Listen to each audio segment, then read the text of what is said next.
Does the Lord of Lava also crave the Sovereign's blood? Fool! The tyrant's remains will only bring doom! Their brutal dominion, our warriors were corrupted into foul bonds of decay!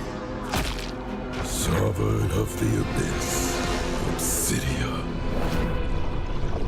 Her curse still flows within the Sovereign's blood!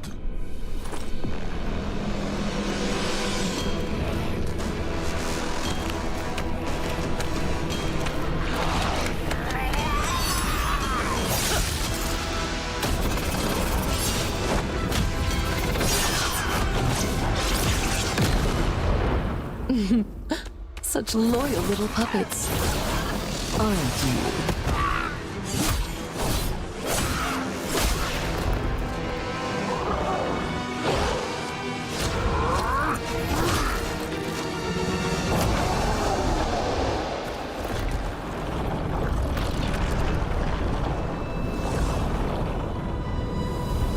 You are merely a puppet.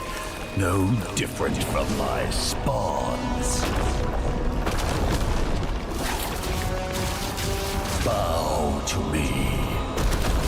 Keep your throne, or be destroyed. The Abyss bows to no one.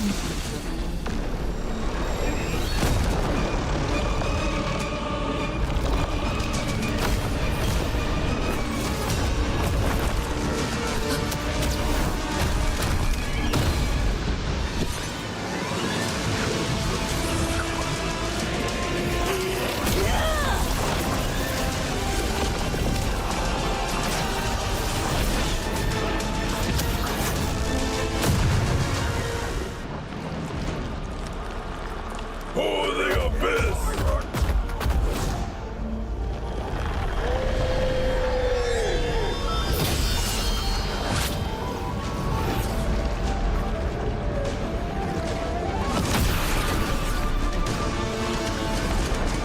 These wretched spawns reek of its corruption.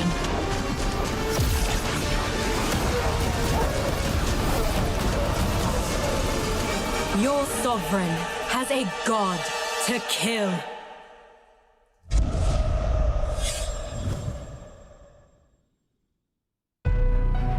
I see. Desperation. I come to crush my enemies. I reap. The strong rise. The weak crumble. My will is absolute. The Abyss shall kneel.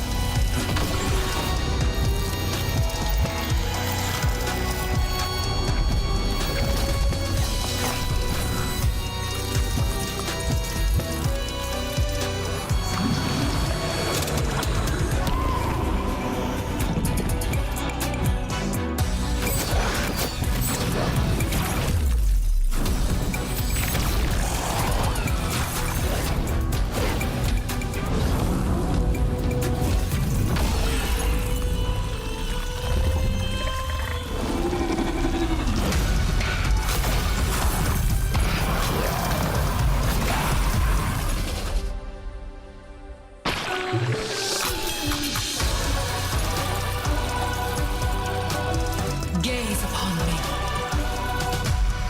Become me.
Welcome to Double 11!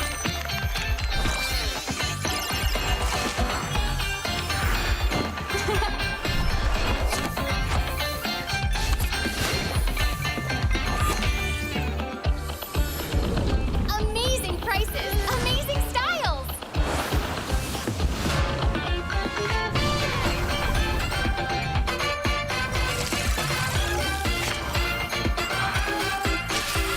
Win big in Mega Draw!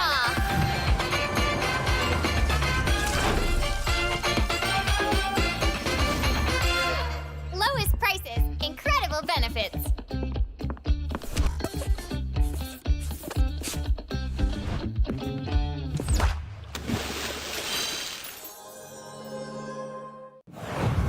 Welcome to MCGG Rising Stars.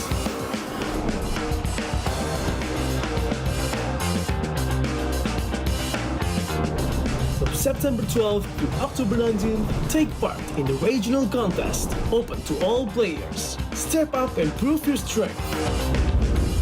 Division finals will run from October 24 to November 2. The top 16 players in each division may advance to the next stage of MRS. Check your in-game mail for information.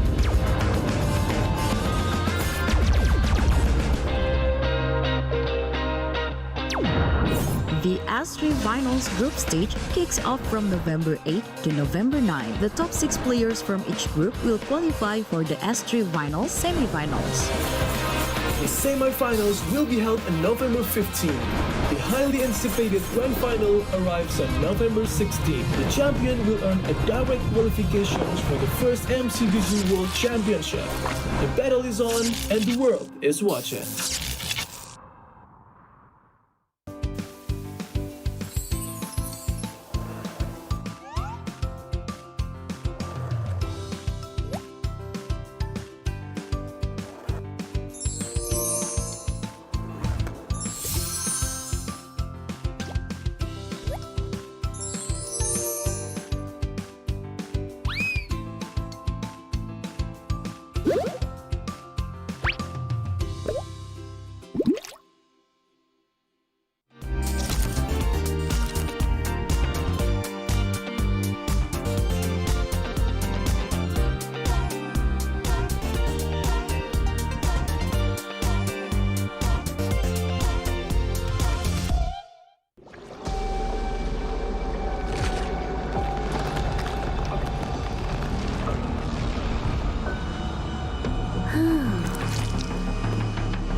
Does the Lord of Lava also crave the Sovereign's blood?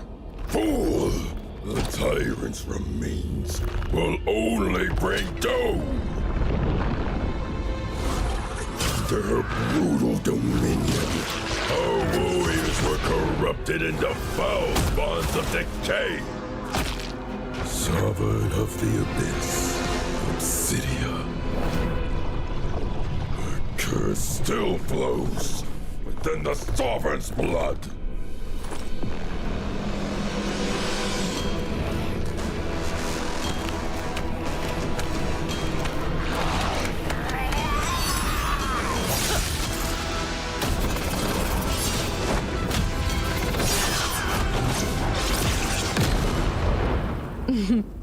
Such loyal little puppets, aren't you?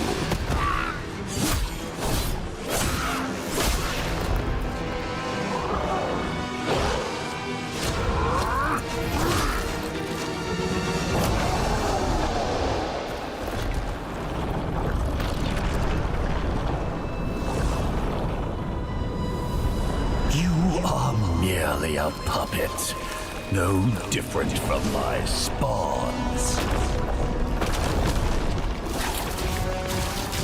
Bow to me.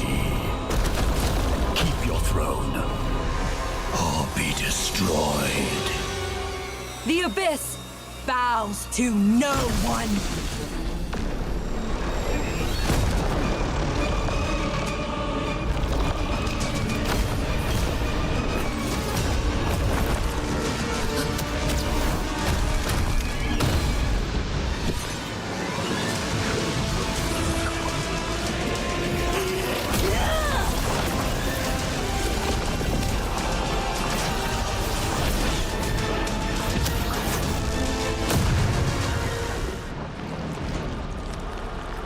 For the abyss!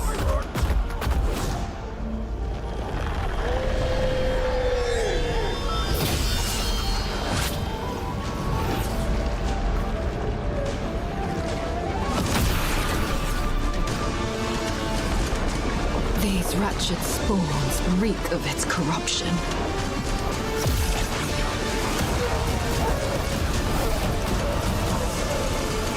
Your sovereign has a god to kill.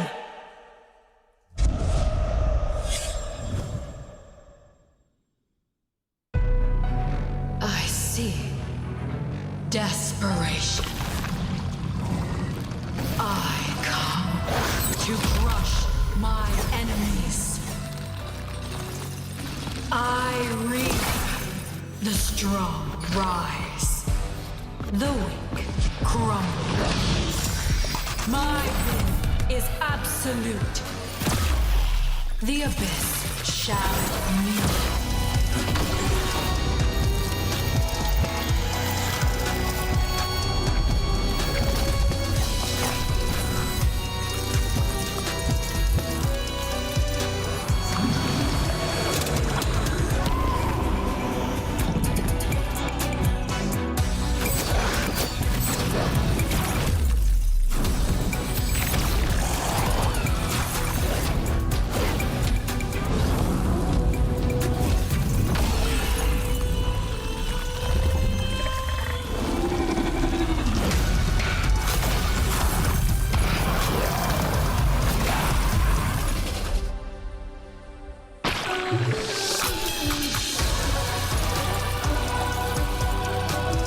Gaze upon me.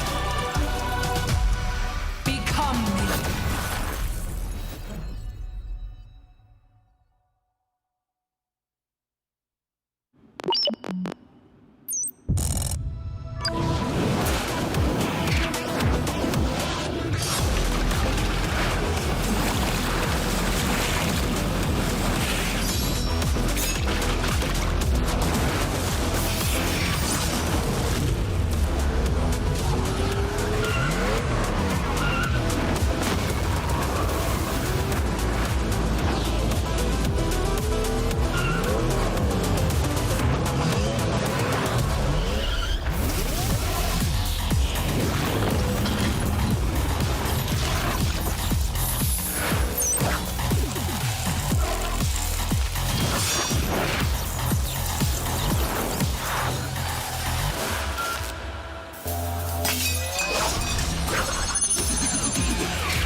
to Double 11.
MPL Singapore Season 10 is powered by Moonton and Pulse Nova Entertainment. Presented by IT, your homegrown bubble tea brand since 2011. Official gaming chair partner DX Racer, the pioneer of the world's first gaming chair. Our partner in esports, Future Living and Singapore Esports Association. Our official playoffs venue partner, the Centrepoint. And our official broadband partner, My Republic. Good afternoon, ladies and gentlemen, and welcome to MPL Singapore Season 10. My name is Suki, and I'll be the host for today, bringing you through the playoffs, right? Today, we are at lovely Singapore Centrepoint. If you'd like to come down, thank you for joining us, everyone online, as well as everyone who is here right now. For those of you who are standing on top, you can please come down and join us here on the floor. Of course, today we have 3 days of absolutely epic Mobile Legends here at Centrepoint. The teams have fought through weeks and weeks to play here today for the opportunity to join the champions in M7 to try and represent Singapore in Jakarta earlier next year. We also have a lot of prizes, we have a lot of events, we have tons of stuff happening here at Centrepoint, so please do drop by if you have the chance to. Of course, we can't get started until we give a bit of a shout out to our sponsors here first. And of course, this is MPL Singapore Season 10, powered by Moonton and Pulse Nova Entertainment. Presenting partner IT, our official gaming chair partner DX Racer, our official venue partner Centrepoint, of course, our official broadband partner My Republic, as well as our partner in esports Future Living, as well as Singapore Esports Association. Of course, none of this would be possible not for the game, right? So MLBB, which is actually currently nominated for both Esports Game of the Year award as well as Esports Mobile Game of the Year. So please do vote for that if you have the opportunity to. But let's now just hop down into the schedule for today. So of course, for Game 1, we are going to have AZ versus Stallions. AZ, who last year's challengers, and they came in third at the playoffs. Meanwhile, Stallions are going to be this year's challengers, who came in through that those qualifier weekends. There's some familiar names we're going to see here from Stallions, but we're going to see who's going to take the prize today for that game. And of course, the second game is going to be Ignite versus Kingdom Esports. Ignite, who first time at their playoffs, as well as for Kingdom Esports, who were 5th in the regular season and re-qualified through challenges. And then the upper bracket semis after that is going to be the winner of AZ versus Stallions going up against Evil, and then the winner of Ignite versus Kingdom Esports going up against Flash. So now that we've seen the schedule for today, I think we all can agree that it is time to jump over to the casters. So we are going to have a good day, I think, today, and we're going to head over straight away to the casters today, who are going to be Abstract and Deadeye. So take it away. All right, ladies and gentlemen, welcome back. And of course, thank you so much, Suki, for the grand introduction. My name's Abstract. With me here is Deadeye, a live thing, because I'm pretty sure that he will be a lot more lively after a couple of these games today. Yeah, speaking of which, first time also I see in person Suki. Yes. Also Bray. I'm looking forward to that. Remember last season, I saw him, of course, on the backsides. Now he is going to play later on. I'm looking forward for this game. And actually, we will be looking forward to 4 matches today. 4 matches. Yes. So a total of 4 best of 3 games. Exactly. You're telling me? Okay, so I would like to believe that because of the the schedule and all, you guys have pretty much saw how the schedule is already. So we have a total of 4 games that's going out. With the very first game that we're going to be seeing today is Absolute Zero going up against one of our challenger teams, which of course is probably one of everyone's hot favorite at this point in time, Team Stallions. Exactly, man. I'm not sure if we are going to go for that level as a challenger team, but this is a champion caliber team, man. I mean, that is That is their Technically, label, right? yep. Technically speaking, that is their label. Uh-huh. So right now, the first game that we're gonna watch is gonna be at the top of the playoff bracket, top left, Absolute Zero going up against Team Stallions SG, and then shortly after that, we will go on to the second one, and that is Ignite Gaming going up against Kingdom Esports, which is match 2. Exactly, and now whoever wins in our first series will be going up against Team Evil, the number 1 spots in our regular seasons. And now on the second series, whoever wins the game between Ignite Gaming and Kingdom Esports will head through and face Flash SG. Yep. Now, you also gotta have to remember that match 1 and match 2 is not a relegation match. These 2 matches are actually elimination matches. So remember that. Whichever team that loses in these matches, be it Absolute Zero, Team Stallions, Ignite Gaming, or Kingdom Esports, the moment they lose, they are out of the competition. They do not have a second life, as the second life will only come into play from match 3 and match 4 onwards. OMG, now that you mentioned it, Abstract, the pressure is on here, and we are indeed in the playoffs. Day 1 here in MPL Singapore Season 10, best of 3, do or die. It is a one chance shot for the teams here to go into the upper brackets and the lower bracket semifinals. Now, throughout the entire regular seasons, we have seen an obscene amounts of maps that have been played. Flying Clouds, Dangerous Grasses, Broken Walls, and Expanding River. And so far, this is the entire games that have been played, and so far, with Dangerous Grasses as the highest amount of map played, 15, while Expanding Rivers with only 11. Oh wow, I think I'm expecting, of course, the Flying Cloud has been really effective for most of the teams here. But you know what, I remember on the day 1, it was always Dangerous Grass maps that we have looking so far. And whoever is aggressive on this kind of maps will usually have upper hand, especially during the early to the mid stage of the game.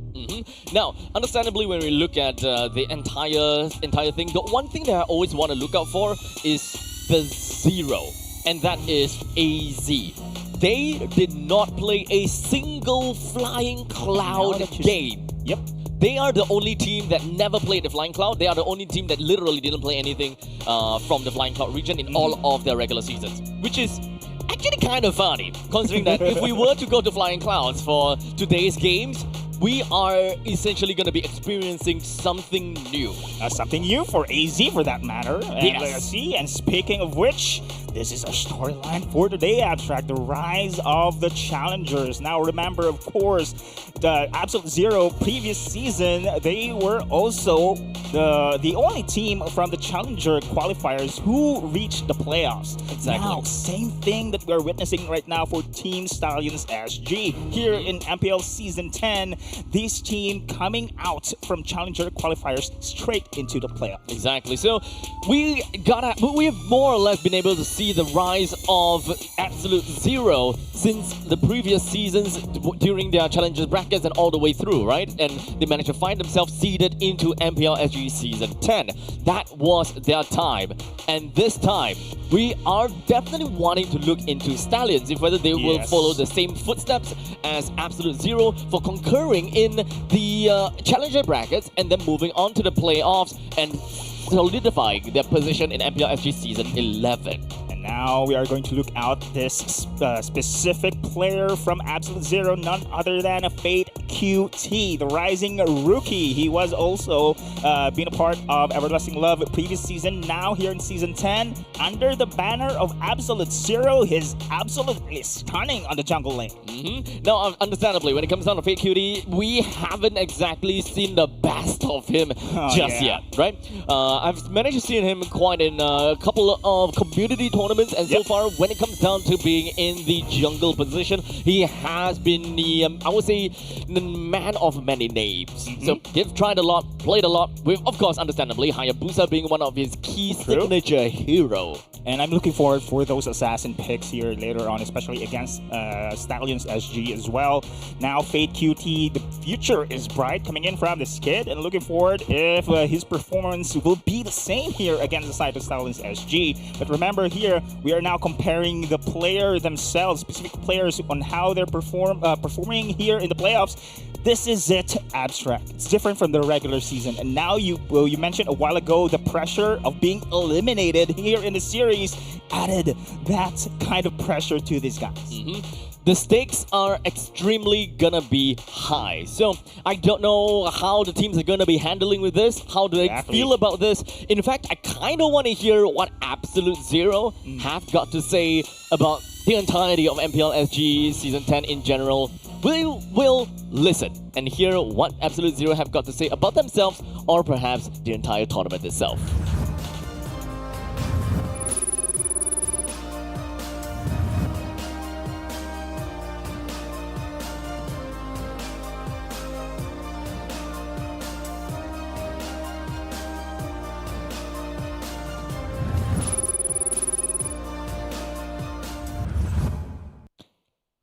And with that said and done, we have Absolute Zero. Vendetta that's gonna be playing on the XP lane. Fate Cutie in jungle. Bougie in the mid lane. Salas as the gold laner. And Nomad the roamer. Yeah, we have been highlighting Fate QT on his performance here, but do not discount the rest of members of the team of Absolute Zero, especially of course on the EXP lane. Vendetta, always his name pops up, especially when we are talking about EXP. He's one of the very aggressive players, especially on how he controls the lane. Salas, Nomad, and Bougie on the other hand as well. Bougie on the mid lane, don't get me wrong, he's also performing very well here, but however, against Salas SG later on, this is their greatest challenge yet. So far, some of these players have managed to put themselves onto I would say a plug, right? Because they managed to show just how crazy that they are in certain situations. Whenever I think of Vendetta, the only thing I think about is gonna be the Kalia. Literally, the Kalia mastery in the XP lane. Vendetta is going to be scary. And so far, unfortunately though, we haven't seen Vendetta playing the Kalia in the XP lane just yet. So far, we saw that in the previous seasons. I kind of miss that, I'm not going to lie. So we'll see how that eventually works out for them, right? Of course, now this is the team that are looking in your screens right now. Pretty chill. I mean, pretty chill, but you know, deep inside, there is going to be a pressure, of course, building up here. And all of the teams expecting, of course, one way forward, and that is going to win rather here in our quarterfinals. The 5 members are now, of course, relaxing themselves on the DX Racer chair, preparing for the very best and, of course, the most anticipated game. As this is going to be a tough one. I definitely got to say, stakes are high. Everything that they're looking out for, it is going to be a tough game all the way from the start to the end. Yeah, looking forward here, but now they are going to face, of course, the Salas SG later on. Yep, so who is going to be playing in this Team Stallions? That is the question that we have got. So let's just roll the clip and introduce Team Stallions.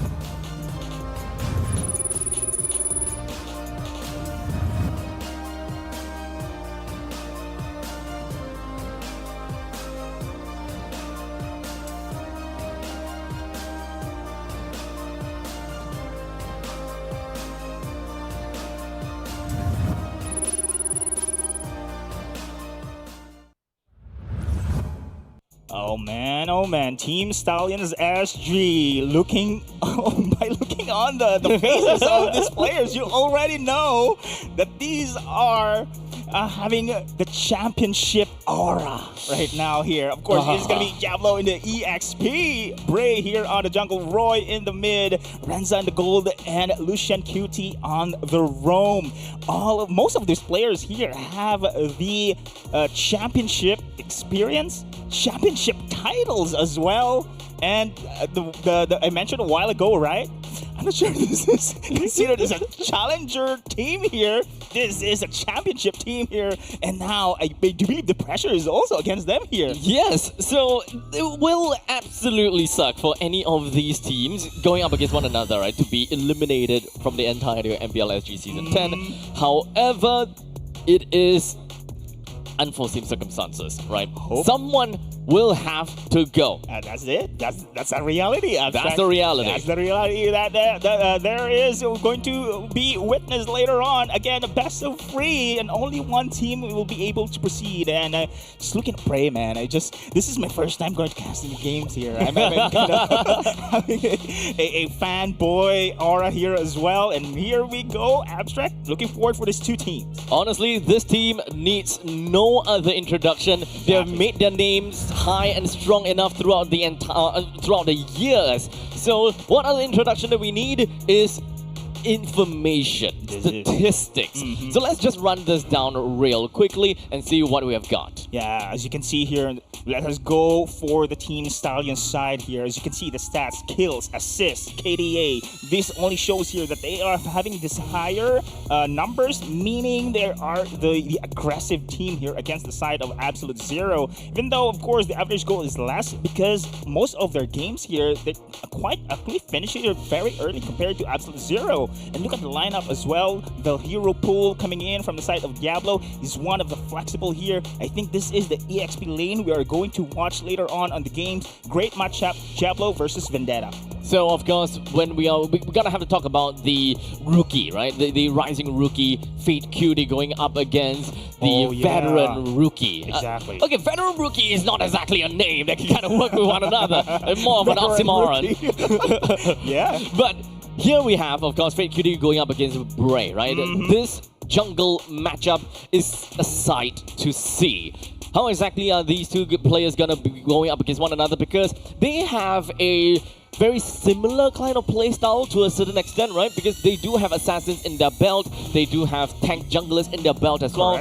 Although slightly different in the tank jungler, one with Fredrin and one with Baxia. It just shows that Bray would definitely appreciate a little bit more of that fast-paced invasion style, which also kind of shows us the entire lineup from Team Stallions. They are overall a very aggressive team that can play an invasion style tactic into the opponent's base, literally bringing chaos right to the doorsteps of the enemies. Yeah, I'd like to double down what you have mentioned, of course, Abstract. The matchup coming in from the veterancy against the rookie here. This is a great storyline as well that we are going to highlight. I think right now, Fate QT, you have mentioned, of course, from the start of the game, he is one of the rising stars. Now Bray, I think a redemption story arc for him as well. And now we are going to see which is going to be the map drawn. Is it going to be Flying Cloud? Nope. Nope. It's going to be Dangerous Grass. So AZ will still not be able to see Flying Cloud for the for the season at the very least. So maybe next time, maybe the next game, because this is the best of 3 after all, right? So even if Stallions manage to take one game, or perhaps even AZ takes one game, they still gonna have to play the second game altogether.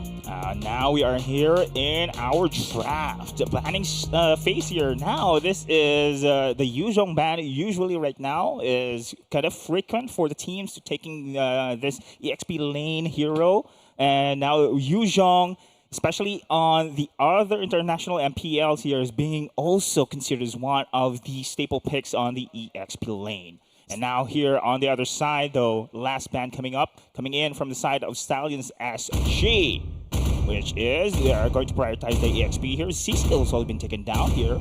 Most likely here when it comes to the last ban, it is going to be Alex.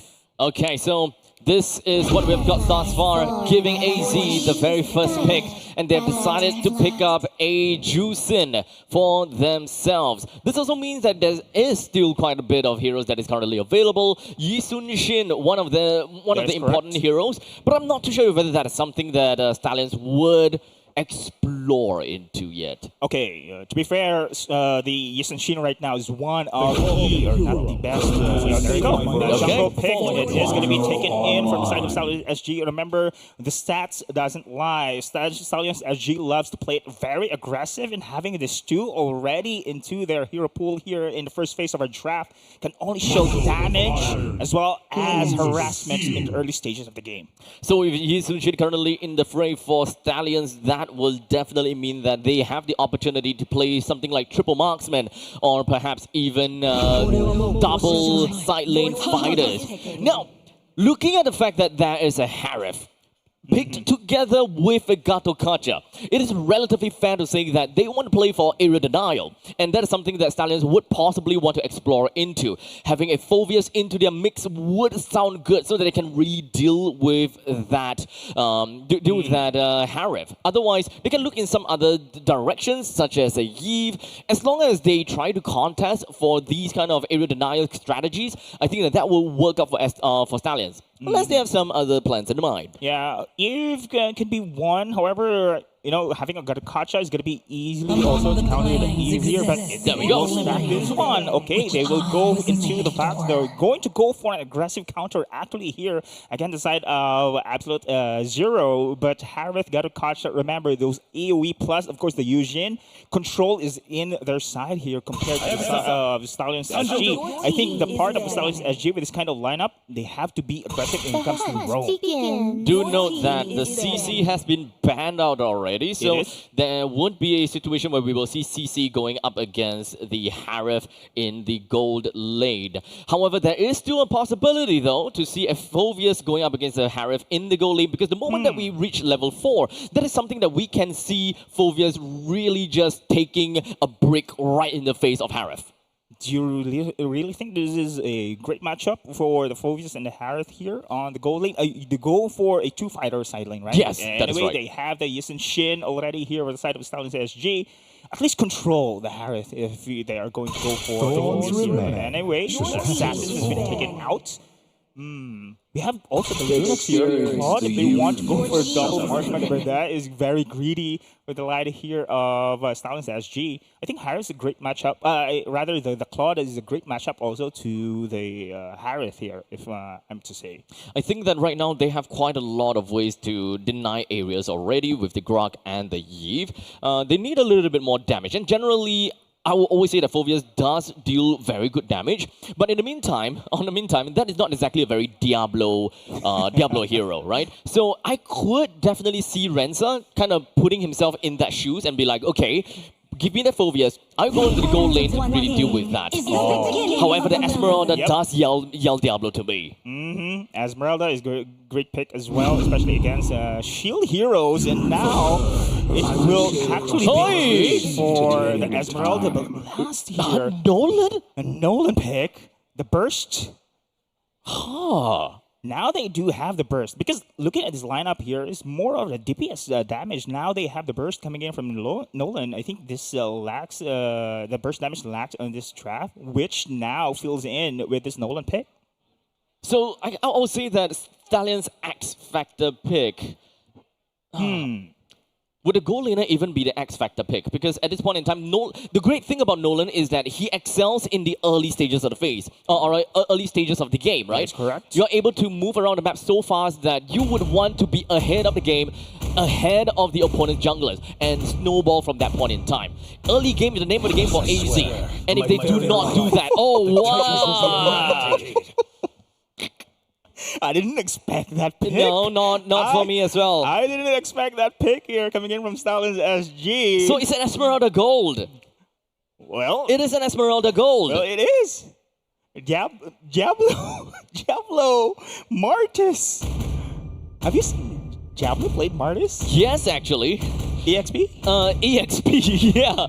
I don't know where he's pulling all these cards from, but if you think about it, having Esmeralda in the goal lane going up against a Harif is not too shabby. Yep. You're not gonna pose a significant threat to the Harif, but at least you will be able to you'll be able to survive in the lane, just so that you don't feed over to the Harif. Oh, wow. So Harif will just be on a very standard curve. You will not grow exponentially. He will just grow gradually based on the timing of the game. That is correct, but however, having this matchup here, I think the main role coming in from Esmeralda here, Abstract, is just to control this Harith here, progression into the game.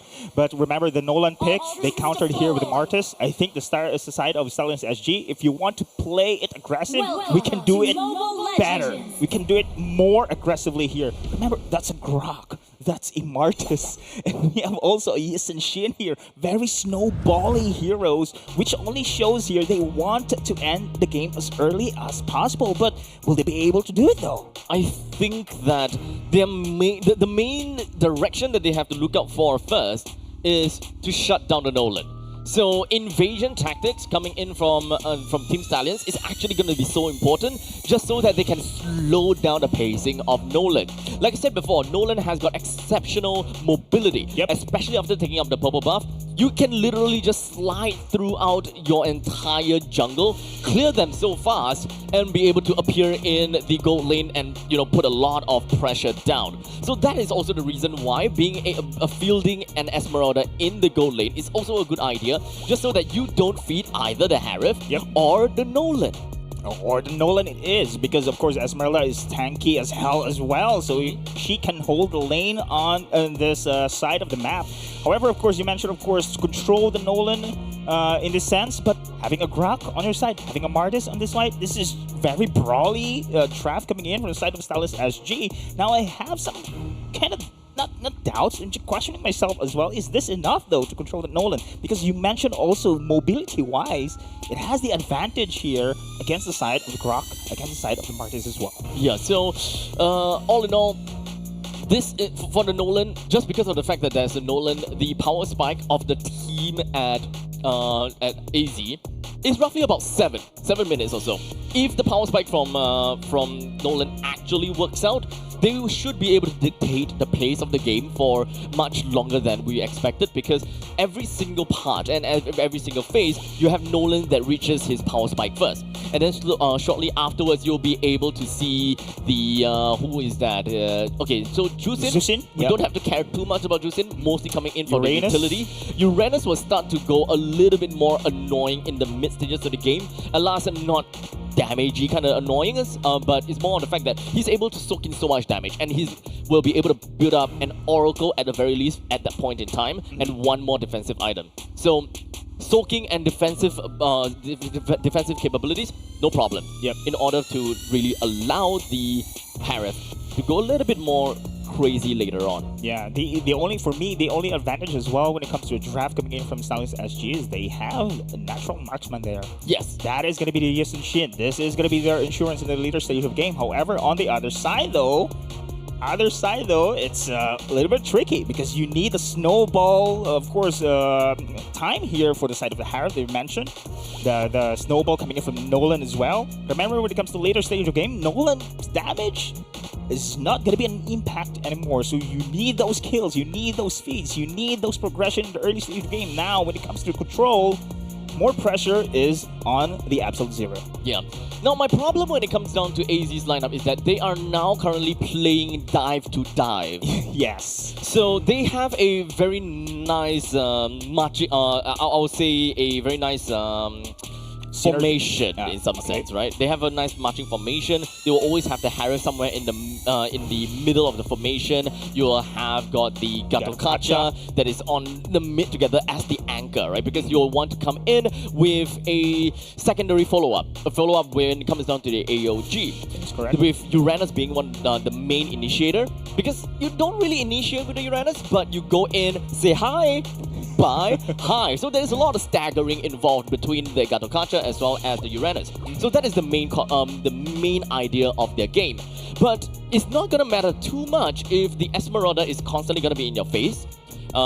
With the Martis that is taking the role of the Gatokacha playing as the anchor, coming in for his execute at any point in time in the game whenever he sees a possibility to do that. Now I'm trying to imagine how this brawl works here. When it comes to initiation, Absolute Zero has this. I mean, you mentioned already the Harith can do the initiation, even in the Gatokacha, but of course, Gatokacha, usually you use the AOG as a follow-up on this one. Yes. There's no hard CC whatsoever we are seeing on the side of Absolute Zero, but when it comes to AoE team fight capabilities, they have this advantage, especially for neutral fights later on. Turtle, they do have so much, of course, kit here into their draft. However, on the other side, surprises, the Martis can burst you down. Also on the other side here, the Yushin Shin, if it has the early game items, can also burst you down. And the Grok also is the threat here when it comes to invasion against Absolute Zero. So with that all said and done, we are going into game with Absolute Zero onto the blue side and Team Stallions SG onto the red side. We're not going to mention too much about on-site situations, and we're not going to really mention too much about positions and such. But we are going on really sharp from Team Stallions as they immediately went in with Bray, picking up the first blood onto Bougie. And this is exactly what we said that they needed to do with early invasions, just so that they will be able to stop, or rather to slow down the growth of Fate Cutie. Oh man, this is a bad sign already. 2 kills under 2 minutes. Ladies and gentlemen, Team Stallions SG, as expected, numbers doesn't lie. This is one of the aggressive teams right now, and having these 2 kills to their favor, it will really snowball their position against Absolute Zero. And remember, the draft again from Absolute Zero relies also for a snowballing lineup. And with that all said, with 2 kills already in the bag for Team Stallions this early on, it is not definitely gonna help that Nolan at all, with the fact that Nolan actually doesn't have a lot of targets, right? But Rensa comes in from absolute nowhere. This guy is a gold laner, but he's moving like an XP laner. Insane rotations, and now the fight will broke here once again. As now Fate Cutie was looking for the opportunity to get a kill down on Diablo. However, with the Diablo quickly flickering out of the case, he's gonna be fine. But unfortunately, he's right in the face of Nomad. As such, Nomad will bring him down, but that is going to be a trade from the side of from Bray. Vendetta flickers himself right out of the way, hoping that he'll be able to stay alive a little while longer. But that's not gonna be the case. OMG, what sorcerer is this? All members here for the side of Team Stallions SG is on the bottom side of the map, leaving the Harriet alone on the top side. They are going to prioritize here the turtle buff instead, but it will be mitigated by the side of Bougie. But look at this one, 6 kills, doesn't care anymore for the lane here. Instead, the gold plays are still there. Team Stallions here, their rotations are insane. At this point, we do have Absolute Zero that have got a priority over the turtle. Diablo is definitely gonna be coming in, but unfortunately, but never mind. Long shot coming in from Losing Cutie is more than enough to be able to knock a couple of them up to the sky, allowing Diablo picking up a double to get a single dunk, going on for the next dunk of the Nomad, but that would activate Revitalize, allowing Nomad to still stay alive. No more dunks for Diablo though, but he might still be able to pick up a triple for himself, but Nomad's surviving for a long time. Bougie takes up a single kill. Losing Cutie takes that kill off of Diablo's hands as the fight slowly extends even further and longer. Losing Cutie a little bit too far in, allowing Fate Cutie to pick up a kill onto a lonesome Losing Cutie. Oh man, very aggressive Team Stallions, but they have, of course, overstepped their boundaries. This is still under 4 minutes. The respawn time is too early for the side of Absolute Zero to respond on such team fights. But then again, you can see already here, Team Stallions SG, they want to end it early here, Abstract. They are in for the kills. They are in to control the early stages of the game. They just need to have more than enough lead and advantage over the Nolan, which I think that they are doing a very good situation right now, right? They're doing a good job. With Nolan currently at 2,400 gold and Bray, the Yi Sun Shin, at 2,200 gold. They are only 200 gold apart. Normally by this point in time, Nolan will want to get at least 3 kills with no death and will at least be about 500 to 700 gold ahead of the opponent's jungler. But it is not the situation right now here because Team Stallions SG is dictating the tempo. We are actually expecting, right, Abstract, that Nolan will be very scary, especially on a dangerous grass map. He will go for this pick of plays. But then again, look at Team Stallions SG. They are everywhere here. They want fights. And speaking of which, here in the middle lane as well, will be brewing for one again. I don't think the Fit Cutie have got a very good entrance as he doesn't have a lot of entrance. And now we got a flicker coming in from Losing Cutie. He managed to find Fate Cutie and will slay him down almost immediately. With no junglers for this upcoming turtle fight, the entirety of Team Stallions is all around here. It's 5v4, pushing everyone else away. With that, Mountain Shocker activates. More than enough to see everyone from the side of Absolute Zero. While, of course, Rensa does his absolute best to push away the juice in, while the rest of Team Stallions collapses themselves onto Nomad. OMG, look at the protection, look at the space being given here. The formation coming into Team Stallions, really difficult for Absolute Zero to penetrate through. And we are having 15 kills total here in 5-minute mark of our game. This is total mayhem we are expecting here. And now Team Stallions SG is just showing here that they can really end the game as early as possible here. Snowball game. And look at the side here, rather, of the Eve. 307 on the mage is going to be scary. We're currently 5 minutes and 40 seconds into the game. Oh, wait, hold on a second. AOG almost catching up Roy, but that's not going to be the case right now. Renza, being as annoying as a little cockroach in the wind, puts himself right in the face of Silence, stealing all of their shields, and he came out with full HP. And stealing, of course, the blue buff as well. Oh my God. Absolute Zero. This is really a bad sign. And now Nomad here trying his best to give the space and then be able to take the blue buff here in the hands of Absolute Zero. And look at this one, man. The progression coming in from the EXP. It is now going to be a first item coming in from Diablo. Oh, this is another team fight here. They collapses themselves onto Nomad, but Revitalize is going to be fine. But there is going to be the wild charge going on that will stop that fight for a tad little bit. With a quick little push, it disengages the entirety of Absolute Zero, making sure that Diablo stays alive. Now it is going to be now the space again for Absolute Zero. Match badly needed here. They need, of course, to play it safe for now because they are beginning to respond all of these aggressive plays coming in from Team Silence SG. All of the lanes here being controlled by Team Silence SG. Absolute Zero become reactive at this moment in time. Oh, they want some kills as well. Lucian QT out of position though, trying to back away. And now on the other side, Esmeralda all alone. I don't think that Rensa will be able to stay alive for much. Never mind. With a flicker and, of course, the Nature's Barrier. That manages to do a quick stop. Fit Cutie attempts to go for the assassination on Rensa, but that's an Esmeralda. Oh, man. Even the burst damage is not enough here to pick off that Esmeralda. It is now the sign that Nolan needs match itemizations still here in the game. Absolute Zero on the verge here on the defense. And now the push coming in from the side of Team South SG. Invasion as well in the blue buff. Oh, this is very important. They managed to steal. They did. They did. They managed to do so. Fit Cutie is nowhere to be seen in his own purple buff. That will mean that the movements of Fit Cutie is going to be at an all-time low. This also means that Fit Cutie is now in a very difficult spot to be able to apply any form of pressure. And now Vendetta, we're looking for this EXP laner as well to fight the space, but look at the damage coming in from Bray here on the Eastern Sheen as well. Now all the progression we are now witnessing coming in from Steam Stallions is on a point. Pressure here on the bottom side as well. And look at the rotations coming in from Team Stallions SG. Prioritizer on the top side. With a free turret down in the bottom lane with Lucian Cutie with a flicker as well as a wild charge. AOG comes in right to the backside to really deal with Bray. However, he's now finding himself completely pincered out, unable to do too much, while Roy's RWM will cut off the escape route of Absolute Zero. However, they still manage to find themselves in an opportunity to get themselves away, but that is only just gonna be a zoning tool to allow Team Stallions to pick up themselves the T2 up in the top lane.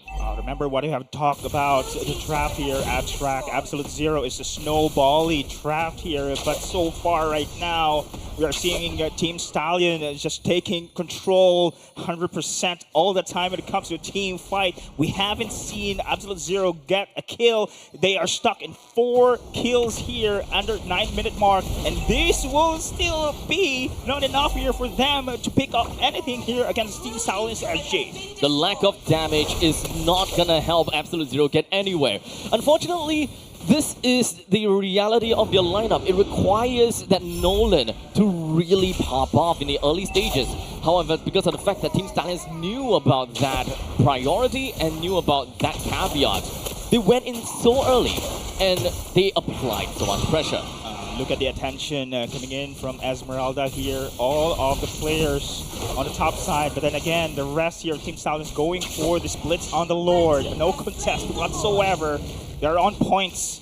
This is going to be incredibly difficult for Absolute Zero to fend off this siege later on. And look at Renza here just dancing around, just absorbing all the damage. Doesn't seem like Buji will be able to do too much right now, but the main thing is they're actually going to be completely choked out. He gets himself with a Crimson Beacon out of there while they lose themselves the T2 turret in the middle. The rest of Team Stallions have managed to stagger and zone themselves away from the Absolute Zero just so that they don't give any needless kills. No more outer turrets here available for the side of Absolute Zero, while the Lord is now marching through as well, prioritizing the top side of the map. All are ready here beside the Team Stallions. They are eager to kill without the Lord. Diablo wanted to go for an opening, trying to catch on to Salas. But that's not going to be the case, as even though it was the Zaman's Force that's already been dropped out, that is the Zaman Force that is on cooldown now, with a massive amount of damage that's unavailable for Absolute Zero. I don't think that they will be able to defend this this upcoming launch push, as the AOG lands onto Roy, but that is not going to be on the RWM at all, as that is going to be a 4-man wild shot, more than enough for them to pick up 3 kills in total, leaving just Bougie as well as Salas, while the top lane T3 is taken down. Salas finds to kill down on Lucid Cutie. That's not all, picks up a double. They should be able to repel this push coming from Team Stallions. However, the middle lane is still inching in closer and closer over to their doorstep. Oh my goodness, what a beauty on that wall charge. Everyone was in the air on the team fight. Team Stallions here managed to take down 2 inhibitor turrets against the side of Absolute Zero. This is now incredibly difficult for Absolute Zero to come back again. They are snowball a team. How will you be able to climb back here into this game? Look at the accusations that we have right now here. Oh, the analyst, the Nolan rather here. We have seen the Malefic Roar, Hunter Strike, even in the Heptasis here, but the first damage is not enough right now here. Unfortunately, Nolan is out of the game. He's not going to be too much of a critical hero at this point at 12 minutes with, of course, 8,500 gold difference, right? So the next hero that we gotta have to look out for is the Harith, which have already got the Stallion Scythe, the Feather of Heaven, and the Holy Crystal. It's great that Salas managed to pick up 2 kills in that previous fight. However, none of those kills were bounty kills, so it doesn't help him too much. But speaking of Diablo, he's actually right in the face of No Man. We do have the Nature's Barrier that managed to pull the Vendetta in a off position with Bougie going down. Big Cutie manages to actually get a kill down on the Prey. That's actually pretty darn big. He should get himself with a 1-4-3 trade. Absolute Zero still in a tough spot. However, Salas, he wants to go for an opportunity, but he will drop down to Zaman's Force. This will slow people in the side of Team Stallions, but they don't have any form of crowd control or area denial from this point. RWM, pop up from Roy. He will be able to clear out the entire waves coming in from Absolute Zero, but the rest of Team Stallions, they focus on the core. Takes game 1. There you go. The heart of the champion, ladies and gentlemen. Team Stallions SG showing us how to be aggressive, how to control the game, and how to win with finesse. That was incredible here against the side of Absolute Zero. Game 1, and now we are witnessing here the beauty, the performance of Team Stallions SG. In some sense, the lineup from the side of Absolute Zero forced an early game on Team Stallions SG's hands. They need to do something about it. And they pulled the trigger fast. It worked out great. It slowed down slowed down Nolan. And when it comes down to the lineup itself, it also doesn't help Nolan that he actually don't have a priority target. He can go for Yi Sun-shin. However, they don't exactly have a roamer that allows them to open up the maps and find Yi Sun-shin that easily. Yeah, plus, of course, the Nolan is a little bit tricky. You need that hard control as well. I haven't seen a single target hard control, because, of course, you have a dangerous crash, right? It is one of the advantage of those assassin-y, one-shot type of hero, which is Nolan is one. But you need, of course, you mentioned the roamer here. I was looking for Franco as well. It's got hard CC, just trying to go for a pick-off here. But they're looking for a bigger picture here. Remember, the combination of the Harith and the Garakacha is not pretty bad, to be honest. It's pretty good when it comes to 5v5 AoE damage, lots of control, but then again, they have been surprised at how very aggressive Team Stallions is. Damage-wise, again, Brock, you have as well the Yi Sun-shin. Even though it is early game here, packs a punch with the critical damage. I think one of the other problems when it comes down to AZ's draft is that they are looking for a draft that is able to pivot to 2 different heroes, which unfortunately didn't quite work very well for Nolan. But, we'll talk about that in a short bit as the MVP of the game goes over to Roy, piloting the Yve that managed to get a total of 3 kills, no death, and 13 assists. Yeah, actually, you called this one abstract the if pig, but I was actually in doubt here because the other side has the Garukacha. It's gonna be easy for the Garukacha to pick off the even back line. But And then cancel again, the RWM too. it can. And now, however, there's a Graf on your face, there's a Martis in your face. It's really difficult. What you have to do is defend your front line here, and that Garukacha has no means, of course, to go for forward attack here, but instead protect the core members of the team. So, of course, we've got the entire emblem sets that you can see from both Absolute Zero and Team Stallions SG's side. We, of course, have been talking quite a bit about how the way, Team Stallions kind of initiate, so on and so forth. But one thing that I actually find pretty darn interesting is the fact that Diablo actually got 7 kills out of that. Yeah, killing spree as well. And remember here, with his aggressive plays we've seen so far, great combination with Lucian QT as well on their rotations. Focusing mark. And it is incredibly, man, the damage wise here just surpasses Absolute Zero when it comes to their scaling here. And now Salah's pretty good on his Aerith. He managed to actually control the lane here, but we have seen Renza when it comes to team fight going from one side of the map to the other. He knows the rotation here. They need to be aggressive, sacrificing his lane, but then again, it's pretty good. The outcome is pretty good for the side of Team Stallions SG. As much as I would love to see the Juicin be able to apply quite a bit of pressure in the early game, because she's just waving her lantern right in the face of any possible attackers, right? But it doesn't really quite stop Diablo, Roy, Renza, literally anyone from Team Stallions from rushing right in. We saw exactly that happen. In fact, Bougie is afraid because of how close Team Stallions get into the face of Absolute Zero. Yes, Juicin wants to be close combat in order to really land all of the lanterns, but they're a little bit too close for comfort. And now this is the stats I am looking forward here to see the damage being dealt here by the side of Team Stallions here.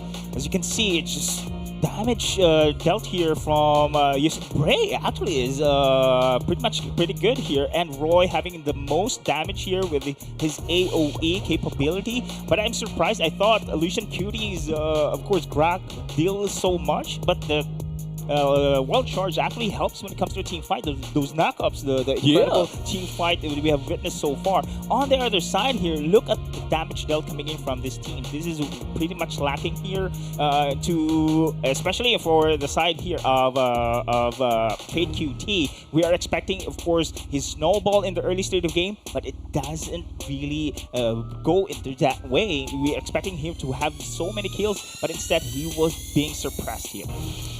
All in all, Team Stallions, they have a menacing lineup that really deals with Absolute Zero to allow them to end the game at sub 13 minutes. And that is almost a 10,000 goal lead, alright? Almost.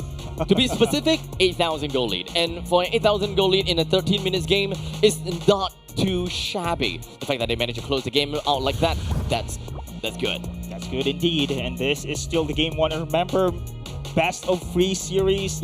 Absolute Zero still have a chance. However, this is an elimination match, so pressure is there. Game 1 already. Pretty good performance coming in from the side of Team Stallions SG. Will they be able to continue here again? Without that performance, I'll be scared. I'll be scared, man.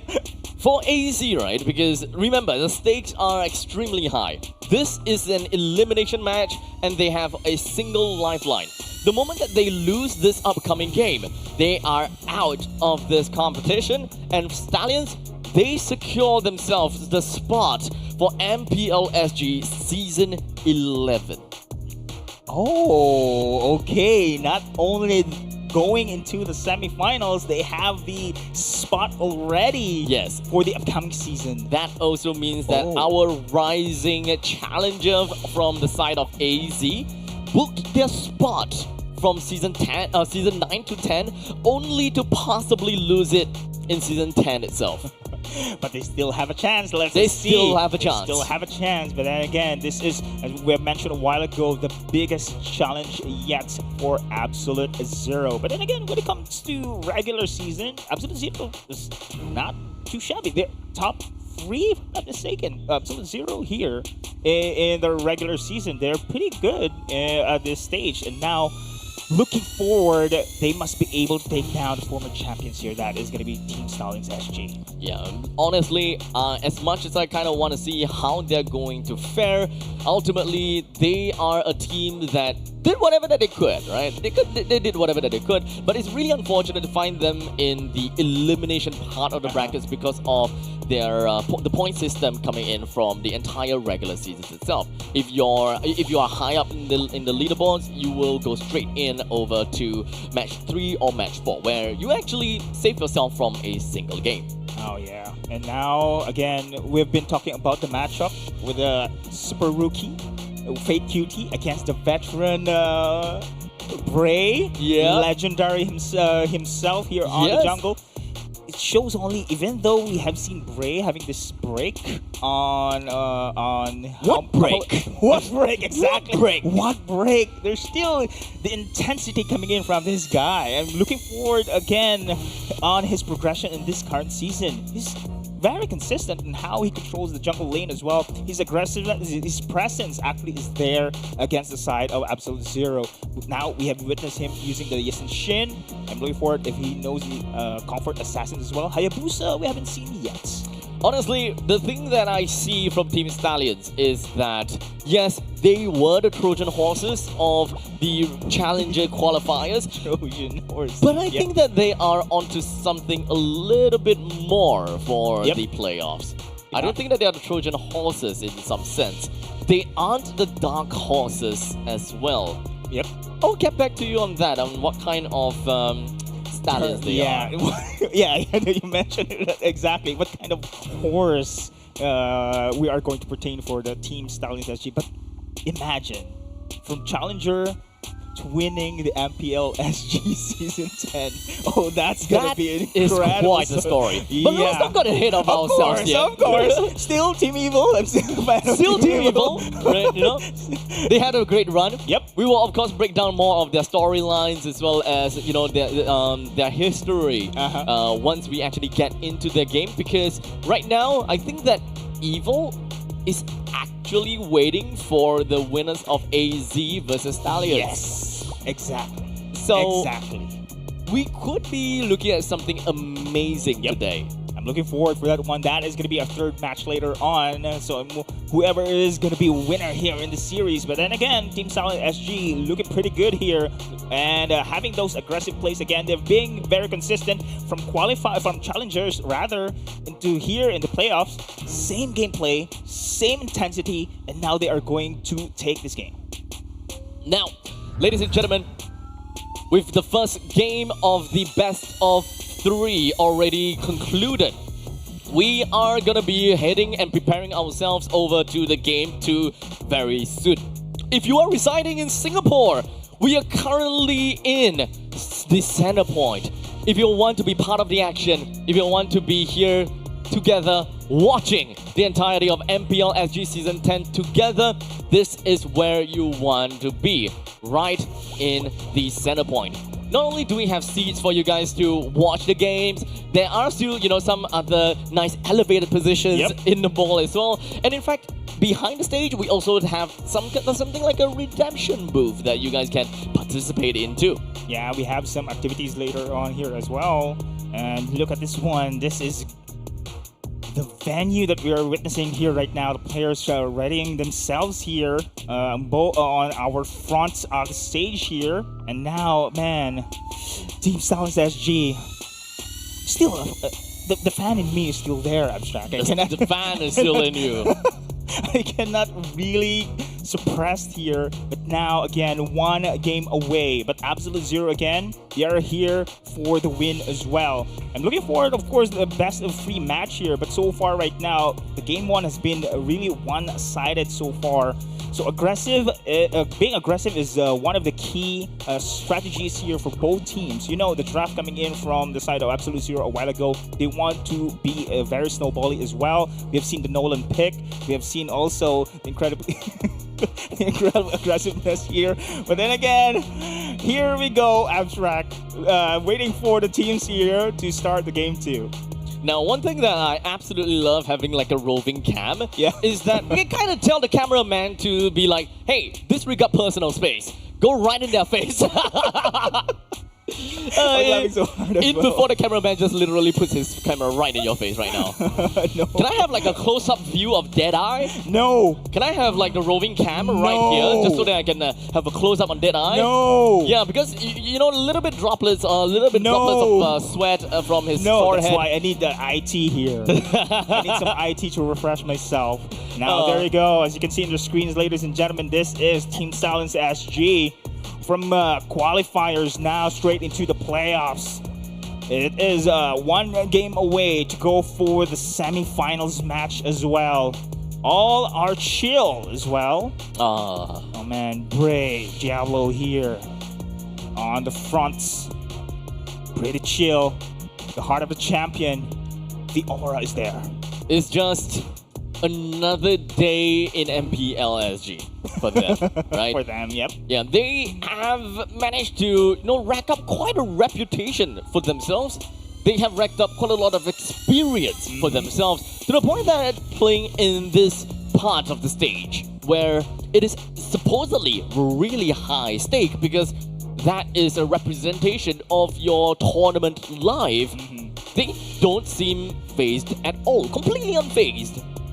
You know what, Abstract, looking at these two teams, remember the storyline that we have from challengers to playoffs teams. This is what I like about format coming in from MPL SG is we have a chance for the challenger teams to be able to compete with the best of the best when it comes to MLBB esports. Now, looking back here, of course, Absolute Zero Season 9, the only team qualified for the only challenger qualifier teams here qualified to play in the playoffs. Same here with the Team Silence SG.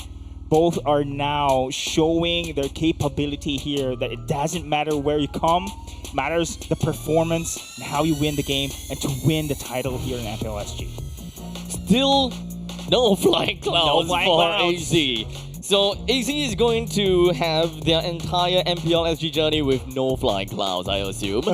As we move on over to the drafting stage, once again between AZ and Stallions. With AZ on the first pick, first ban, and Stallions on the second pick, second ban.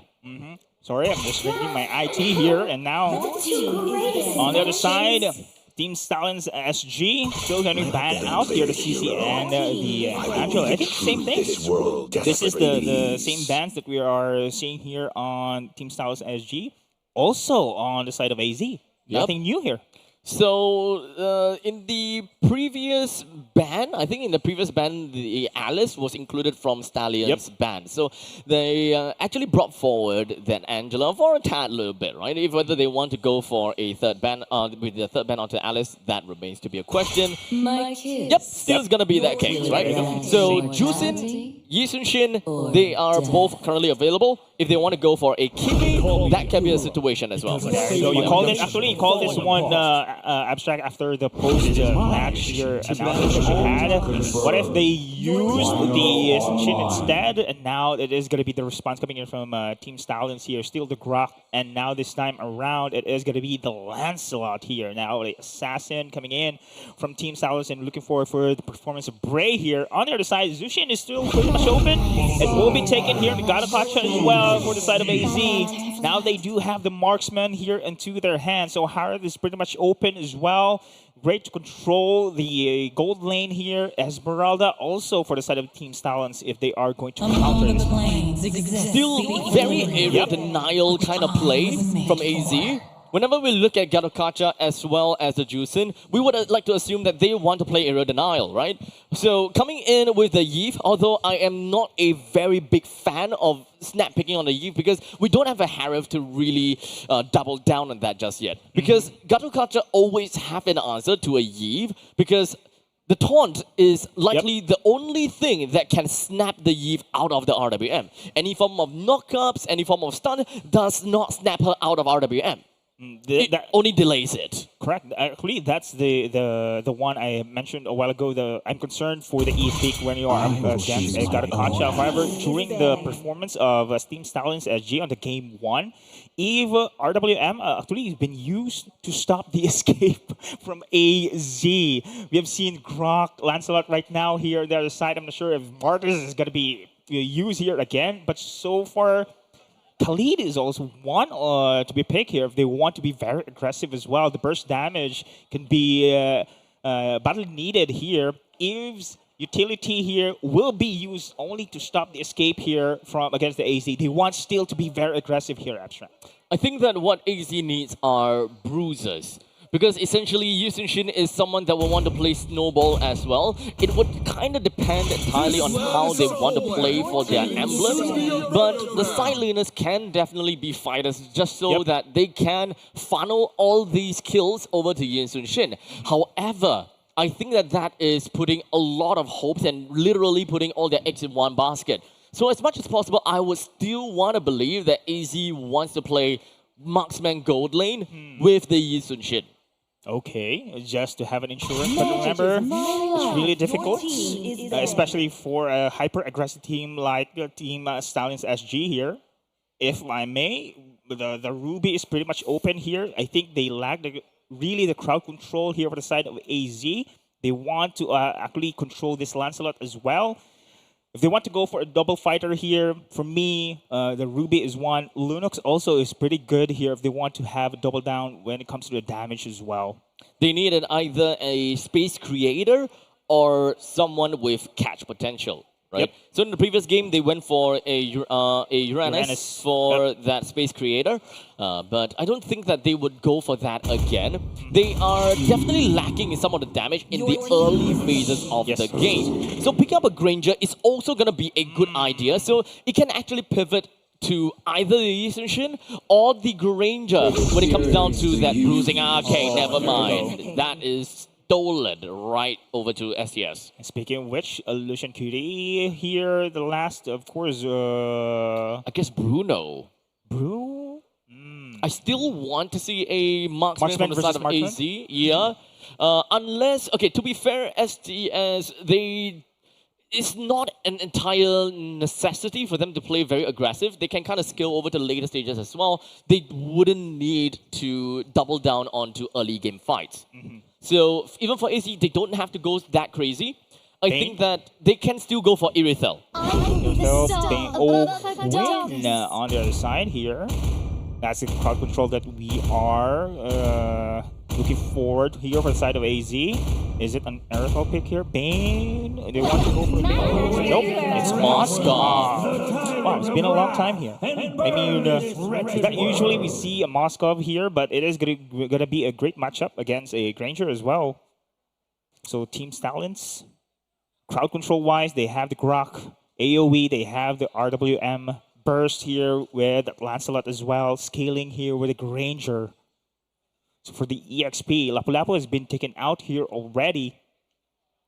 Team Stallions, if they want to double down with their heavy aggressiveness in the early serve game, they need some damage dealer here. I'll say that Moskov is great to cover their bases when it comes down to cross-map plays. It's something that can work out for them. I was about to say, it's not the Martis again. Well, not a Martis again. Apparently it is. So there you go, double down with the damage. Why not? And then we have seen here again the snowball potential coming in from Martis. If he has so many kills, then it can do so with that control. This is a pretty good actually combination to have witnessed so far in the game 1 with a Grok and Martis combo. With the burst coming in from Martis and the utility control coming in from Grok. Remember, Grok also packs a punch in the early stages of the game. I don't know about this. Once again, this is a very greedy lineup from Team Stallions, and they don't even have to play that greedily. Against a lineup that wants to play for late stages of the game, technically speaking, yeah, sure. That means that they have less people to really call to arms in the early stages, because early game, in terms of damage dealer, it really only is Guinevere and the Yu Sun-shin. And I wouldn't even consider Yu Sun-shin as a force to be reckoned with, because it's still very early. Yeah, Snowball hero here as well. Unlike of course the draft that we witnessed in the game 1, that there has Grok, and the finishing play can be on the Racing Shin, but here on Absolute Zero, with his the rest of the lineup rather, is it enough though to have the last kill come in from the side of Fate QT? Still, Team Stallions SG double downs of being aggressive here. Remember, Lancelot also, the Horn Bros, can deal a lot of damage. I do believe the play style from the side of Team Stallions SG will be the same here. Remember how they sacrificed the gold lane just to rotate, just to have a kill? I think this is going to be the same story for the side of Team Stallions. I think the only difference is that Lancelot is slightly slower in the jungle. So there's not much you can do in at level 1 aside from Thunder Rose, but you know, I think that there is still a possibility that Absolute Zero can be a little bit faster because Team Stallions, they generally want to focus a lot more onto the mid lane because of the mid lane priority, as we can see right over here. Luigi almost finding himself almost taken down with Roy and losing QT, which they're still very healthy. Yep, they're going to reset here, but it only shows here that the power when it comes to early stage of game, it is really an advantage here for the side of Team Stallions SG. Look at Lishan QT and non-stop rotation. Same thing that we have witnessed on the game 1. And now Bray, we're going to follow up here as well. They want to control the map here as early as possible. And look at the rotations right now coming in from Team Stallions here. Double down on the bottom. It does seem as though we are going to be looking at Diablo that reaches level 4 very soon. A lot of these heroes can be bruised down to critical HP to really allow Diablo to go crazy, especially since he's currently playing with the Killing Spree emblem. I will say the same thing for Fate QT as well as Bray. So there are quite a few heroes here that want to play on Snowball. Yep. And speaking of Snowball here, Team Stallions SG managed to take the first neutral objective. Bucci! I don't think that Bucci is going to get away from all of this. Oh, it doesn't even passing have... around? Oh, wait. Oh. As I said before, it's not going to help too much when it comes down to the pickoff. The RWM is only going to be paused, and it doesn't even have to Crimson Beacon at that point. Well, in the meantime, up in the top lane, we do have a little bit of a trade-off as Rensa even lost his life over to Fate QT. So that is great coming in from Absolute Zero. It enables Fate QT with that early game snowball that he wants and also slowing down the farm of Rensa. Yeah, slowing down, and this is actually a better performance here coming to Absolute Zero, but there is going to be a team fight here. As now Lucid QT goes straight in with the wall charge, sends Bougie up into the sky, and then of course the SOD that lands, but that's not going to do anything for either one of these two teams. So far right now, Absolute Zero is taking their great time here, just fending off this aggressive play coming in from Team Stallions SG. I think it's better. Now that you do have the natural marksman here on the side of Absolute Zero, this progressiveness that we are witnessing here in the early stage of the game is actually good for Absolute Zero. Unlike for the Game 1 comparison here, it was total destruction here and there. They have become reactive here, and Salas, very close, not gonna lie, so that's kind of scary, but okay. Still survives. Still survives. He's gonna be fine. He is. And Bucci is there also to give the protection. But look at Team Stallions here. Not gonna leave the area, trying to proceed on the jungle invasion. And look at the gold plates burning as well. Renza. Oh, against Salas. Oh my god. And here's what he lands. Never mind. Roy comes into play! As he manages to drop the RWM right on the tip. And of course, with Salas right onto the edge as well. Oh, that is a SOD into death right for Salas. And a great counterplay for the side of Team Stallions SG. It feels like, oh, Nomad! That's not going to be over. As we do have Nomad, it pops off the Revitalize. He's going to stay alive for a little while longer, but Fate QT proxies right into the way, gets a kill down to Rensa, puts himself at jeopardy, and almost putting Nomad in a very tough spot as well. Okay, despite, of course, that incredible play coming in from Team Stallions SG, remember, Fate QT has now 2 kills in a row, and this is very good for the jungler for the side of Absolute Zero. Now, Ashen still on top!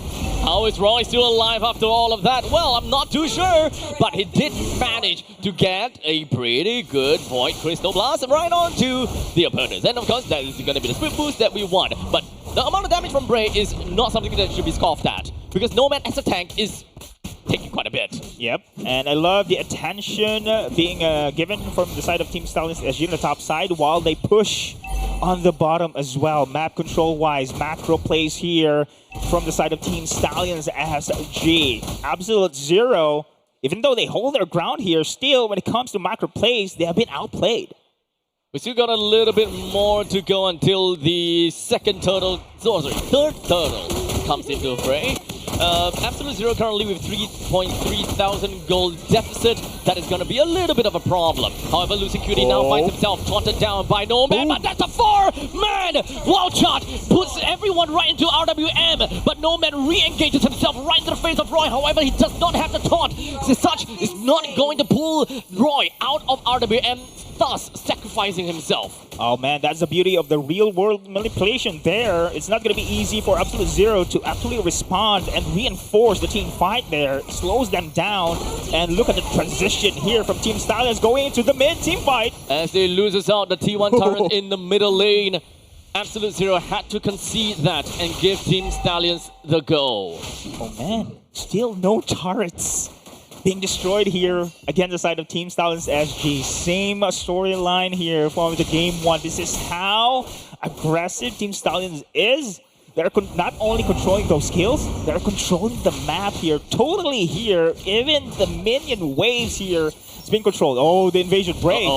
As a better execution did not land, but never mind, because the damage is just a little bit too much for them to handle. Diablo was hoping that he will be able to get the dunk down over to the side of Fake Cutie, only to be pulled back coming in from Bougie. More than enough for Fake Cutie to pick up that kill. Oh man, that is unfortunate there for Diablo. However, space created.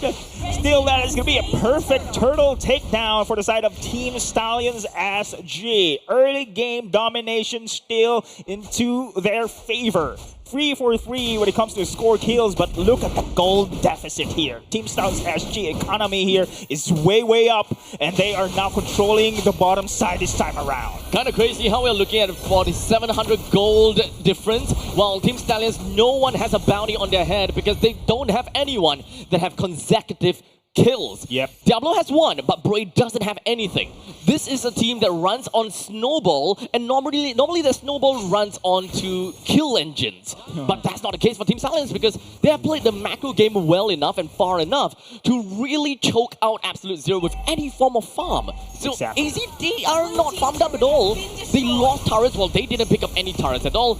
So that is actually kind of a tough one, which actually puts Absolute Zero in a really tough spot even for this upcoming fight, because this is essentially 5v3, but they can't do anything to Team Stallions. Cannot do anything here, Abstract. They have becoming reactive once again here, and the map is getting smaller here for the side of Absolute Zero, and this is the one of the victory conditions coming in from the hyper-aggressive draft. Team Stallions SG. They go for the kill, they go for the control, they go for aggressiveness here, cutting off the farming capability against Absolute Zero. And everything you go here, if you're on the side of Absolute Zero, there's Team Stallions SG waiting for you, waiting for the prey, waiting for the kill. 6,000 gold for the Lancelot and 6.2 thousand gold for the Granger. Oh my. We are definitely looking at quite a bit of these gold that has managed to be funneled over to the right members of Team Stallions SG, which definitely puts the snowball potential in a really good spot. So Renza, more or less, is already pretty crazy, right? I would like to believe, or rather, we're just gonna give the benefit of doubt that Renza has that one kill into the Sky Piercer.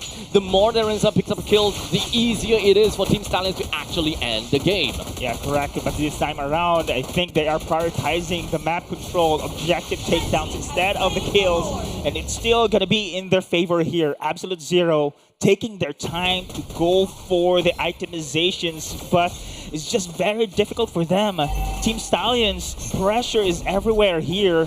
Mid, bots, and now invasion of the jungle as well. How can you farm if you are on the side of Absolute Zero here? And now look at the Moscow on the top side. This is the best that they can do. Yep, that's a cross-map plays that we want to see out of them, Moskov. You are able to just... Oh! Festive execution lands right onto Salas, stops his teleportation, but it doesn't seem like Salas is going to be going down like a beating dog. In fact, he outplays against Bray in the 1v1 scenario. Oh man, I love that.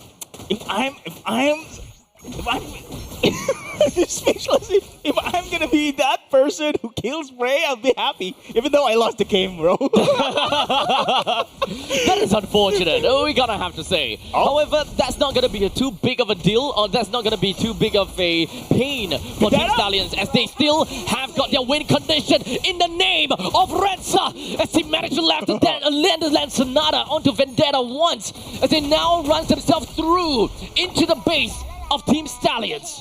Oh no. Holy Shield is still there, but the Lord is still standing, going for the push. The spiraling trident lands onto the AOG. T3. The AOG lands, but it's not too much. Roy all the way right in front. What is the kind of aggressive angle from Roy? They managed to block off the escape route coming from Bougie, allowing the Void Blast to land right on top of him. However, Roy himself will go down, credited over to Salas. It's going to be a 2v3 with Lucy Cutie that doesn't have a lot of HP to play around with. As such, Team Stallion, they can re-push in the middle lane and take down that whole defense, but that is very likely the most that they can do. Oh man, I love the Nature's Barrier there coming in from Lucian Cutie on the top side, but then again, Vendetta trying to hold his ground here. Oh! Punished for a poke.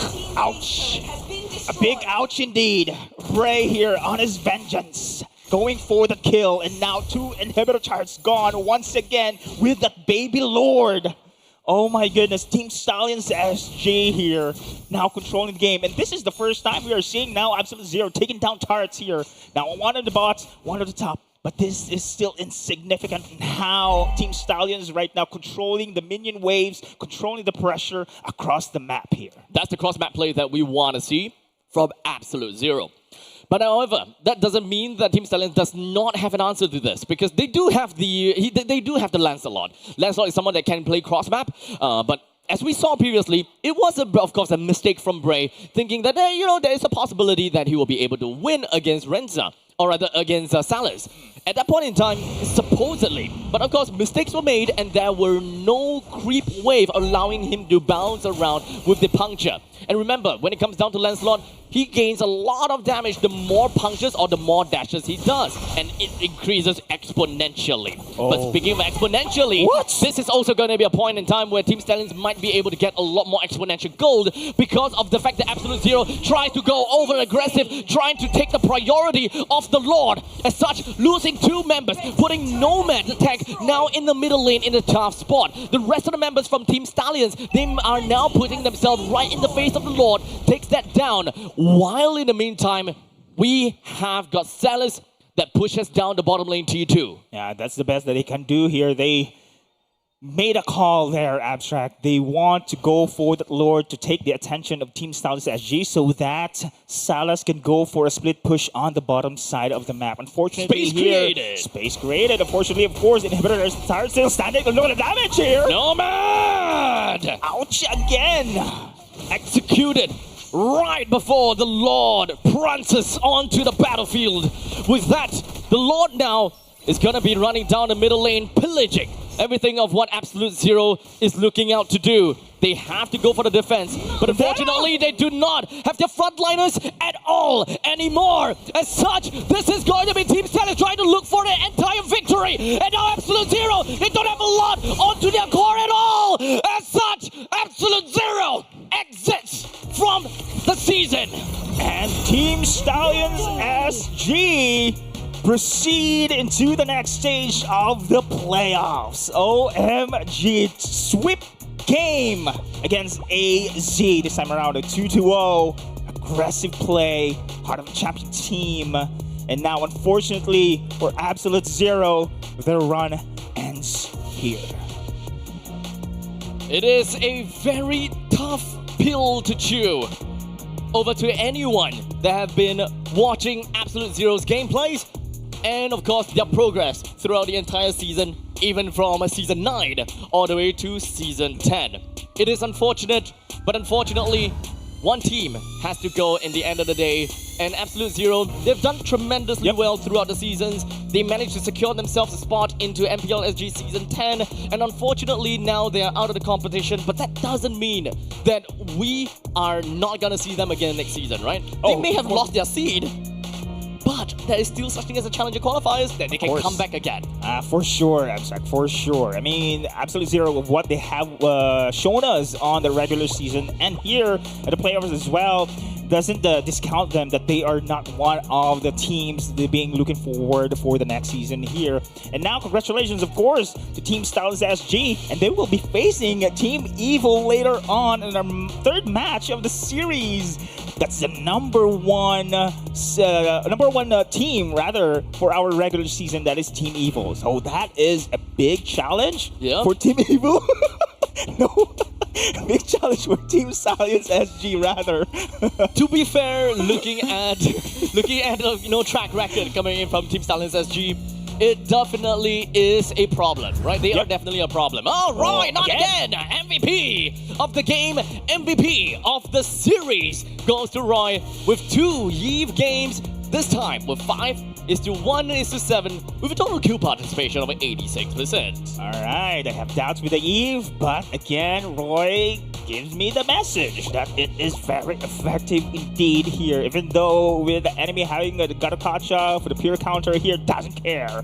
Man, incredibly good gameplay here. His RWM really cuts off the reinforcements when it comes to team fights, cuts off here the escape mechanism coming in from Absolute Zero as well. It's just incredibly good synergy for those aggressive heroes like Grok and Martis. Yep, I gotta have to say, Roy's RWM essentially plays a very important role as the cosmic spacer of the team. Just literally creates a black hole, a void of which, just to ensure that Absolute Zero either gets sucked into the epicenter or just gets completely eliminated out of the fight by no means of entrance. Man, that guy. And now, here are the stats that we have seen early stages of the game. I do believe Absolute Zero held their ground there.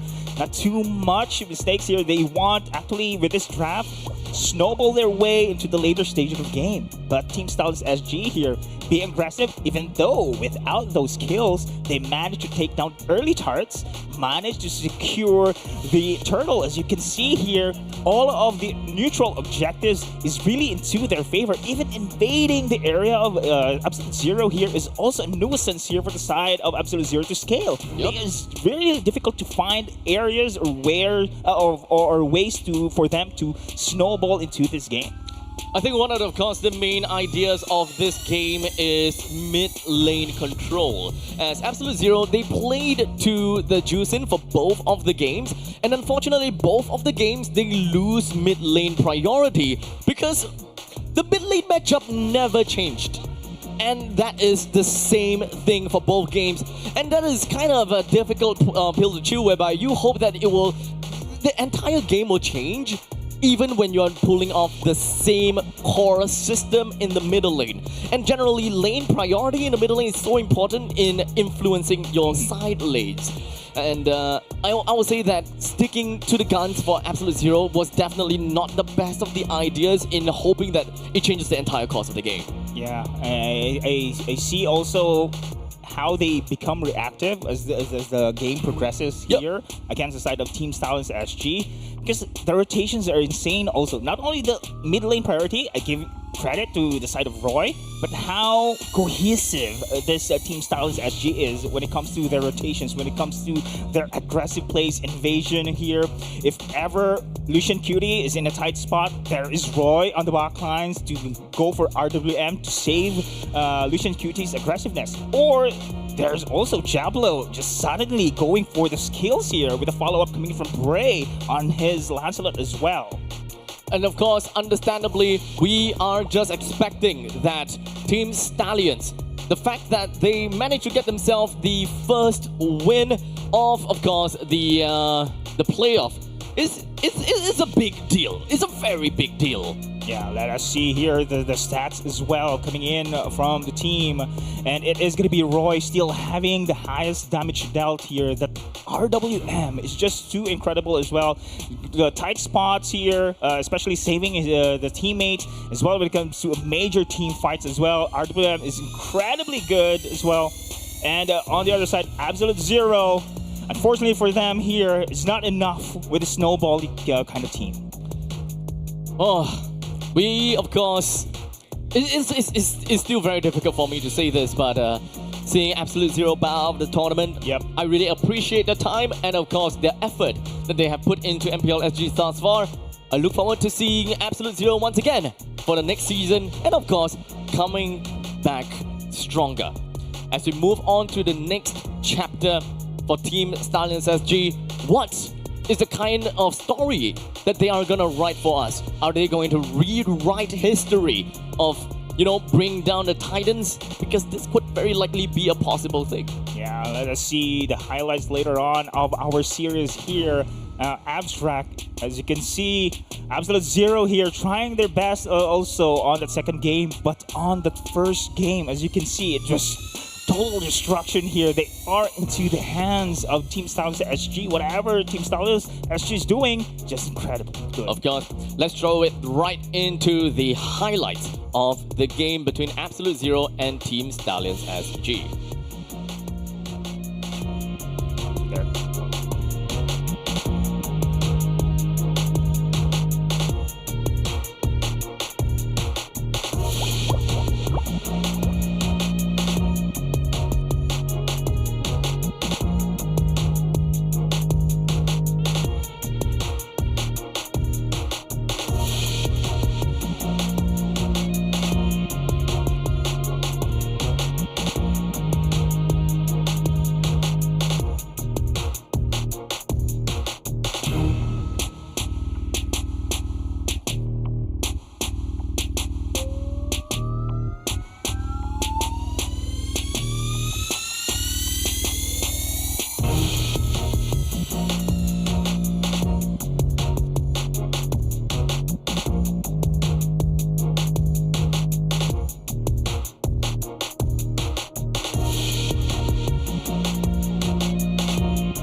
Thank you, Abstract and Did I. And welcome to the stage, Diablo, who is going to be the EXP laner for Team Stallions. So that was a banger of a match. I think the question that I have is picking Martis like a game plan or a solution to what other people are banning against you? I think I just don't like to play conventional heroes lah. So I just pick the Martis. Because I think this hero is quite strong lah. Just the other teams don't know it yet, and I'll show it to them. Yeah, maybe showcasing your personal skill, because I think a lot of people have put Martis down as not a very popular laner. So yeah, coming out very surprising off the bat. I think also another thing is, what do you or who do you want to meet in the grand finals? Not now, not tomorrow, but in the grand finals. I assume that's where you got aiming for. Who would you like to meet in the grand finals? I think Flash. Yeah. Because I've been in Team Flash before, so just want to fight them, yeah. So a little bit of rivalry there, yeah. So how does it feel now facing up against Flash with, I guess the team that you're playing with now are like your friends, your nakama, your gang, right? And like, how does it feel really to be sort of reunited in this form of your current team? I think the last time when we played, we lost lah to Flash. So this is our redemption arc. Yeah. Sure. And last but not least, what do you have to say to your fans overseas, internationally? Like, what do you want a message to send to them? Just want to say sorry for last season that I wasn't able to play. So this season I will be back stronger lah, and improve myself as well. Okay, all right. Thank you so much, Diablo, and congratulations to advancing to the next round. And we're going to see you in the next game against Evil later today, actually. So yeah, we'll see you once again. Thank you so much. All right. And now, so for our local viewers, just so you know, we are all here at the Centrepoint in Singapore. So do come down here. We have a bunch of prizes. We have so much activities here. There are lots of things to win, even diamonds as well. And for now, we are going to be heading to a short break, and we'll be coming back later with Ignite going up against Kingdom Esports. So see you guys in a bit.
benefits.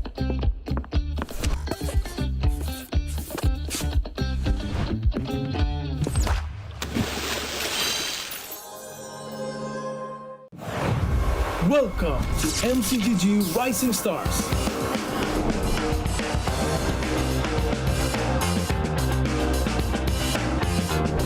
From September 12th to October 19th, take part in the regional contest, open to all players. Step up and prove your strength. Division finals will run from October 24 to November 2. The top 16 players in each division may advance to the next stage of MRS. Check your in-game mail for information.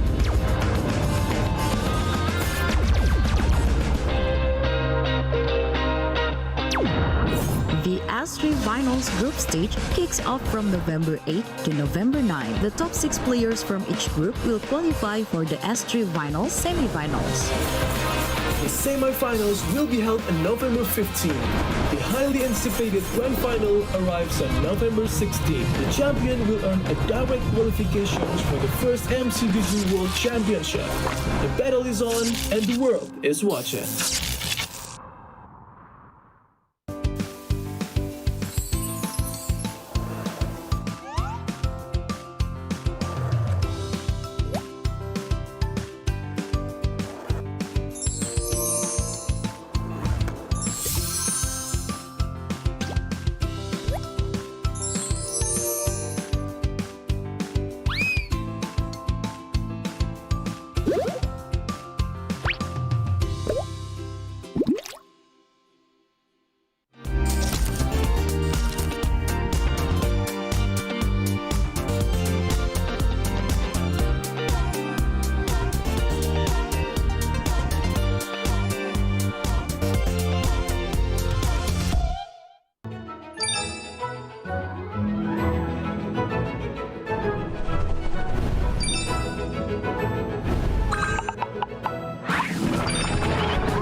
To Double 11.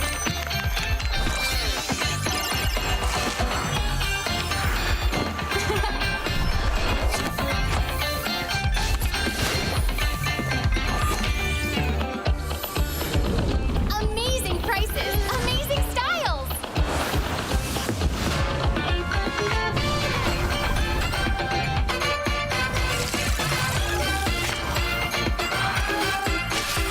Win big in Mega Draw.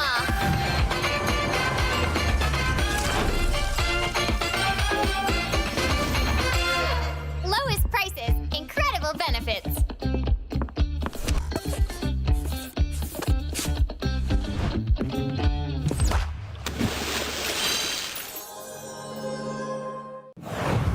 Welcome to MCGG Rising Stars.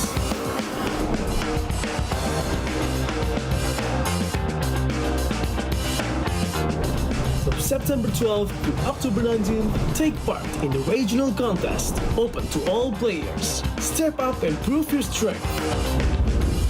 Division finals will run from October 24 to November 2. The top 16 players in each division may advance to the next stage of MRS. Check your in-game mail for information.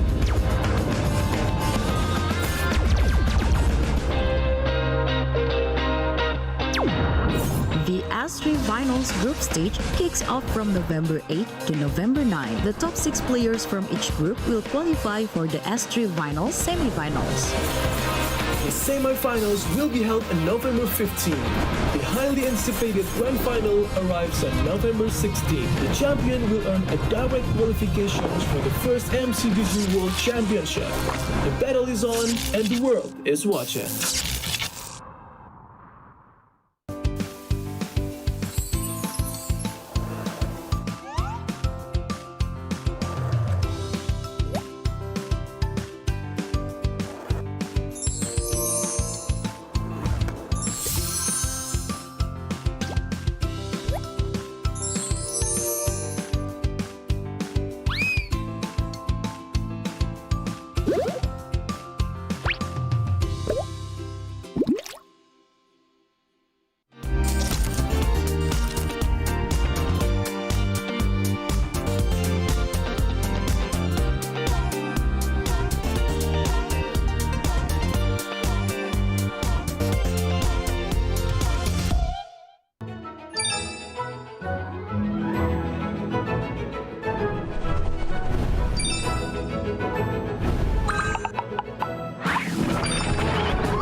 Welcome to Double 11.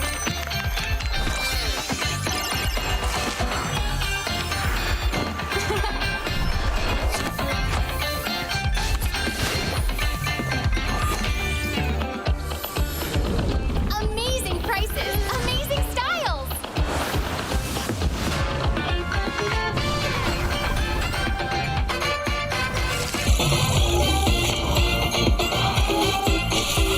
Win big in Mega Draw.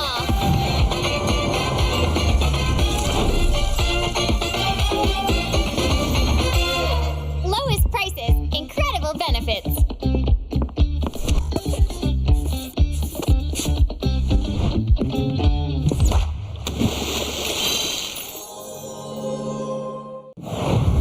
Welcome to MCGG Rising Stars.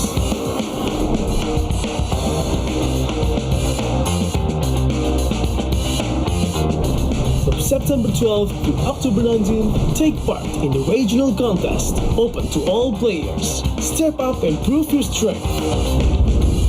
Division Finals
Ladies and gentlemen, welcome back once again. We've got yet another high-stakes game.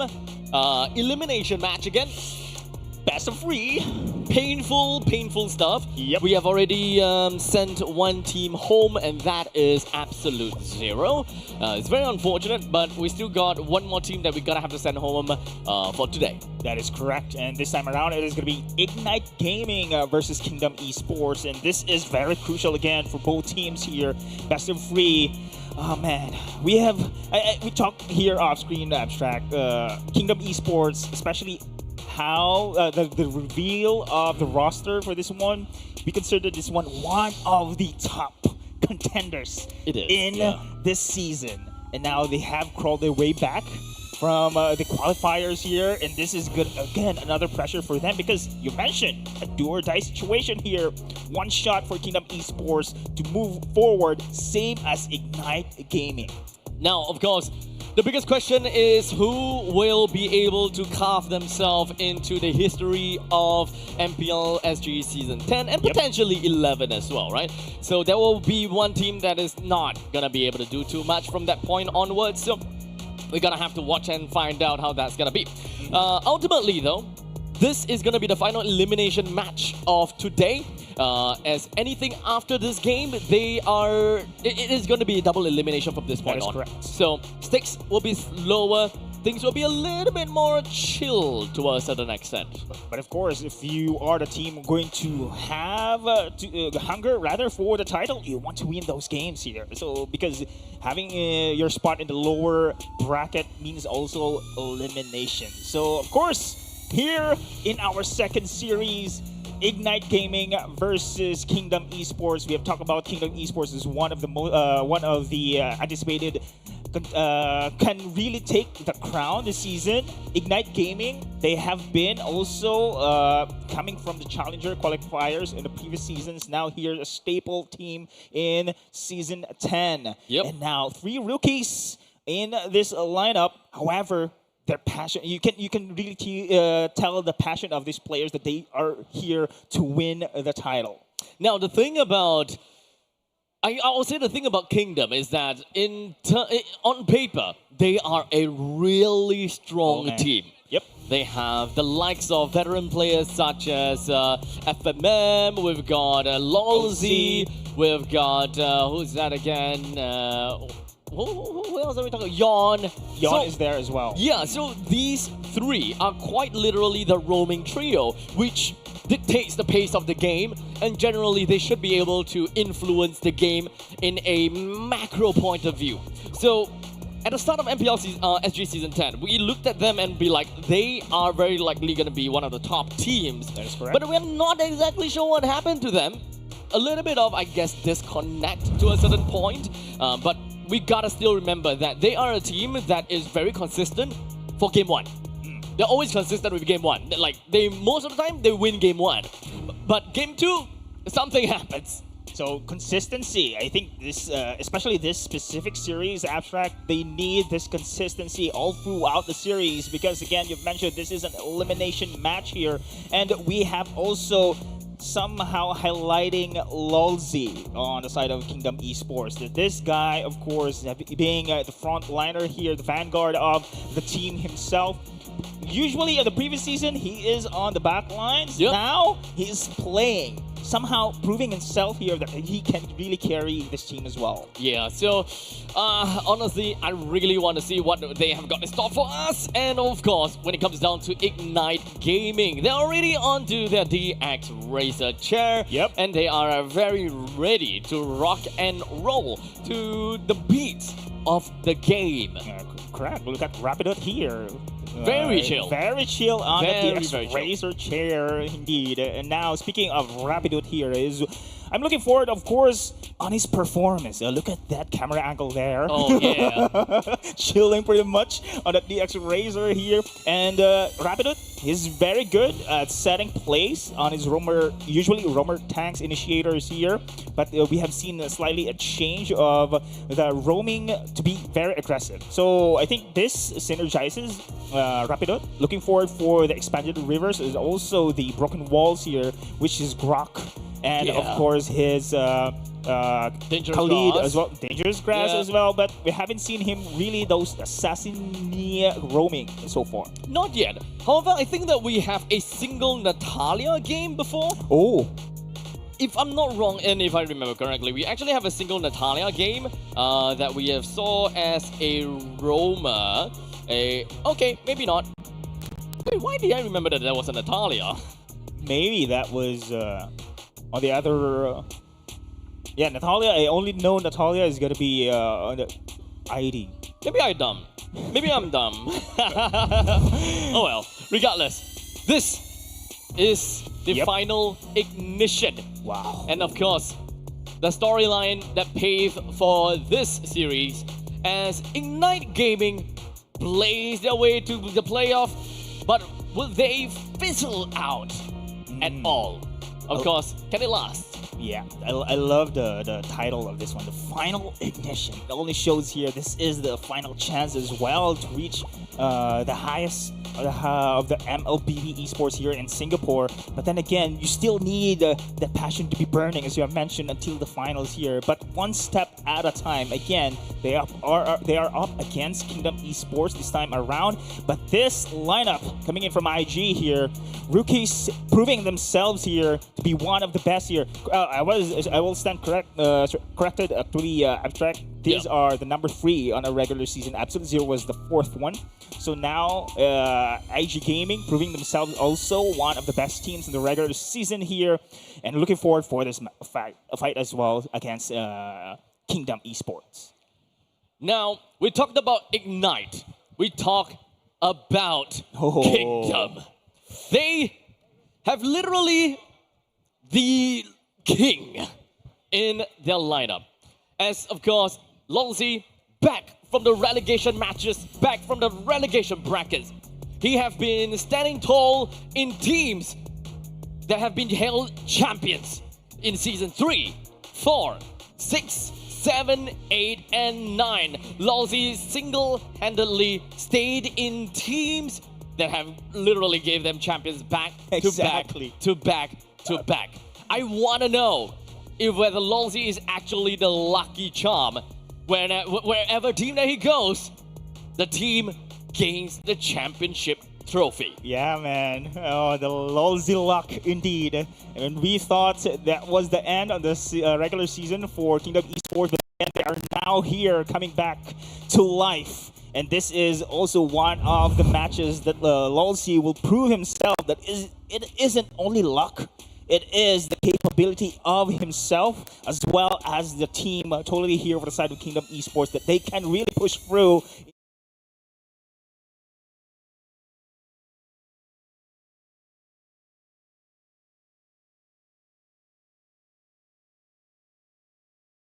That's the thing that we are looking out for. And Kingdom Esports, they have to take one step at a time. And of course, watch their stride. They didn't really have a very good time in the regular seasons per se, but they're not exactly out of the game just yet. Now, looking forward again for the match here. As you can see, being aggressive is one of the things that can give the advantage for the team.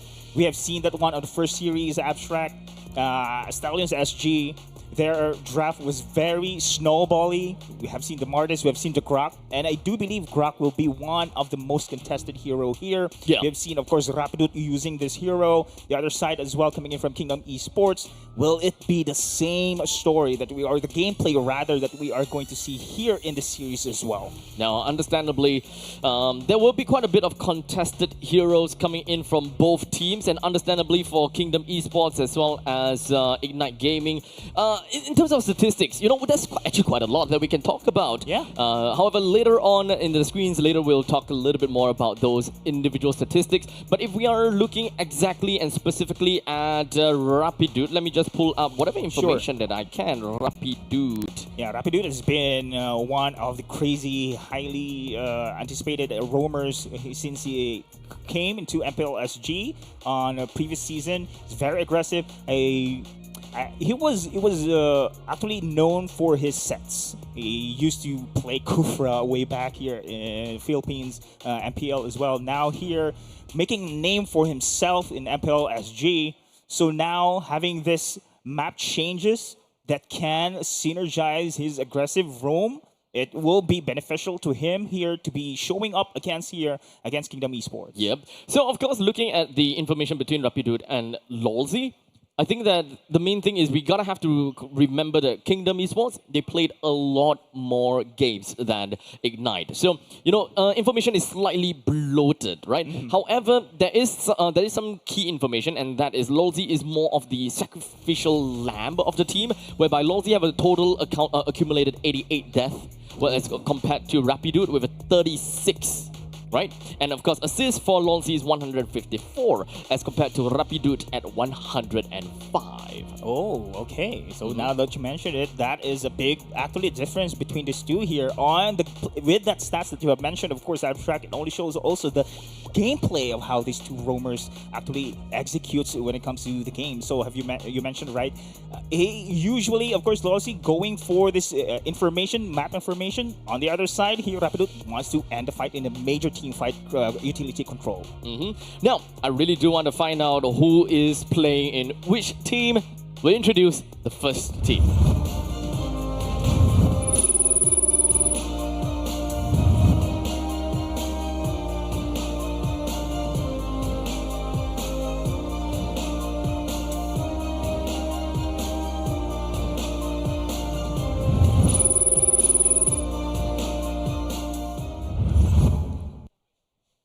With Ignite Gaming, we have Yuda that is going to be playing on the XP lane, Zack onto the jungle, Blade in middle, Seiji as gold, and Rapidude as the roamer. Together as this five, they will blaze their way over to victory, and so far, the sparks has been flying all the way through the regular seasons. And the question is if whether this spark and this fire will stay ignited all the way to the end of the playoffs. I do believe here, especially they have the rookies here. You know what happens to rookies playing this kind of level is the intensity, of course, and the hunger to win the games here.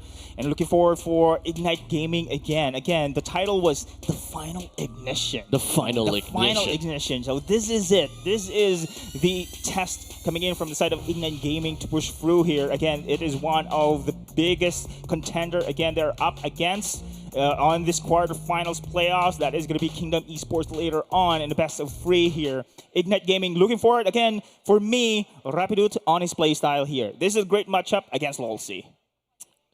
Team Ignite, they are a team that I kind of look out for quite a lot, especially since absorbing Rapidude with a very good performance back in Season 9. And coming in together with these bunch, right?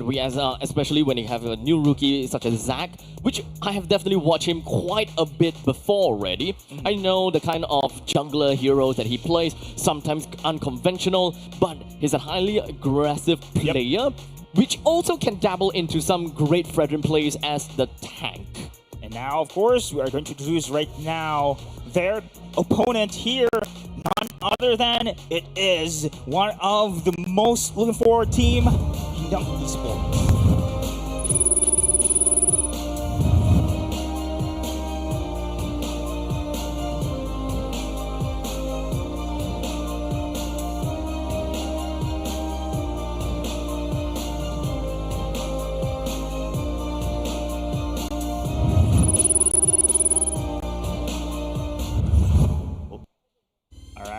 Ladies and gentlemen, Kingdom Esports, Dream Saturday here in the EXP, Yawn on the jungle, FMM on the mid, Grant here on the gold, and Lolzy on the roam. And big names here, one of the anticipated teams to win the title this season, and incredibly still are being anticipated by us. Indeed. That they are really going to move forward. They have set up their kingdom, and in some sense, the patriarchy coming in from Lolzy stands supreme in these seasons and seasons. But the question is if whether that patriarchy will stand tall all the way even in MPL SG Season 10.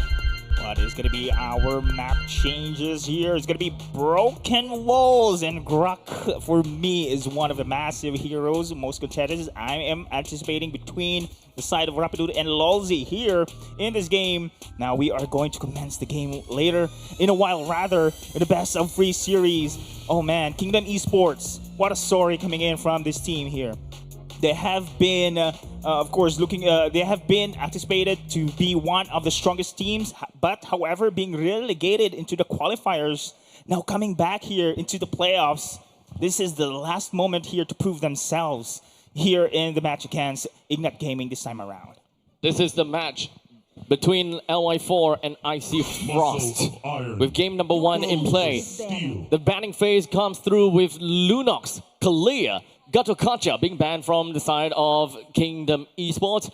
And from Ignite, they have taken out the Juicin, CC, and Baxia. Okay, Yisen Shin is pretty much open here. It is also one of the first pick here, but instead, Akemi this time around. Now we have seen quite a change here compared to game 1, right? Yep. Now, drafts-wise, ban-wise, it's totally different here between these two.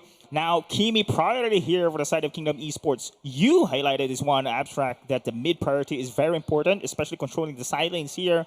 Now we have the broken walls into our map. You need also to be aggressive here. So having a Kimi in the middle lane has the range, has the harassment, can also have the mobility synergy here for those aggressive roamers. Now the question is if whether the mid lane is going to be that aggressive. Because Hylos, okay, so it has already been taken away from the side of IG, right? Because Kimi plus Hylos is actually a notable combination in middle lane where there is a lot of damage over time. In the early stages, damage over time is actually a very strong component in wave clears as well as poke damage to the opponents, that it becomes invisible impact. But that has already been taken away as Hylos and Lancelot is going to be the first and second pick over to the side of for the side of Ignite. Okay, yeah, but for me, I didn't expect, of course, a Hylos being prioritized here for the side of IG. But Me neither, yeah. Yeah, pretty interesting. There you go. The Grok right now. I thought this is going to be a pick here for the side of IG. We've seen Rapid on the Grok, and instead they want to have this sustainability. But having a Kimi, having a Grok, having a Yisen Shin, we've seen how this power spike in the early stage of the game, having those early kills or this early objective takedowns can really snowball their potential.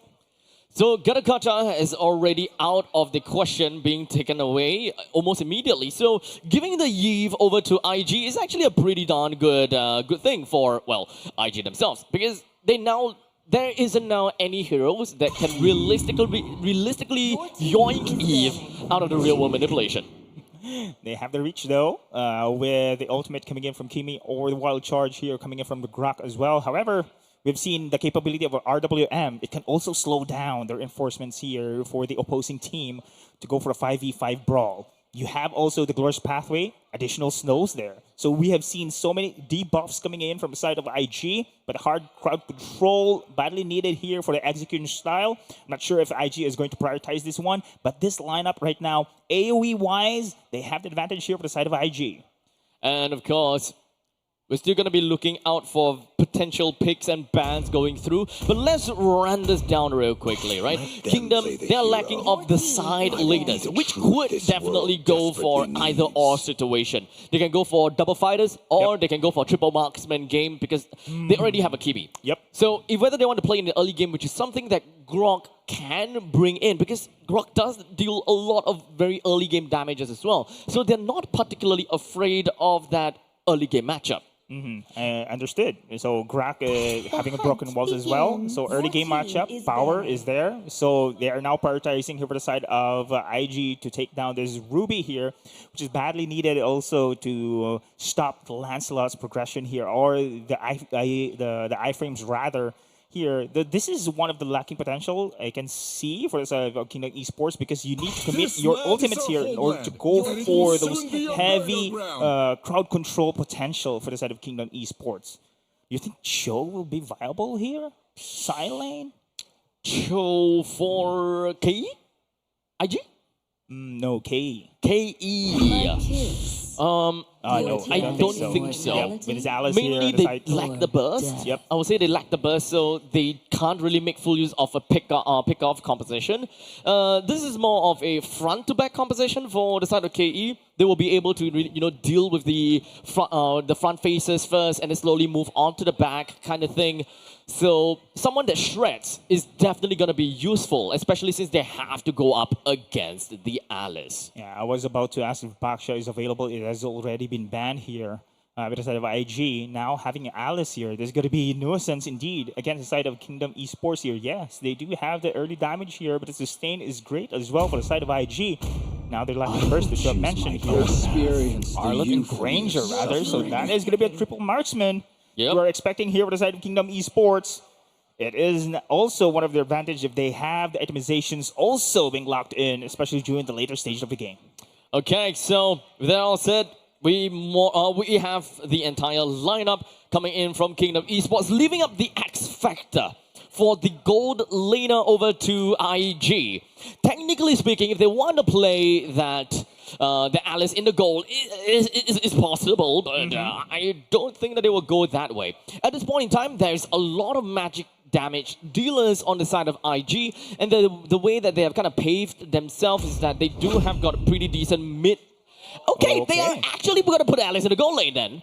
Yep, Alice in the gold. Yeah, it is actually Cho for the side of IG. Wait.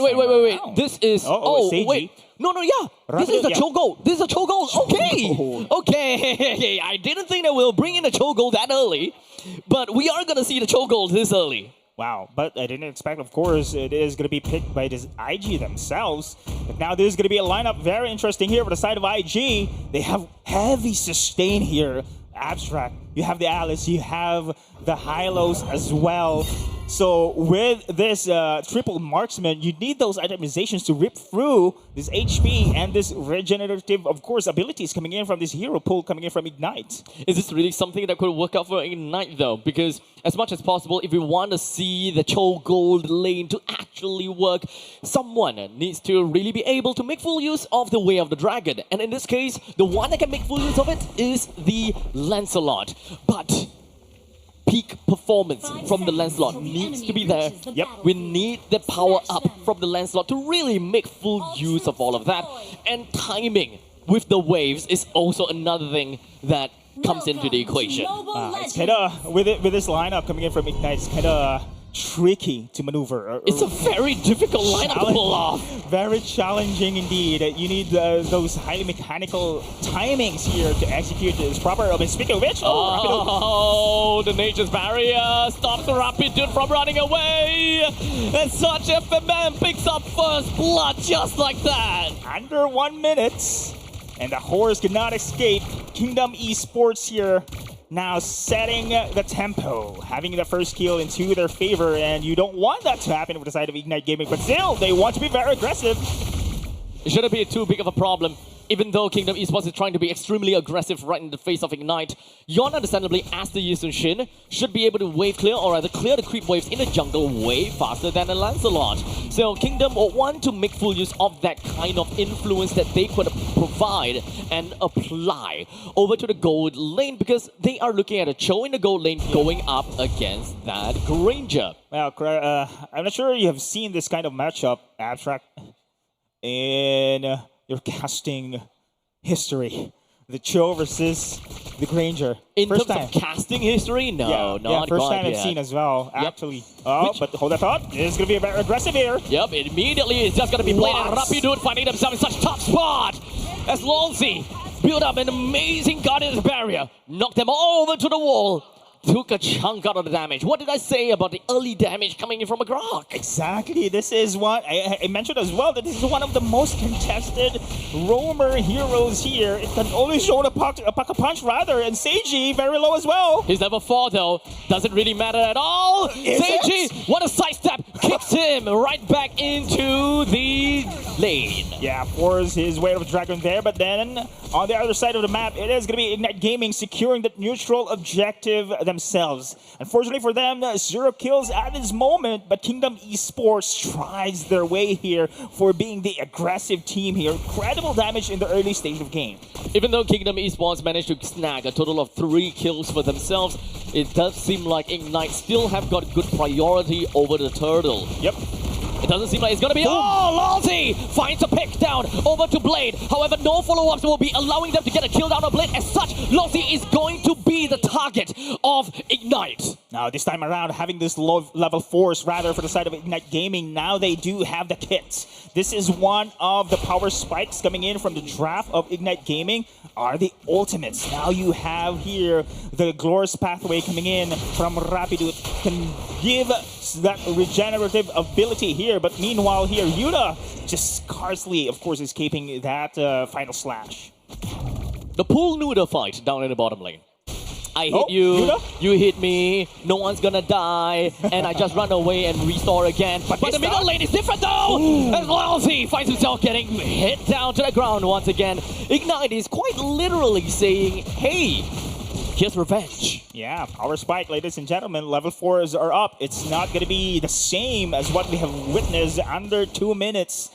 Now, with this ultimates available coming in from Ignite Gaming, they have the ability right now to be the aggressors themselves. And it is going to be Zach right now trying to go for his farm, while Kingdom Esports, we have now seen somehow their aggressiveness being cut short. But hold that thought, Rapidude. It does seem like Rapidude is just going to be finding himself pushing right into the face of Kingdom. The RWM didn't do too much. Grisanity flickers himself right out of the way, gets a stun down on the River Crab, and of course, punches himself right out of the battle. Okay, now this is going to be important right now for the side of Ignite Gaming as well. Secure the turtle, but then it is actually Kingdom Esports here on the first on the area. And Ignite Gaming knows about this one. Oh, I love the position here coming inside the Seiji here. And let us see, Lousy knows about this one. They do have now ultimates available. And look at Yuta also escaping his life here, almost being taken down. Oh, that's quite a bit of damage actually down under Insanity.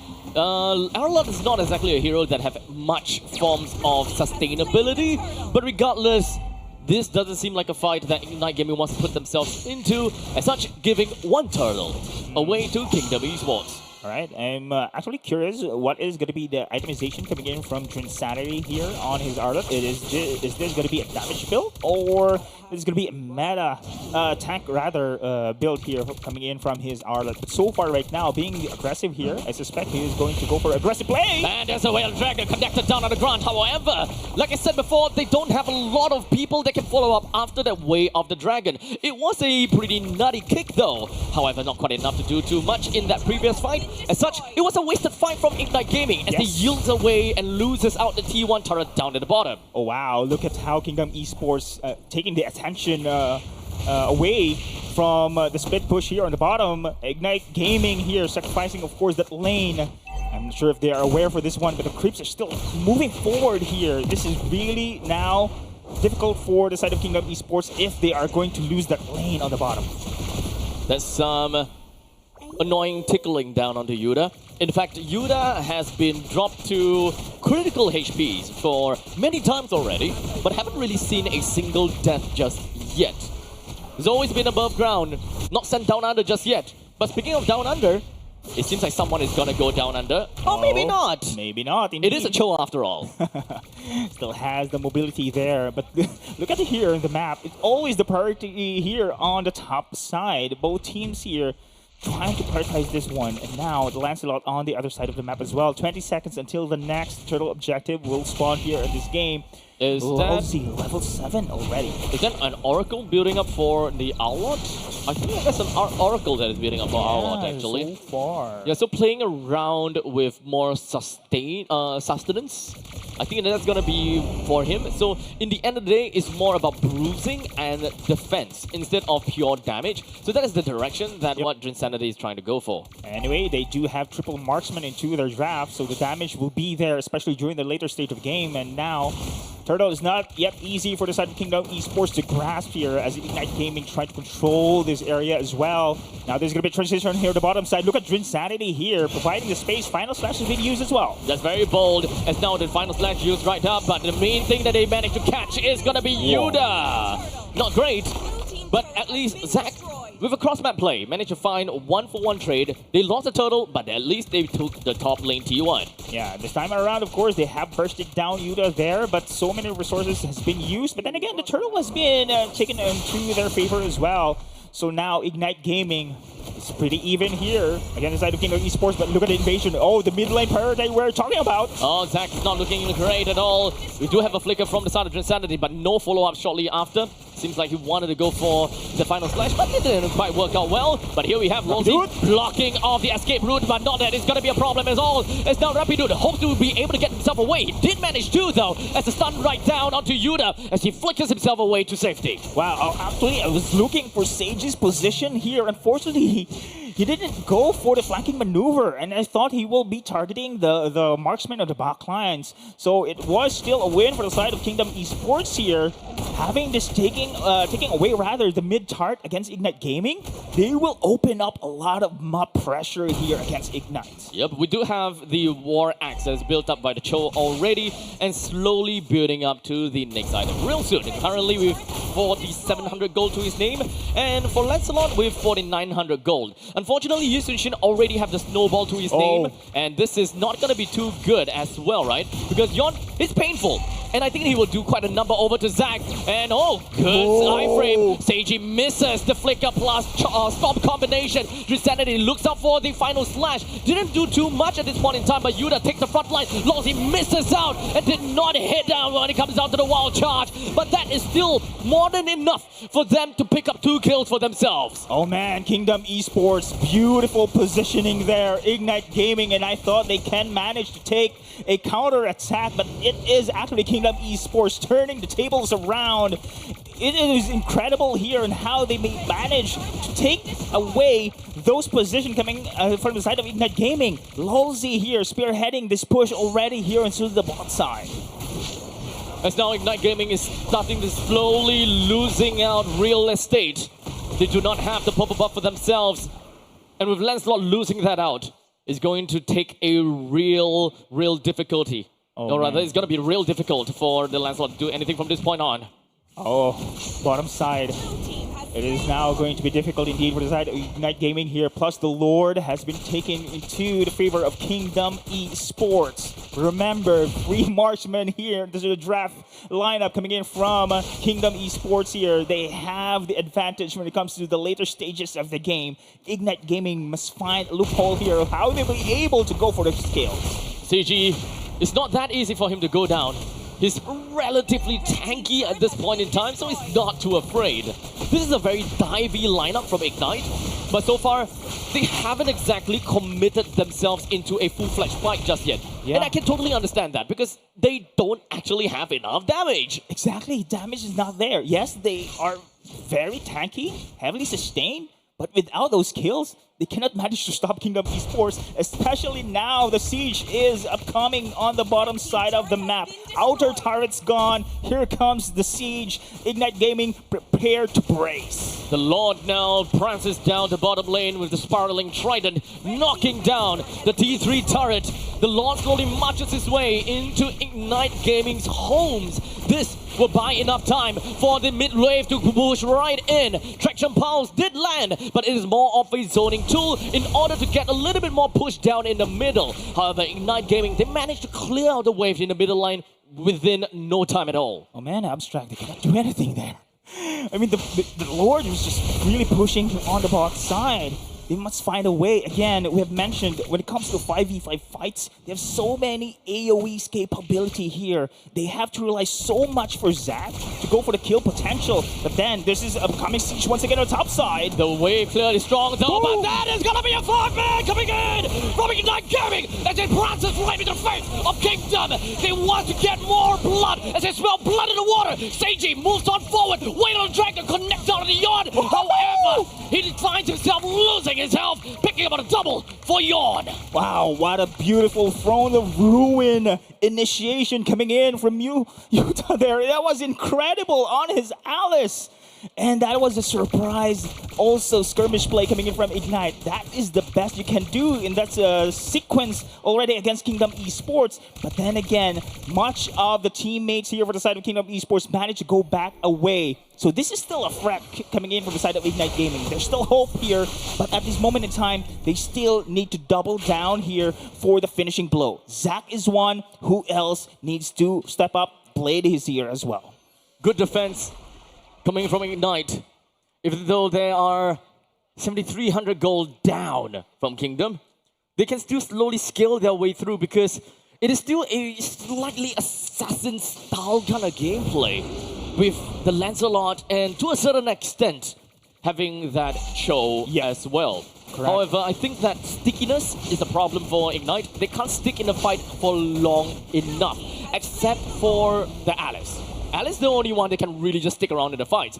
But with all these passive damage coming in from Kingdom because of the presence of triple marksman, skills on cooldown is actually not going to be a problem at all, while it is the case for Ignite. Yes, which is why all of their ultimates, the execution and how they're going to go for this high ground defense is very crucial right now.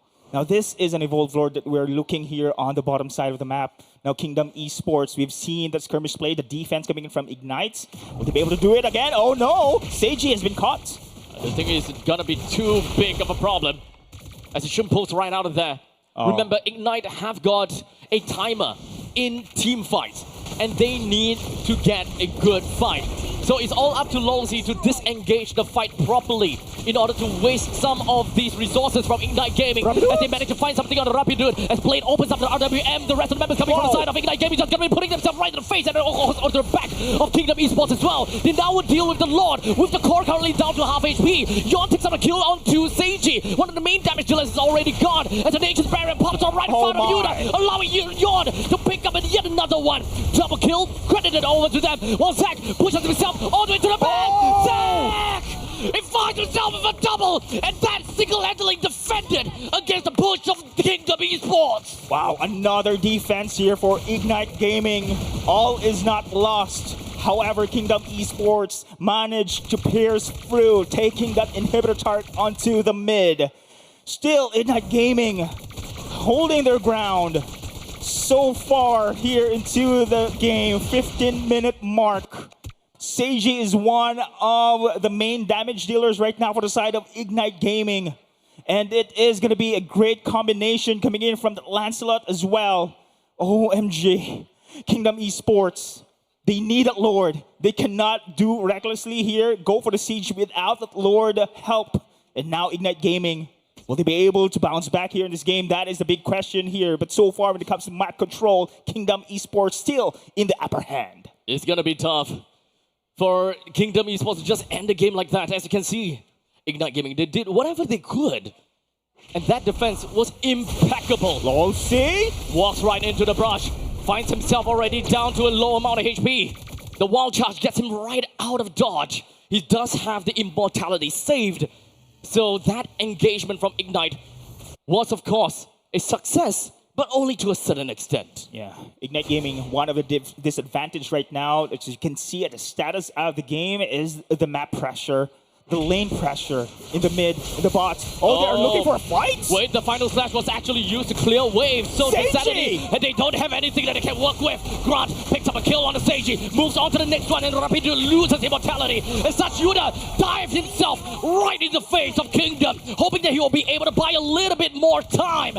But that did not work out at all. While Kingdom Esports now prancing themselves right in the face of Ignite, knocking on to the very soul of Ignite. They close themselves and knocks onto the door, onto the core. They have a couple of creeps that allows them to end the game, and that they will do. They don't need the Lord anymore here with that pickoff against Seiji. Rapido as well falling down, caught off guard. And that was the moment Kingdom Esports needed to seal the deal. So the narrative still played out well for Kingdom Esports, as they have notably always been winning their first game. Yeah, you mentioned that 100%. Yes, almost 100%, I would like to believe. But that's the caveat. Game number 2 is where they start to struggle. Yeah. And to be honest, I don't know why. Now, this is one of the things right now we're going to look at, Abstract consistency. If they'll be able to seal this series right now, here and then, against the side of Ignite Gaming, that is going to be the big question here. But the performance that they have shown right now here is pretty good. They're here really shaped very well, ready to lock into this playoffs here. However, Ignite Gaming on the other side, okay, one thing lacks: damage. Sustain, yes, we have seen that one, but damage-wise, still lacking. They had to rely so much for Zach on that moment. And as much as possible, they are kind of a divey composition as well, right? They want to dive. They want to dive. They want to throw their Cho in, wait the dragon, pull someone completely out of the question. But that's Grok. That's a Grok. I think Grok is the hero of the series. Great game 1 still is, now game 2 as well. But then again, here's our MVP of the game. It is none other than FMM on the Kimi. Man, mid lane priority. It is one of the things here for the side of Kingdom Esports. Incredible damage, performance rather, kill participation here, 100%. It means only one thing, that he is present all of the team fights. 5 kills, 10 assists.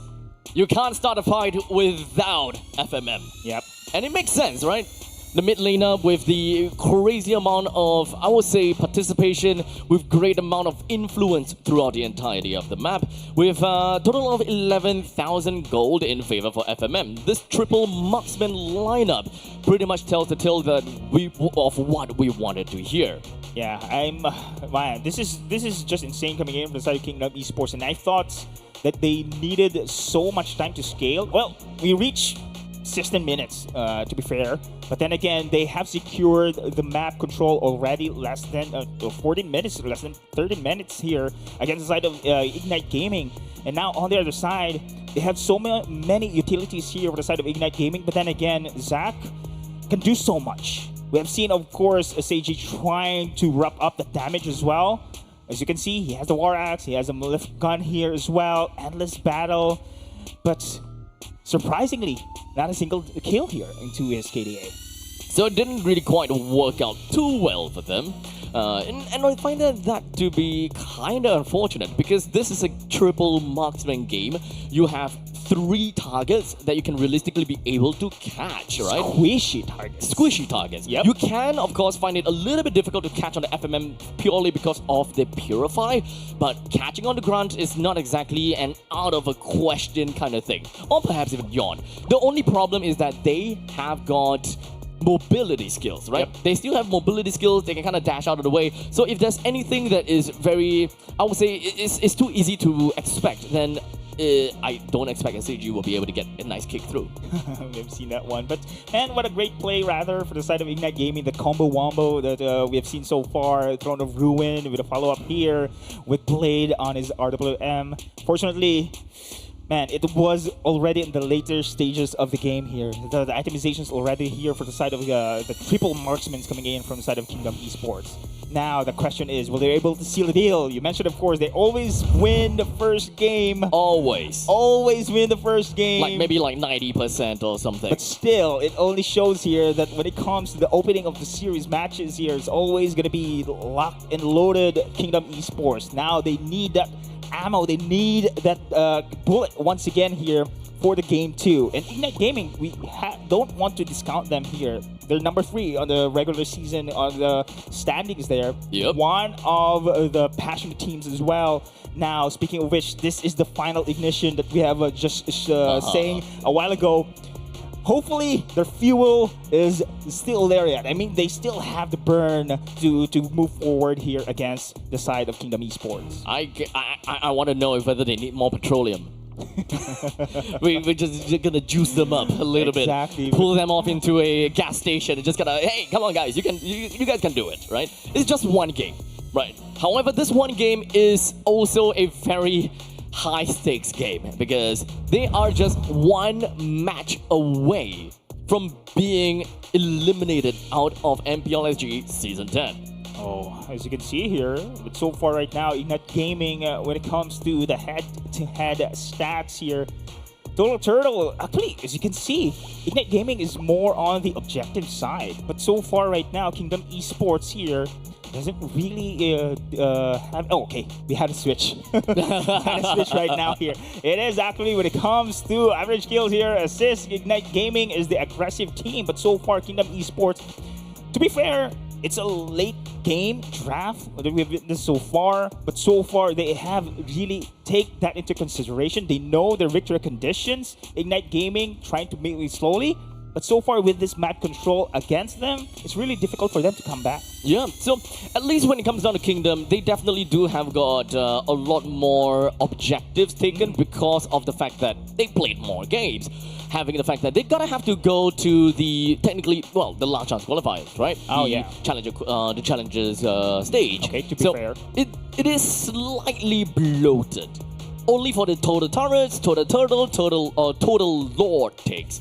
So in most cases, KDA, average assists, average kills, average gold, more or less tells a easier story. Actually, pretty much even. Pretty even, with Ignite Gaming having a little bit more on that context. So far right now on the game one that we witness here, Kingdom Esports totally having the upper hand here.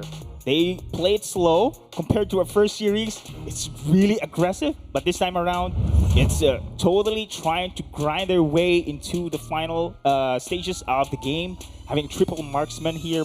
After, do you expect another triple marksman here from the side of Kingdom Esports? I mean, that's the say where if it ain't broke, don't fix it. Exactly. Same as Stallions SG. Yeah. Yes. Same playstyle. Same playstyle. Very effective. Same way all the way through, right? Correct. Ultimately, I think that this is kind of like a trial and error kind of situation for Ignite Gaming. I would want to see them trust their gut, right? Because some of these players are actually very renowned players and they have went through some veterancy. They have played seasons after seasons. Yuda has been in the XP lane for a long while. Seiji has came in for a couple of seasons back already. Rapidut played a very good roam position in the previous seasons. In fact, with the fact that they are currently in their lifeline, the fact that this upcoming match is actually gonna be match point, will we see the Rapidut Franco? Oh, yes. The Franco, indeed. That's why. Speaking of which, I want Rapidut to have an aggressive, not utility roamer here. I expect him to go for Grok, to go for that Franco that we have mentioned, to go for this heavy. Also, the Matilda. Also, he's pretty good in Matilda. Last time that we have witnessed him playing that hero. So far, having the high lows. Yep, pretty much saves everyone here, but can do only so much here to have it sustain. I want him to be very aggressive this time around against Kingdom Esports. As we slowly move on over to the drafting stage. Once again, it's going to be a head-to-head battle between LY4 as well as the coaches and analysts of Kingdom Esports. And Lolzilok, is it time to show that secret technique, hidden power rather, coming in from the side of Kingdom Esports? This is it. One game away to go for the semifinals match here. However, Ignite Gaming on the other side, they still have a chance to climb their way through. Oh man. I just want to know. Up. I just want to know if whether is the Lucky Chum gonna snuff out the fire? That's the main thing I want to know. Is the Lucky Chum stronger?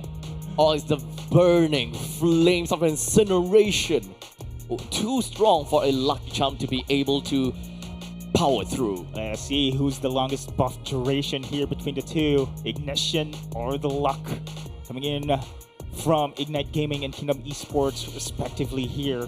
One game away between these two teams. I'm not sure if this is going to be a first pick coming in from the side of Ignite Gaming. I'm actually prioritizing here for Rapidut's roam here. But usually Yisen Shin has been considered, especially in the first series, Yisen Shin has been considered as one of the priority picks here. So far right now, Kimi, we've seen from FMM, they are doubling down here in the middle lane. Now, I definitely agree that I want to see that priority over to Rapidut's picks. However, no, I don't think it will be B1 or R1, R2. So, yeah, B2, B3 or R3 would be my pick. Don't leave it over to second phase because I think that the Franco can be banned quite easily the moment that the situation calls for it. Agree. Now here, Kingdom Esports. Wow, I cannot manage and how the pressure coming in from this team, going from the Challenger qualifiers, from the seeded team going down to the Challenger qualifiers, now here in the playoffs once again. Indeed. You mentioned, of course, many games. They have played so many games already. Is it draining from them? But so far, looking on that first game, they are hyped and ready here. Honestly, the one thing that we need to remember as well is the fact that Ignite Gaming, in their time against Kingdom Esports, during week 2, day 2, Ignite Gaming won against Kingdom Esports in a 2-1 fashion. We need to really remember that. Week 2, day 2. So we definitely did mention about the fact that Ignite versus Kingdom will win game 1. And indeed, that was the case. But Ignite Gaming, they come back. They come back in game 2 and game 3. Oh, are we expecting the same story here? But then again, that was the regular season. This is now the playoffs. Elimination match. So far here, looking onto the faces of Kingdom Esports, pretty much chill. I do believe they are looking ready here against the side of Ignite Gaming. So far, Ignite Gaming, abstract here, the utility lineup, the tankiness, they have to rely so much for Zac. Becomes so one-dimensional. Actually, they need to win major team fights. Again, you rely so much on the utility. Once those utilities, those ultimates rather, and in the cooldown, really difficult for them to actually bounce back. I would definitely agree with that, right? I think that in the early stages of the game, having the Way of the Dragon is definitely good for the rest of the team. It doesn't have to rely on to Lancelot all too much. But in the late stages of the game, I think that is a very good utility to have. But there will be too much chaos for a Lancelot. Lancelot will have too much to kind of deal with. You're going to have to work for macro. You're going to have to look at the objectives of the game, Lord and Turtle alike.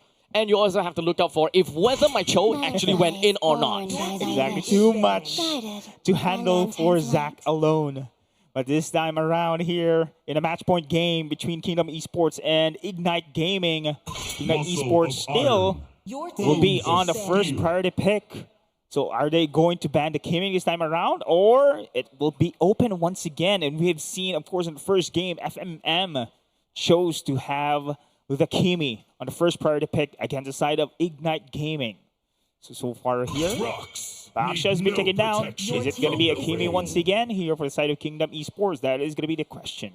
Yes, and Shin has not been banned as well. Reporting for duty. Kimmy indeed. Your team is picking. It's still going to be a Kimmy.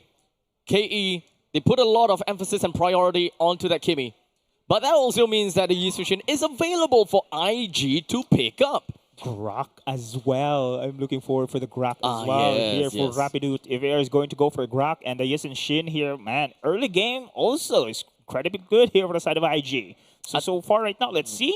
It feels as though they're kind of forced into that Grok. But it's not a bad thing per se. I would say that picking up a Grok for themselves is still good. As much as I want to see the Franco onto Rapidu. But I think that they are forced into that hand. If you don't pick up the Grok, they will pick it. Oh, there you go. Speaking of which, it is now going to be a Grok here for the side of IG. Lancelot, however, it's going to be a priority here for Zac. Man, Zac's Lancelot in the first game, man, not too shabby here. He's pretty good, showing pretty good performance there. It will be taken in, but of course, Kingdom Esports have a chance to take the shit themselves, but instead, a Hayabusa and the Hylos. There we go. This time, the Hylos was not stolen away in some sense. Okay, it's not say stolen away. It's completely different. Because in the previous game, the Kimi was going to the side of Kingdom, yes, and then... Oh no, wait, yeah. Hylos was stolen away by Ignite. So this time, so this time Kingdom actually picked up the Hylos for themselves. So that worked out. That worked out great. There's a switch of heroes between these two roamers here. Lalsi this time around going to be on the Hylos and Rapidude here on the Grok. Now the Eve as well, double down. Wait, Abstract, are we seeing 100% Eve pick here so far? I would think so. I think so, yeah. It's 100% pick for today. Yeah, this is really high priority as well, especially in the second phase of the drafts here. Now, Ignite Gaming, they have the power already in the early stage of the game. So we have seen incredibly good grab performances here and how it controls the aggressiveness in the evasion as well across the map. So dangerous grabs, remember, ladies and gentlemen, here in our game 2. Advantage as well here for those surprises across the map here, especially for the side of IG. Uranus is now taken out of the equation. So no more annoying Uranus, but there is still an Esmeralda that can potentially be picked out though. But the question, of course, if whether KE would even bother about that. At this point in time, my kids. No. Your team it is going to be the Alice that's thrown away. Yuda did see some, to a certain level of success from Yuda, but it's not a problem per se. Actually, Harith is pretty much open as well, if I'm not mistaken here. Harith and the Eve combination is pretty good. We have seen the RWM and the Zaman Force can deal a lot of damage. So even though, of course, the Glorious Pathway is there, but with the combo coming in between these two, they can double down here with the Magic Burst. Yeah, so far here, on the other side though, Kingdom Esports, they had Abusa. Again, the pick of play is incredible, especially against the Eviers, just standing there once the ultimate been committed. But, you know, shields are there as well. Oh, you are right, actually. With the fact that they picked up the Phobias, they are leaning over to the Harith. So, this is an area denial game from IG. This is a hands-down area denial game from IG. So, it kind of forces Kingdom to want to play that Harith. Right? But this is a lot of area denial from IG even for themselves. So, even if the Zaman Force is dropped out from KE, like if they want to steal it, I think that is only going to be a bait. So they need an answer. There you go. The answer is going to be that Ruby. Yep. And Esmeralda as well. If the Harith has been picked, so Esmeralda is pretty good matchup as well.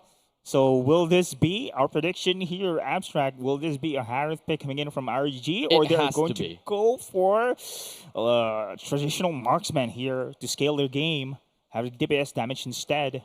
But so far, Kingdom Esports knows about this one, very much prepared for this Esmeralda pick as well. I think they have to. They definitely have to. Yeah. So, Harith played out. This is quite literally a very good lineup that allows IG to unlock Seiji and be able to pop off the Zaman Force and the Chrono Dashes for days.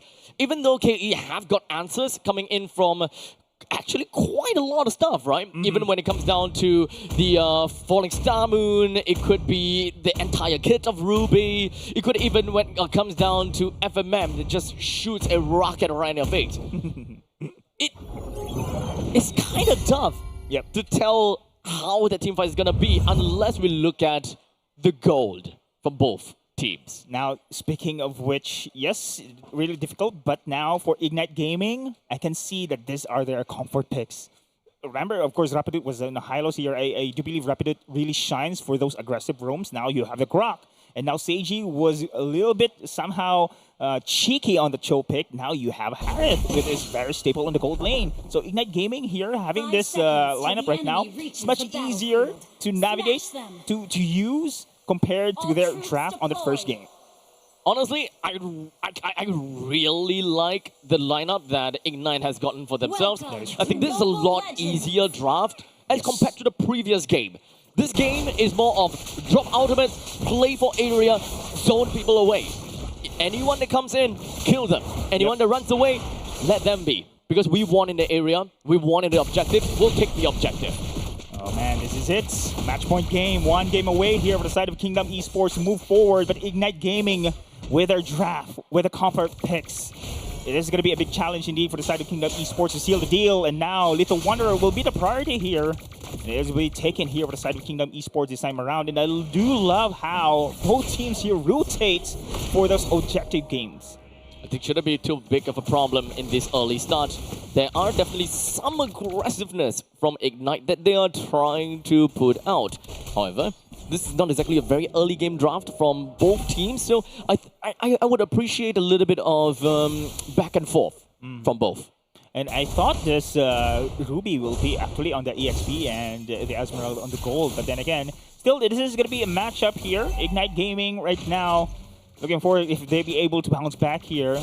Again, you've mentioned, of course, their draft right now is much easier compared to the game one. And I do agree with that one, Abstract. Now, all is kind of slow compared to the first game. And again, Ignite Gaming, they have to rely so much on those ultimates here. Same thing for Kingdom Esports. So both teams here trying to take their time for that power spike to gain. And now level 4 already here for the side of Insanity. They have now the ultimates really needed here later for those turtle takedown. Turtle currently popping out at the bottom. We've got Lolzy that is just going to be opening up the map just a tad little bit. They managed to find exactly where Zach is. Insanity have also found himself right at the bottom, right where the turtle is. Everyone is more or less shown themselves except for the top lane, gold lane. They're going to be playing for themselves. In the meantime, Yuda doesn't have a lot of HP left, going in from more and more demonic forces right into the face of Lolzy. And Lolzy, he does have a couple of healing potentials, so he's going to be safe and sound at least for now. But a good route down onto Rapidud, but not quite enough to take him down just yet. As a Phantom execution from Zach pulls him right out of the fight, while Kingdom Esports gets the turtle. Wow, beautiful. Of course, Kingdom Esports play here, just zoning away Ignite Gaming. But of course, give credit also to Ignite Gaming to scarcely, of course, escape on that skirmish play here. So far, no deaths whatsoever. So it is very important as well for both teams here to secure the first blood into this game. That's a 3-man that's going to be slamming themselves right into the face of Lolzy. And even when it comes down to wall charge, that's a lot of HP that dropped onto him, allowing Blade to draw first blood. That is indeed a first blood here, but they are now giving Grant here the gold onto the top side. Now response coming in from Ignite Gaming at this moment in time. But look at here, the Esmeralda way off here. Trying to cut the waves and now going to go for the rotate. You can really tell here that Kingdom Esports are looking for a play. There's still going to be a standoff between these two teams. Do note that none of these players and none of these heroes have got any form of power spike just yet. It will be a long, grueling team fight if we ever get into one. But for now, we want to look out for the junglers. They are the one with the highest kill pressure per se, with the Hayabusa and the Lancelot. Yeah, slow-paced game so far right now. Taking their time here. And 35 seconds until the next objective will spawn in the game. And Hunter Strike already here. The side of Yon now. They have the damage. They have the penetration. Kingdom Esports looking for a play here. And let's see if they are going to be successful into the dive. Ultimate has been used here. But it doesn't seem like it managed to pay any much dividends for either one of these teams. Once again, back to the standoff. Yeah. And they're just wanting to get themselves some of these river control, but not much damage for them to realistically be able to really establish the control. The bottom lane, or rather the turtle, is about to come out though. So that should spur on some trouble. And it should encourage some of these unwanted fights.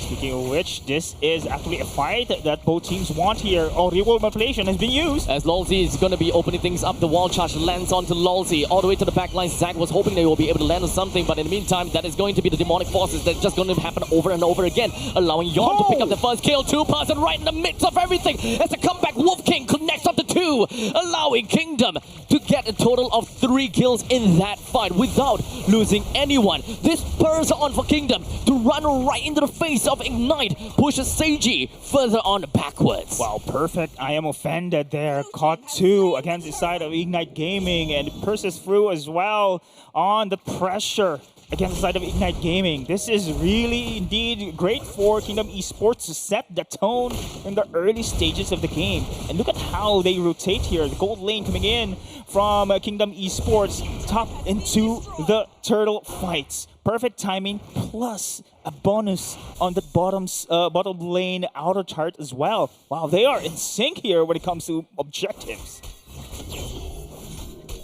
We're back again onto the stalemate. Even though Kingdom Esports have won the previous fight, and they managed to snag a 2400 gold lead, but they didn't win in any form of objectives as of yet. The top lane T1 is still there, middle lane T1 is still there. The only thing that is realistically working out for Kingdom is that they have two turtles and a single turret down in the bottom. Now, another turret on the top as well. That's oh, man. good, but why didn't Ignite have any form of defense up in the top lane? Exactly. Good question. That's right. Why? And now Ignite Gaming here, they want to double down to go for a skirmish play instead.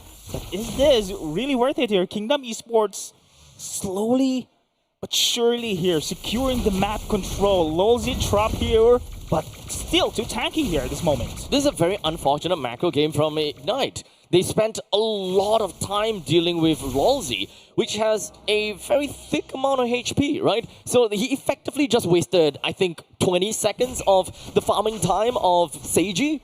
And and during that time, the Ruby is just all the way up the top lane. Yeah. Yon was farming as well. Wow. So pause 1 versus pause 1 style, Ignite is definitely slower. We were looking at 2,300 gold advantage for Kingdom. Now it has increased by 3,000 just from a single standstill from Hylos. Even though they don't have so much skills here, again, objective is still one of the key things to win the game. And Kingdom Esports is leaning forward into that victory condition.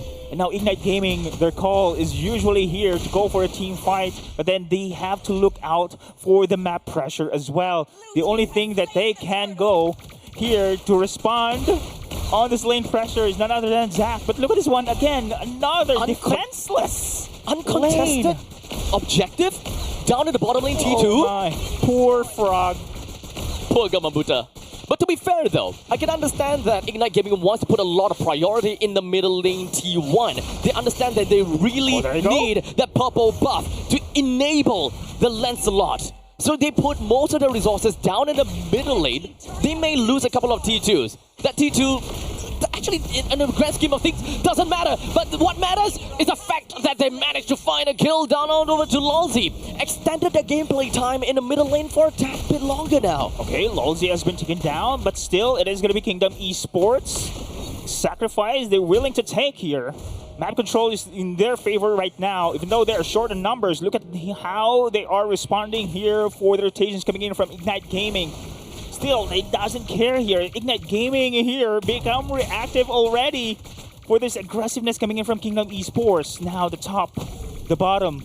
Still, even though the mid lane charge is still standing, they have to look out this lane pressure on both sides. 4 men hunkering down in the middle lane. Ignite definitely knows what they're defending for. Lolzy again. He got singled out, but it doesn't really quite matter for now because Kingdom Esports, they're going to be fighting back. They managed to land a traction pulse. It pulls Ignite Gaming into uncharted waters for now, but doesn't matter too much as they're still relatively tanky. And it is going to be difficult indeed for the side of Ignite Gaming. We are seeing here that Zach is forced to create the lane, and now he is going to go back here.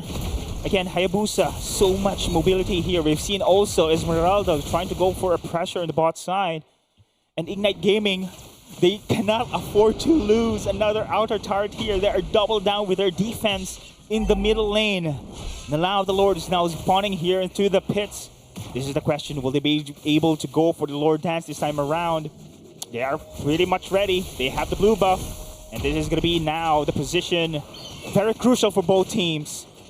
Rapidudes. I'm expecting, of course, here to set the tempo, but look at the damage! The damage is going to be landed right down on Zach as well as Blade. Not a good start to this upcoming objective fight. What Insanity jumps all over to the back, hoping they will be able to get a kill on Blade, but never mind! Rapidude! He did manage to land with a wild charge in order to extend the timer on the Blade, ensuring that he stays alive. Yuda throws his body in order for the rest of Ignite Gaming to stay alive. It's a 2-for-1 trade. 2-for-1 trade plus the mid turret plus the Lord here. Still Kingdom Esports gains much on that skirmish play. Ignite Gaming, it's really difficult here. I can see somehow the pressure building up here, Abstract. It's gotta be that bruising that Yon did. Just touching onto 2, putting Zach as well as the Yi in such a difficult spot. Blade did stay alive throughout all of that. But the main thing is taking Blade and Zack out of the team fight. At that point in time, it really didn't really even matter if they killed Zack or killed Blade or not. The fact is, they won in that team fight. They managed and forced Blade and Zack back home. It is essentially a free Lord. Yeah, and a free tart as well here in the middle lane. Now it is going to be marching through as well here at the bottom side of the map. Ignite Gaming. Again, on the draft here, we mentioned, of course, the Grok, the Harith. Early game domination is in their favor, but Yuda has been caught here as well. Now the pressure in the middle lane. Yuda almost down, but Yon did not execute onto the Oogie Shadow kill onto Yuda just yet.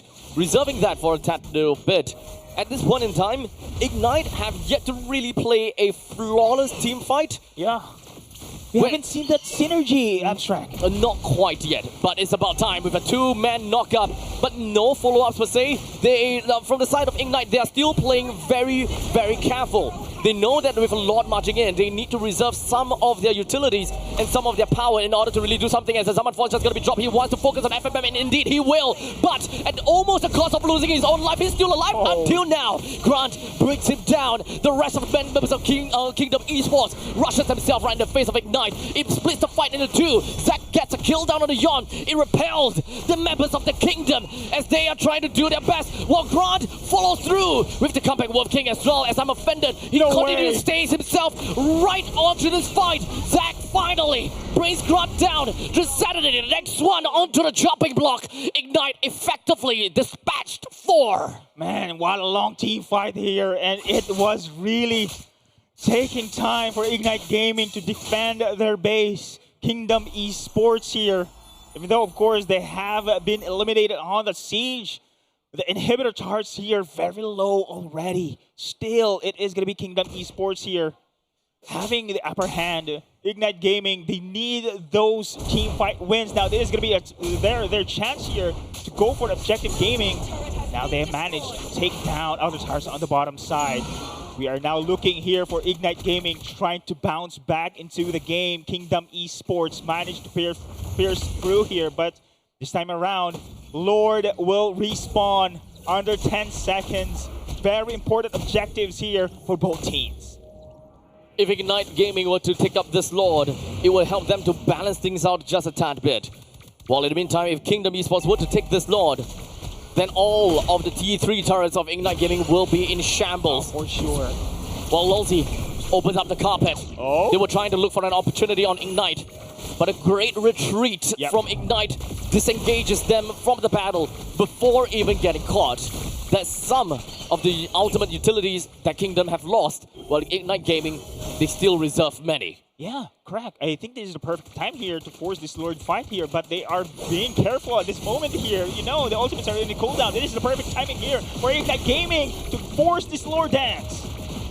As the Lord pulls out the rest of the members from Kingdom, and that's Rapitude with one man knock up. It's just going to be focusing onto the front lines as much as possible. One Insanity focusing onto the back. Blade doesn't have a lot of HP to work with, but the Nature's Prayer is just going to be concentrating onto that fight. We're going to be looking at Sage. He doesn't have the Summon Force to transition the way and ensuring that he wants to run away, but Insanity not going to allow him to do that. The main thing right now, we look at Yuda. He's still in the midst of all the battle, hoping he will be able to get a kill on FMF, but he wasn't able to follow up through. While FMF brings him down to the grave, while Grunt follows through in the hopes that he will be able to stop Ignite from going back home.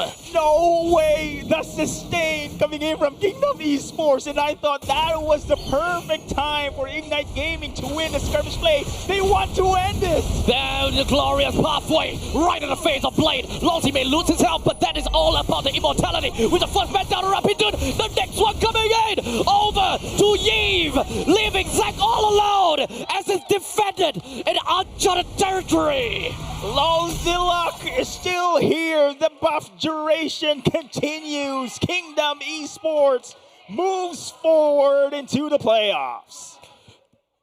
Kingdom Esports have broke their own curse of losing game 2s. It is quite something to watch. Oh man, different when it comes to playoffs here. The curse is broken, Abstract. It's not going to be game 1 only anymore. It's a sweep. And now Kingdom Esports here proving their way to continue into the next stage of the playoffs. Man, they are going to fight later on Flash SG. The kingdom has unfortunately snuffed out the ignited flames, the torch of the century coming in from Ignite Gaming. Unfortunately, their journey has now come to the end here in MPL SG Season 10. As much as possible, we will love to see them back at MPL SG Season 11 again through the Challenger qualifiers. Well, literally, that was the final ignition. That was track. The final ignition. The final ignition, indeed. And Kingdom Esports here now going to continue moving forward into the tournament. And unfortunately, of course, it is the end for Ignite Gaming. Even though they have the Grok, they have the Harith, they have the comfort picks already here, Kingdom Esports proves themselves to be the better team here. And now, exciting part is now going to commence here, Abstract. It is now the semifinals match we are going to look forward later on. Yep, the upper bracket semifinals is now part of the double elimination bracket. The end of this upper bracket semifinals, we will see the two competitors in the upper bracket grand finals, and that means that it moves on to the next, which is the tournament grand finals after. Oh my, very exciting here. But again, we have to recap of what we have seen a while ago. It is really great for Kingdom Esports to show their finesse. And speaking of finesse, FMM here on the mid. We have talked about this guy. The moment he joined against Season 10, another role. He managed to secure it now MVP on the Kimi here. He's everywhere. He's on the roam. He's on the gold now in the middle lane, still performing very well. He's well-rounded as an esports player here. FMM on the Kimi once again. 417 on the KDA. His kill participation again just skyrocketed here when it comes to percentage. He's everywhere. He's always present when it comes to a team fight. And now FMM here, the rest of Kingdom Esports moving forward. Again, this is incredibly good. So far, the series one that we have witnessed, quick, fast-paced. But here in the second series, methodical here. It's Mage Day. Mage Day. It's Mage Day. Eve and now Eve Kimi. and Kimi. Yeah. In fact, it's double Eve and double Kimi. All the MVPs are credited over to the Mage, which really is a testament to how much influence a Mage plays, or rather the mid laner plays in a game. Yeah, we have to look out for that one. And now here is the game stats that we have witnessed a while ago. Right now, FMM proved himself here. That is going to be a mystery shop. They want to have the great itemization in the early stage of the game. Lolsey, however, of course, you have mentioned he has many deaths. But then again, that is his role. He is the sustain guy here for the side of Kingdom Esports. But on the other side, though, Rapid, I expected him actually to be very aggressive here. But it's not going to be easy as well to burst through against Kingdom Esports. Blade did pretty well also on the Eve. But then again, it falls short here to this moment. Zach did his best on Lancelot here, damage-wise, but it's still falls short here when it comes to the stats against the side of Kingdom Esports. I gotta have to say though, as much as possible, Ignite Gaming, they played their hearts out. Their defense was impeccable, but of course there are some mistakes that were made that had to put them in a really tough spot by the end of the day. I gotta have to give it to them. They did what they could. They understood their power spikes. They understood when is the vital time for them to fight, right? Early game, not much of that because they know they need to cook. They need to let Seiji cook. And they fought when Seiji is ready, right? Divine Glaive, Feather of Heaven, Starlim Scythe, Holy Crystal, all that is necessary. Yeah, but that during that last skirmish play, I wasn't expecting Kingdom Esports to survive that. No, had it falls short, unfortunately, here, as you can see, when it comes to objectives here. Big factor as well. It was also the storyline on the first series here. He who controls the map early game controls the whole skirmish play, the whole game itself, actually. Kingdom Esports right now here did their best in that department, even though we have seen a low-scoring game on the early to middle stage of the game. They have secured so much when it comes to start objective as well as turtle buffs. Macro game, was the name of the game for Kingdom Esports, right? Yep. We saw the amount of turrets that was taken away, or rather, the amount of turrets that Kingdom took away from Ignite, and unfortunately, some of these objectives, standing objectives, were literally, quite literally, given. Yeah. I didn't like the sound of that, despite the fact that they really prioritized the middle lane T1s. I think that is fair and understandable, but to just give it away and didn't try to either contest or to retake, do some trades, I find that to be a massive, massive pity. Oh man. This is it. Let us, of course, recap the highlights there between these two teams, Kingdom Esports and Ignite Gaming, for this series. As you can see here, the game one, it's just totally domination here coming aside with Kingdom Esports. Oh, that was a game. yeah. That was that defense. A 3-man TOR followed into a 3-man wall charge. Yep. That was literally chef's kiss. That was actually, I will put it one of the top plays in this day one here. In that gaming, one of their strengths actually is high ground defense. Yeah. And sustainability as well. The only thing is they could not finish Skirmish's play. They have been punished here. As you can see, Kingdom Esports managed to bounce back, even though a great defense coming in from the side of Ignite Gaming. But here in the game two, Kingdom Esports here, methodical way, they are in for a great team fight. But so far, again, see Rapid doing his best as well to go for this team fight control. But then again, they don't have that follow-up when it comes to damage. Some of these team fights really help us to analyze and really look at things in a more micro point of view as to why certain players went down, why certain players didn't, and how it all went down all together, there right? you go.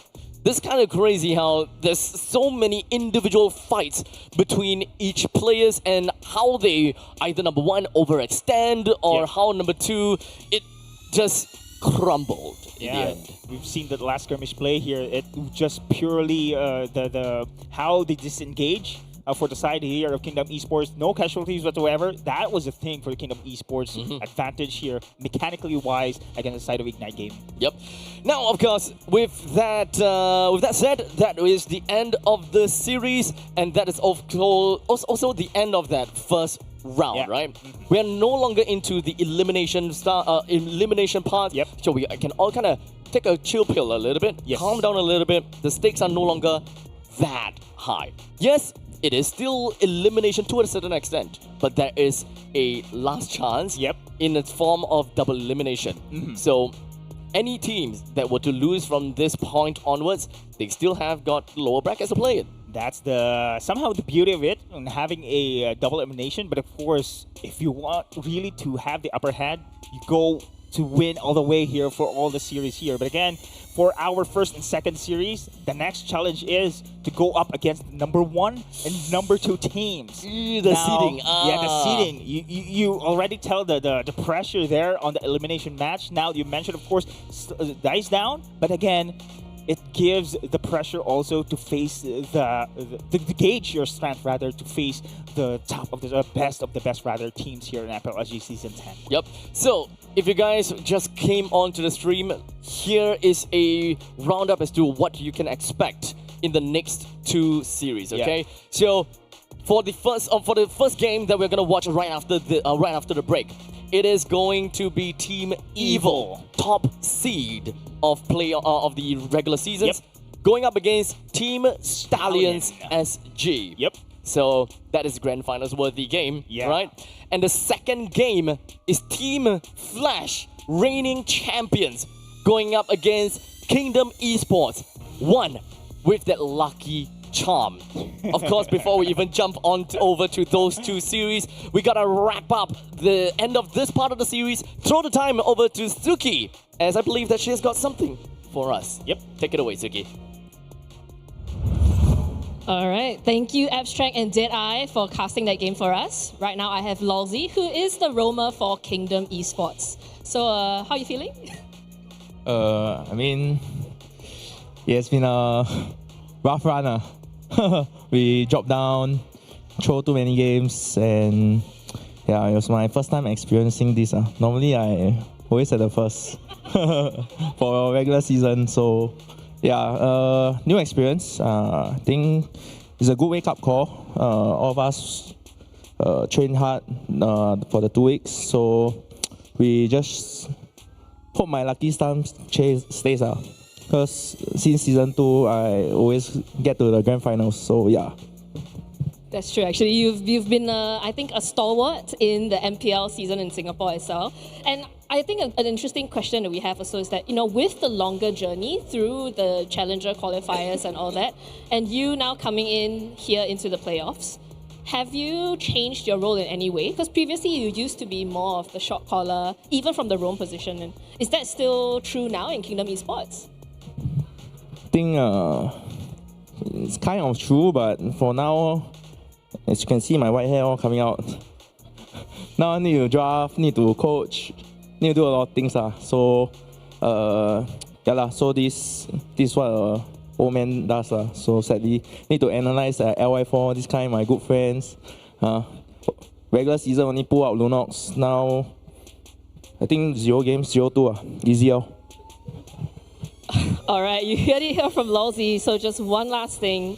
What do you want to shout out to your fans? I mean, you have been here so long. You have star players on your team as well. Anything you want to say to them before we let you go? To all the fans and the young people out there, I mean, I think MPL SG is going in the correct direction. It's time to step up. People like me, JPL, or yeah, it's almost the end of our road. Yeah, so just keep supporting us. Thank you so much for all the fans. As you can see, Kingdom fan base is huge. I've been coming in from different teams, so this is my 3rd team. And continue watching MPL SG and supporting everyone. Yeah, cheers. Okay, thank you so much, Lawsy. We are going to go for a quick break. The next game is going to be coming up. It's going to be Evil going up against Stallions SG. Once again, it is going to be a pretty crazy matchup. Very excited to see what's going to happen there. So come back soon. See you later.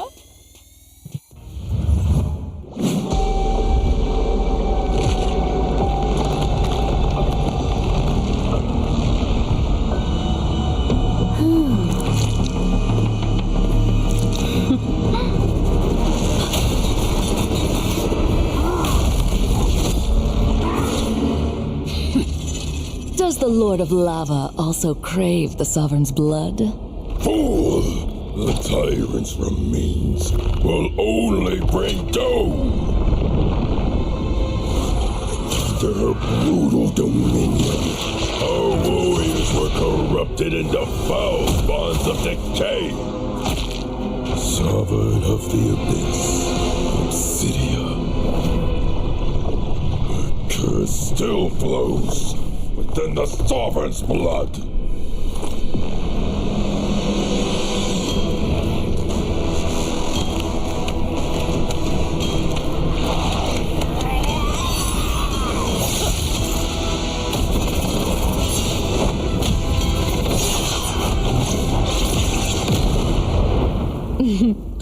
Such loyal little puppets, aren't you?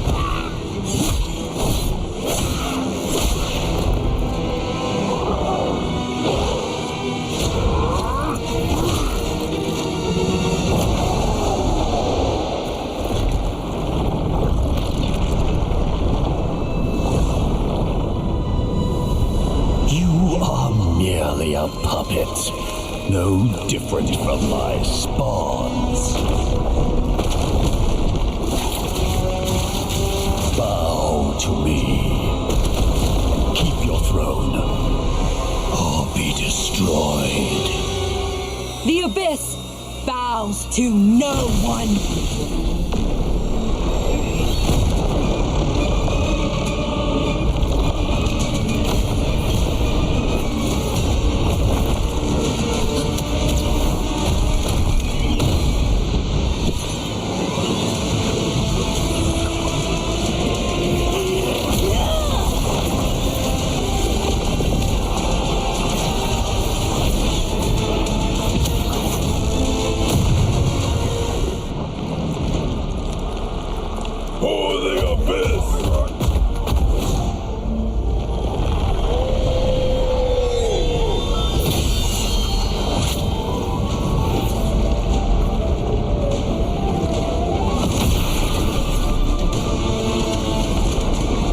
These wretched spores reek of its corruption.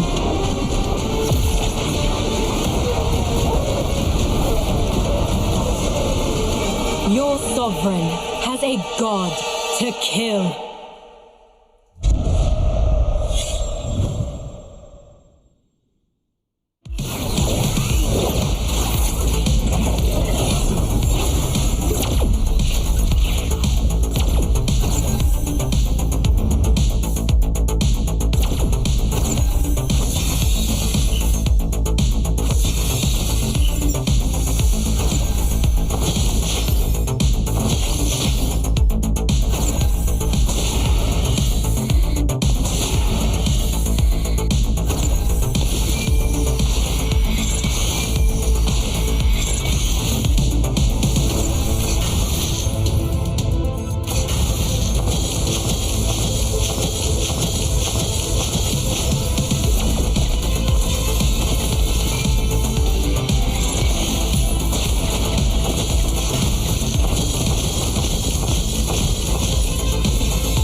Welcome to Double 11.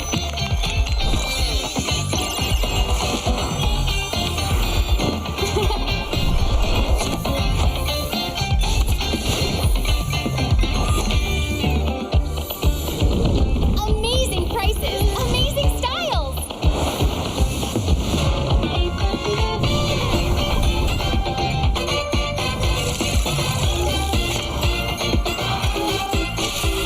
Win big in Mega Draw.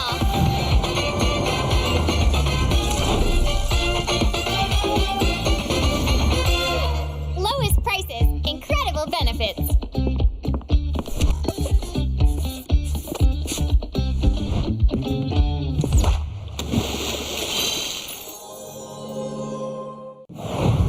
Welcome to MCGG Rising Stars.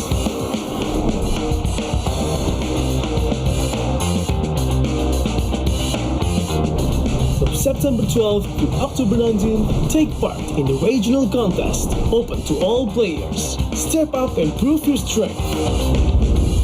Division finals will run from October 24 to November 2.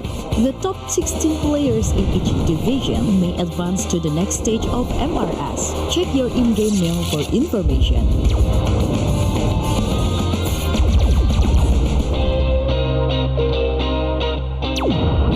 The S3 Finals group stage kicks off from November 8 to November 9. The top 6 players from each group will qualify for the S3 Finals semifinals.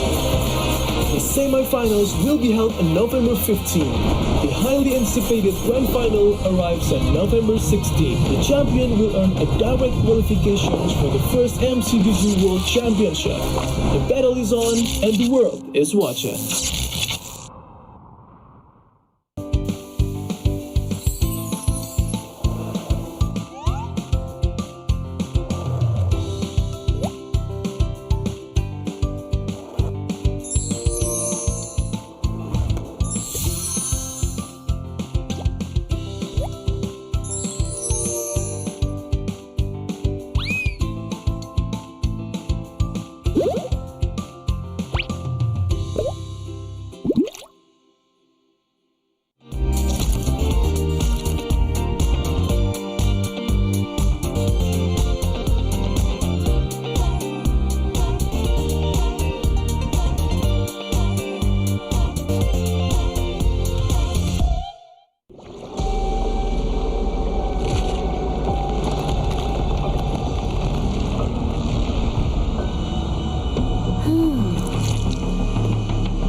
Does the Lord of Lava also crave the Sovereign's blood?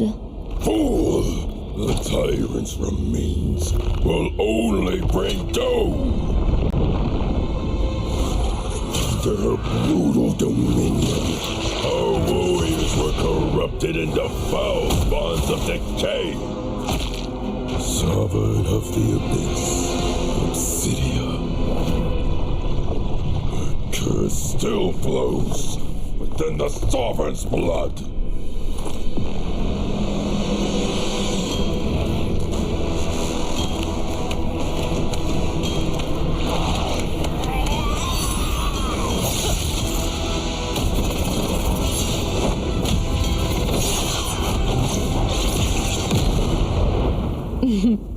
Such loyal little puppets, aren't you?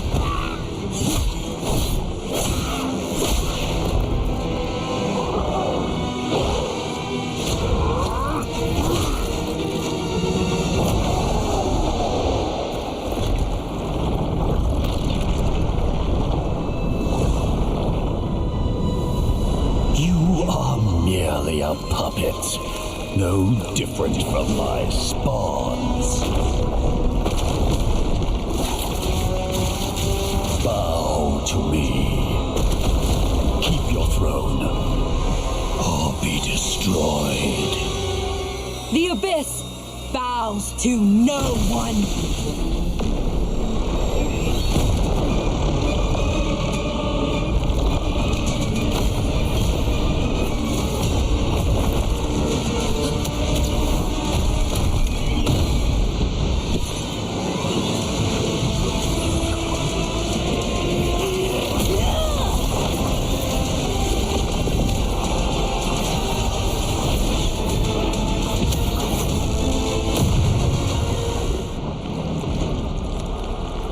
For the Abyss!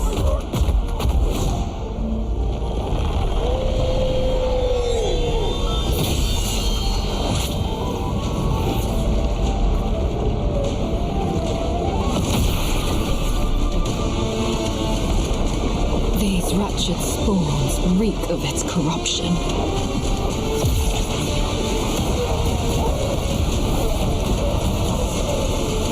Your sovereign has a god to kill.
Welcome to MCGG Rising Stars.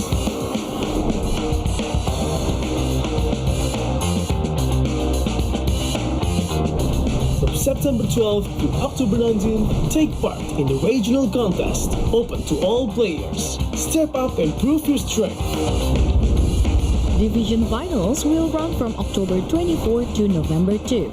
The top 16 players in each division may advance to the next stage of MRS. Check your in-game mail for information.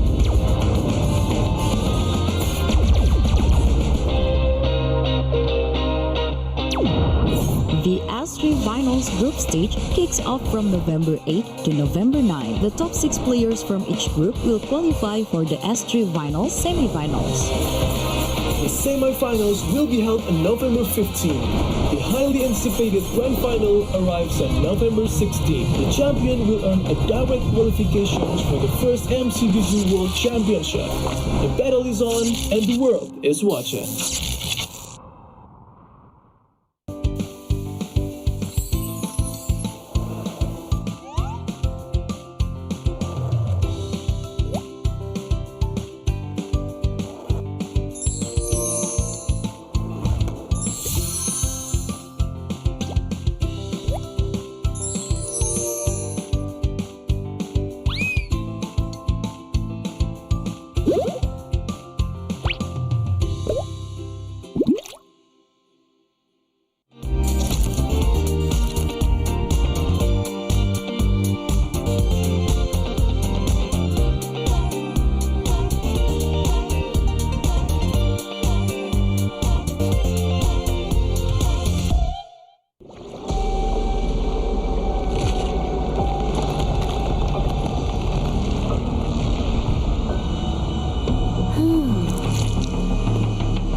Does the Lord of Lava also crave?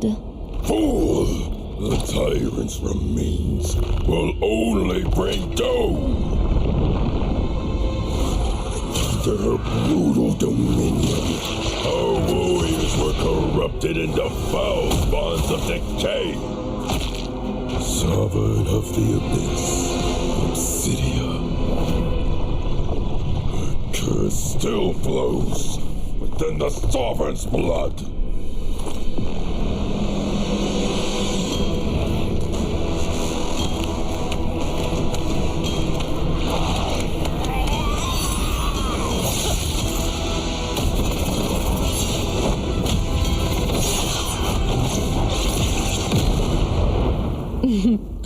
Such loyal little puppets, aren't you?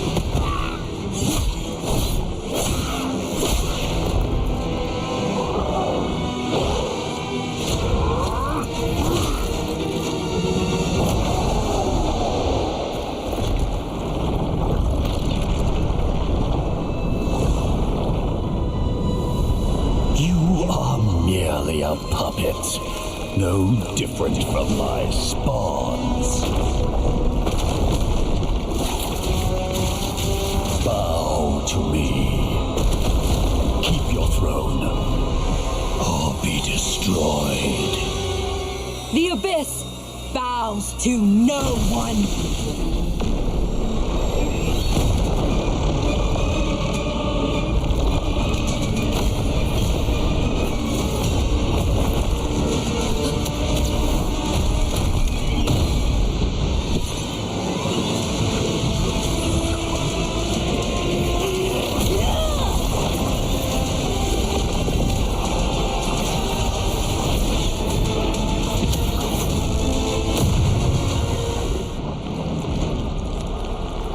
For the Abyss!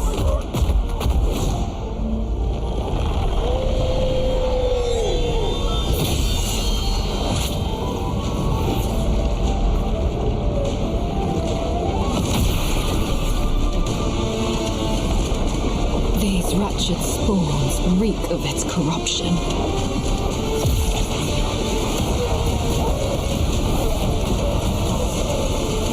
Your sovereign has a god to kill.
Welcome to MCGG Rising Stars.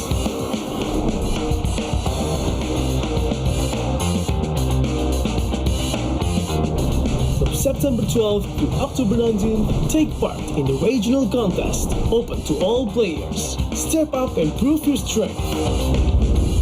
Division finals will run from October 24 to November 2.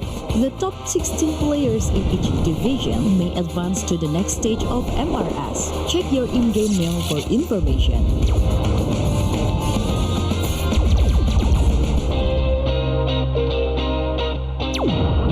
The S3 Finals group stage kicks off from November 8 to November 9. The top 6 players from each group will qualify for the S3 Finals semi-finals. The semi-finals will be held on November 15. The highly anticipated grand final arrives on November 16. The champion will earn a direct qualifications for the first MCGG World Championship. The battle is on and the world is watching.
Does the Lord of Lava also crave the Sovereign's blood? Fool! The tyrant's remains will only bring doom! Under her brutal dominion, our warriors were corrupted into foul bonds of decay. Sovereign of the Abyss, Obsidia. Her curse still flows within the Sovereign's blood.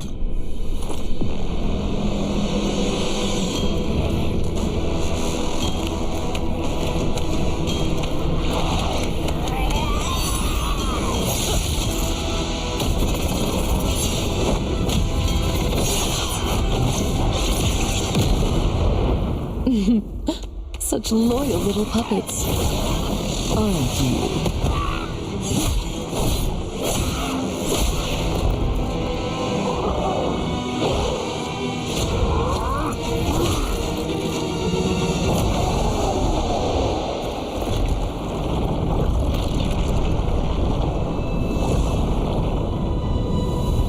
You are merely a puppet, no different from my spawns.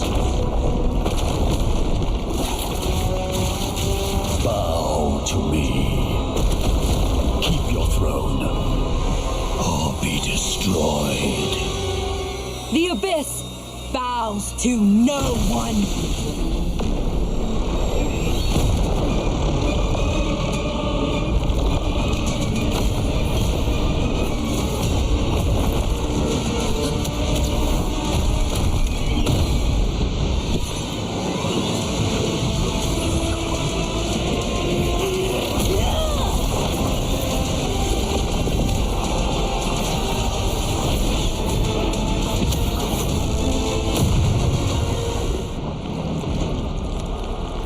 For the Abyss!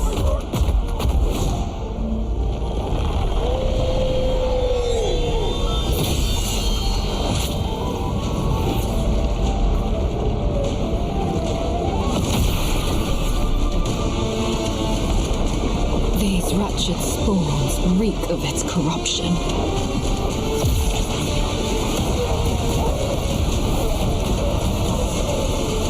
Your sovereign has a god to kill.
Welcome to MCGG Rising Stars.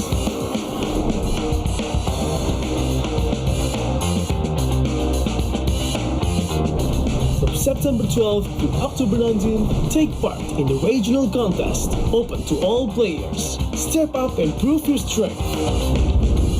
Division finals will run from October 24 to November 2. The top 16 players in each division may advance to the next stage of MRS. Check your in-game mail for information.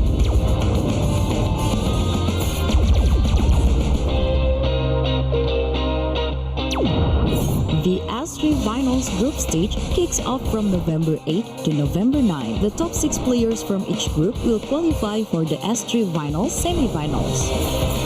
The semi-finals will be held on November 15. The highly anticipated grand final arrives on November 16. The champion will earn a direct qualifications for the first MCGG World Championship. The battle is on and the world is watching.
Welcome back, ladies and gentlemen, to the MPL SG Season 10 Playoffs Day 1. We've had a couple of really crazy matches already, but before we get back into the action, let's just give a quick shout out to our sponsors. Of course, powered by Moonton and Pulse Nova Entertainment, with our presenting partner IT, as well as our official gaming chair partner DX Racer, our official broadband partner MyRepublic, and of course our wonderful venue sponsor, which would be our official venue partner, will be Centrepoint. And yeah, I believe today actually we are going to have a very interesting game coming up now. It's going to be Evil going up against Stallions SG. Of course, we've seen Evil. They are going to be the top seed coming into this, but Stallions SG have had a 100% win rate so far. So who is really going to come out on top here and get onto the next stage? We'll have to see. But till now, we're going to hand it over to Abstract and Dead Eyes. Take it away, boys. Welcome back, ladies and gentlemen, and something smells fishy around here. I don't know what happened, but... Happy Halloween! Happy Halloween, everyone! Woo! All right. I figured that after that play-ins where games was at stake, we had everything that was so tensed up. We sent 2 teams home. It's time to take a chill pill. Because now, there's no one that's going to be eliminated out of the competition. We take a chill pill, we rest, and we watch, and we enjoy. Because this upcoming game is going to be fun, like how fun I am right now. Exactly, one of the perks when you're co-casting with Melody Abstract, ladies and gentlemen. Bloop, bloop. Bloop, bloop, indeed. And it is going to be very fishy in this upcoming series because we are now in the semifinals match here in our playoffs for MPL SG Season 10. It's hot in here. I know. It's okay. It's okay. It's one for the books. One for the books. And here we go. It is now, again, the top 1 seeded team here in our regular season. You know it is going to be Team Evil. Are you okay? That's right. Yeah, I got to be professional. I got to be a professional fish. Oh, there you go. Yeah. Ah, since you're good. Yeah. It's actually not bad. Yeah. As a professional fish, I shall say that in MPL SG Season 10, we have got very difficult games all the way through from the regular seasons all the way through until right now. Even though the stakes are slightly lower now, and even though we are looking at teams that would not be relegated or teams that will be eliminated, they are still on the way to play lesser games in some sense because they want to make it all the way through to upper bracket finals. That is correct. Which is technically the entire bracket semifinals. Lesser games, but more pressure. More pressure. More pressure indeed. And now, again, as I mentioned a while ago, we are going to witness right now in the semifinals match here. It is going to be the top 1 seeded team that is going to be Team Evil versus this time around here with Team Stallions SG. Yep. So, when it comes down to Stallion as well as and Evil, I gotta have to say that they were teammates and now they are rivals. Oh, as you can see here, Sayla, Gear, in Season 8 were part of RSG Singapore, and Roy, Bray, and Diablo since the beginning. They are the veterans, or maybe let us see the pioneers of RSG Singapore here up against the new gen of RSG Singapore. So now they are here up against each other, teammates to rivals. So this is more into a series match here, upper bracket semifinals. This is also a chance for them to actually compare their performance here and there. Exactly. So it's also yet another point where it's a tough pill to chew once again. Sometimes you don't want to chew it, so you just swallow it, right? Gear and Sayla came in on Season 8, had the experience to play with Roy. But in the meantime, for Bray and Diablo, they were completely out for Season 8. So Roy is the one that has that bond, that friendship, where they tried everything that they could together in this, the name of RSGSG. Yeah, don't get me wrong, not only teammates, the previous season also, they have also been up against each other. And now here we go, Abstract. We are now going to introduce, of course, our teams here. First, it is going to be the number 1 seeded team, Team Evil.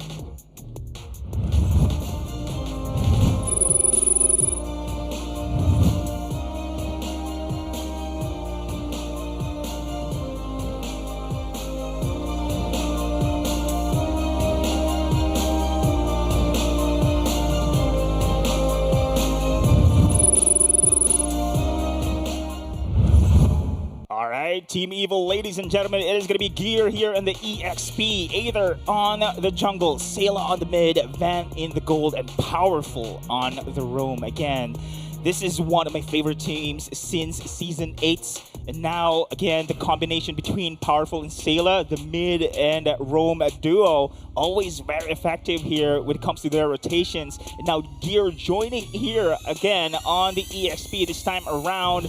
It's going to be a team rather to be looking forward here. When it comes down to Evil, they were in MPL SG for a long time. And the team, the community team that has been proving themselves year after year, seasons after seasons, they refuse to stop and they continue to have the resilience to improve, changing up their roster, but yet never changing their vision when they go for their run in MPL SG. Wow, an inspiration indeed for those of upcoming and those who want to be an a professional esports player here. Team Evil is one of the teams here that can prove you that it is indeed possible to reach those goals. One of the most resilient teams that I absolutely respect all the way from all the seasons back, right? They are a team that has always stuck to their guns, played the game that they know best. Alas, it's not very it's not very similar to most of the other MPL SG teams, because most of the MPL SG teams plays a lot more on the macro sense, very similar to MPL PH, right? But for Evil, they play a lot more like MPL ID, a lot more micro mechanics, very exciting games where they just throw themselves over and over and over and over. Oh, now this is going to be a head-to-head stats we are going to see here. As you can see, when it comes to objectives, right now, it is going to be Team Evil having the advantage here against the side of Team Stallions SG. So again, you mentioned, of course, when it comes to Turtle Lord, one of the factors is the number of games played. So we are going to look out for this KDA here instead. Team Stallions SG, very consistent in their on their playstyle, being aggressive and having those skills in assist only shows here that they are going to control the game earlier and snowball from there until the end of the game. And why we gotta have to talk about Team Stallions is, yes, they may have quite a bit of games down, but you gotta have to look out for their average kills, right? Every single game they have been aggressive. Every game they just look for kills over and over again, despite we're looking at a team such as Evil. They are one of the teams that dominantly look for kills. They're just fighting over and over and over again. And for Team Stallions to break that score, or rather to break that norm, it means a lot. Yeah, it is. Also, we are to look out for the hero pool here. Again, the Grok, got a Kacha, especially for the roam here. Be one of the most contested here in the game right now. And now let us see Team Stallions this time around. Here in the camera, as you can see, they're here waiting for the game to go right now. And I can see right now they are in lock and loaded faces here, Abstract. So far right now, Bray and Diablo on the front. I've been looking forward, especially for Bray, ever since started casting here Season 8. He was not there. Now this is the Season 10 now under the banner of Team Stallions SG. It's been pretty well. Again, you mentioned this one. Still very consistent as well, especially on his RSG Singapore days. Yeah, so I gotta have to say that the team, we're literally looking at consistency going up against consistency.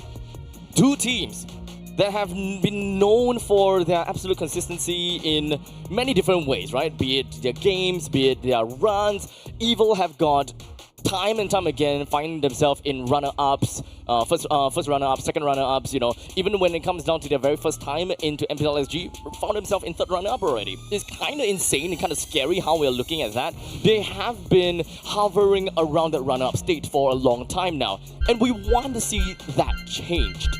Yeah, let us see. With the random map draw, is going to go over to the broken walls. So, when it comes down to the broken walls, I gotta have to say that all in all, it is quality of life once again. You know, everything is always quality of life. Quality of life? Quality of life. But no, we haven't seen the flying cloud, right? It's not yet for today. Yeah, not yet of today. So far, it's going to be Team Evil having the first priority pick here. And again, we have seen Usually, the Yisen Shin been picked. Also, in the previous series, it was the Kimi comfort pick here in the middle lane.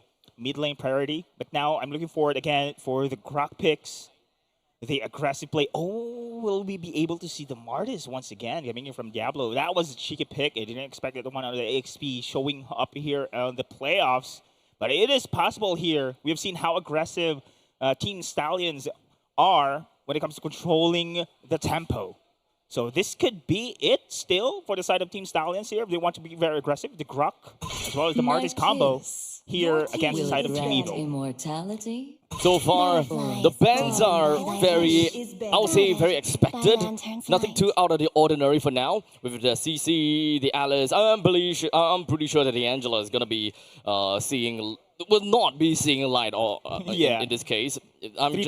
Three bans rather. Yeah, 3 bans is always going to be that case. But all in all, Yi Sun Shin, Grok, all of these are currently still available. No one is going to care. No one is going to care about that Martis pickup from Diablo at this moment in time yet, until Diablo really shows that you better ban Martis kind of situation. Yeah, speaking of Diablo, man, it's one of the games they are trying to ban Diablo's hero pool. So whenever you are against Diablo, you have to take out his comfort picks here. So far, again, as predicted, it is going to be Yisen Shin, the first priority pick. Now the question is, will they go for the Grok and Martis combo here once again for the side of Team Stallions? That is what they did actually on the first series.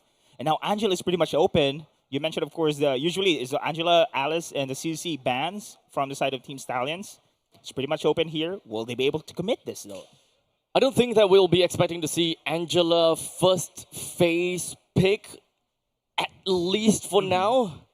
I don't see how they are going to be pivoting themselves to that kind of point of game just yet. Evil do have the opportunity to play an Angela mid, though. So at least that is something that we can take into consideration. Sayla have been seen playing Angela a couple of times before. But that is not going to be the priority. Garakacha and Alot joins into the fray. Now it is going to be an open also for the Eve. Usually we highlighted this one 100%. Eve has been one of the most picked. No, the 100% pick rather for the Mage Hero here for the rest of the series rather. And now Team Stallions, will they be able to ban this one out later on? But then again here, Grok, you can go for aggressive Assassin here. Hayabusa pretty much open here. Team Stallions is going to go for it. Instead, it is going to be a Joy. Okay, so we've got Bray that is going to be rocking onto the Joy. Unfortunately, it's not Roy on Joy, because that will be a Joy. I'm sorry. But, you know, you get an idea. I'm so sorry, guys. And now it's gonna be it's not gonna be Roy. It's not gonna be Joy for Roy. And then I doubled down on that one. And now Team Stallions is now gonna be on the banning phase here. Again, Angela is pretty much what usually they are going to ban this one out. Double down here. You mentioned, of course, it's possible also to be used in the middle lane, but instead it is going to be Joy. Joy. Did I say Joy? Chow. It's a Choi, which is going to be a surprise to be Toy. Yeah. Okay, and now it is going to be a Guinevere on the other side. Guinevere here being taken down. Yeah. Last ban. What is Stallions? Middle lane, though. Yes, that's the thing. Middle lane is still currently open. Eve, Angela, you mentioned. Yeah, but at this point in time, I don't really see the absolute need or the game-breaking part of Angela, at least for now. Yusujin is definitely going to go to the jungle, so we are taking away any possibility of Ling plus that Angela combinations. Magic is my life. I think it's fair to say we're removing Angela from this game. It's unbanned, unpicked. Yep.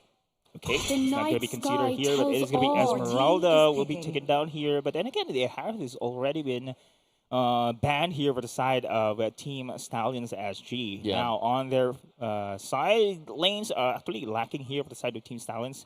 Quite divey game for now. It is. I think that they're gonna have to pick up onto that gold laner first. They already kind of have that Kimi to not dive, so that is their backup marksman in this case. So putting Renza to be able to dive is understandably going to be good. I think that Lapu is a pretty decent choice here. Correct. Lapu is pretty much open as well, so they need that additional crowd control for the hero as well. I have long There we go. On the other side, Zushin is also pretty much open here. The Eve can also have a great synergy with that Garukacha as well, and the Arlet if they want to double down with that AoE team fight. And now also on the side lane, will this be another double fighter side lanes here? Yeah, I think Ruby is Alice. taken- Oh, okay. Alice? Alice is taken away. We Taken need out, some okay. instant gratification from Evil. They want. There we go. Okay, there we go. Instant gratification coming in from the Ruby. They will be able to immediately jump in the moment that the final slash comes in order to ensure the lockdown of the AOG. The Valentina is one thing that surprises me though. In this case, I think the Valentina is mostly used. Oh! Phobius. I thought that the Valentina is to double down onto the Martyrs pick onto Diablo, so that it's a free dunk for Valentina time and time again. I'm betting on that. But the Phobius came up from absolutely nowhere, and it's actually a pretty good matchup. This don't feel very Diablo. Yeah, so far. Yeah. So this is now a gold lane Ruby. We're going to expect here. Now Diablo on the XP for that Phobius. So very interesting picks here, but so far this is not as aggressive, if I can say. No, they have the Joy though. Joy, Croc, still they can invade. Follow up here with that Kimmy. On the other side, I do love the Valentina here because wild charge. They can go for the wild charge. They can steal the wild charge, yeah. I love the wild charge instead of the ultimate coming in from Kimmy, just because, of course, a great synergy here with the combo coming in from the Garukacha and the final slash here, and you can initiate yourself as well. Yeah, so there is actually a lot of initiation coming in for Evil. There's quite a lot of ways that they can enter into a fight. So this is actually a lot simpler or rather a lot simpler team fight kind of team for Team Evil. Simpler execution. Yep, I do like it. The only thing is Arlet is more on the higher skill curve kind of thing. So very likely I would prefer for the Arlet to not be the initiator. Will this be a damage Arlet though? So speaking of damage here, I can only see it's going to be either picking a punch. Unlike on the other side, you have the Joy, you have the Grok, you have the Kimmy. Has the high potential to deal a lot on that department, especially during the early stage of the game. And we can see here, Team Stallions, when it comes to their rotations, they love to invade early on, trying to harass as well. Team Evil knows about this one. Anyway, the Garukacha has a great kit, great health as well to sustain damage being dealt upon him from Team Stallions SG. So the thing about Team Stallions SG is that even if they do kind of want to play aggressive, they need to be extremely careful because their side lanes does not have priority. Lapu will lose against the Ruby because Lapu's power spike comes in at level 4. Phobius is the same thing. Level 4, he starts to go slamming away time and time. So that is something that you gotta have to really consider. At this point, Diablo is somehow outpoking Gear, which is not too surprising actually because it's a skill and it's still a skill matchup. In the end of the day, Arlet is strong in the early lanes or the early games because you have a lot of refreshes you can play around when it comes down to your dashes, while for the Phobius, you don't. Yeah, speaking of which, out of position here for Lucian Cutie, trying to go back away. It is going to be now the kill coming in for side of Team Evil. First blood being committed. And I do believe this is going to be a prolonged team fight that we're witnessing here now. Yep, so this is understandable for Evil to pick up the first kill, but it does seem like they're going on forward with Gear. That is a 1-for-1 trade, and that is not too shabby, right? That is an XP laner that is taken down, but Aether will secure the turtle for themselves. They're not going to lose anything from this point, and that is going to be the disengagement, and that is not, because that wall is actually pretty well placed. However, Powerful still managed to find a slide away. Okay, so much pretty even game here between these two. Team Evil right now, slowly, somehow, I mean, they are mitigating this aggressiveness that we have witnessed on the first series coming in from the side of Team Stallions SG here. But Ray right now, popping up early. I'm not sure what was that. But then again, Ultimate is out for this Joy. I'm not sure if Team Evil knows about this one. And look at this rotation here. Will they be able to engage here? Or against the side of Team Stallions? I guess not. And remember, this is a Yes and Shin. This is the only marksman we are seeing here in the game. Team Evil has the insurance here when it comes to the later stages. And Team Stallions relies so much on that early game domination and snowball as well. And you can go for Bray for such fights as well as Roy rather here on the mid lane. Oh, that's gonna be good layering on the gear, but it's not gonna be enough to ultimately take gear down. Of course, right under the turret's nose and all. But 48 seconds until the turtle eventually spawns. Team Stallions, understandably, don't have very good control over the river. Most of the players are above level 5, but do they really want to jump on that? As Blue Security immediately goes around with the wild charge. Sailor follows through onto Roy as well. It's a 2v3, but Bray finds himself taken down. Diablo a tad bit slow into the engagement. Flicker does not connect onto anyone at all. As such, that's 4 men that will be crumbling down onto Diablo. He's gonna go in for demonic forces over and over again, but that's not gonna help.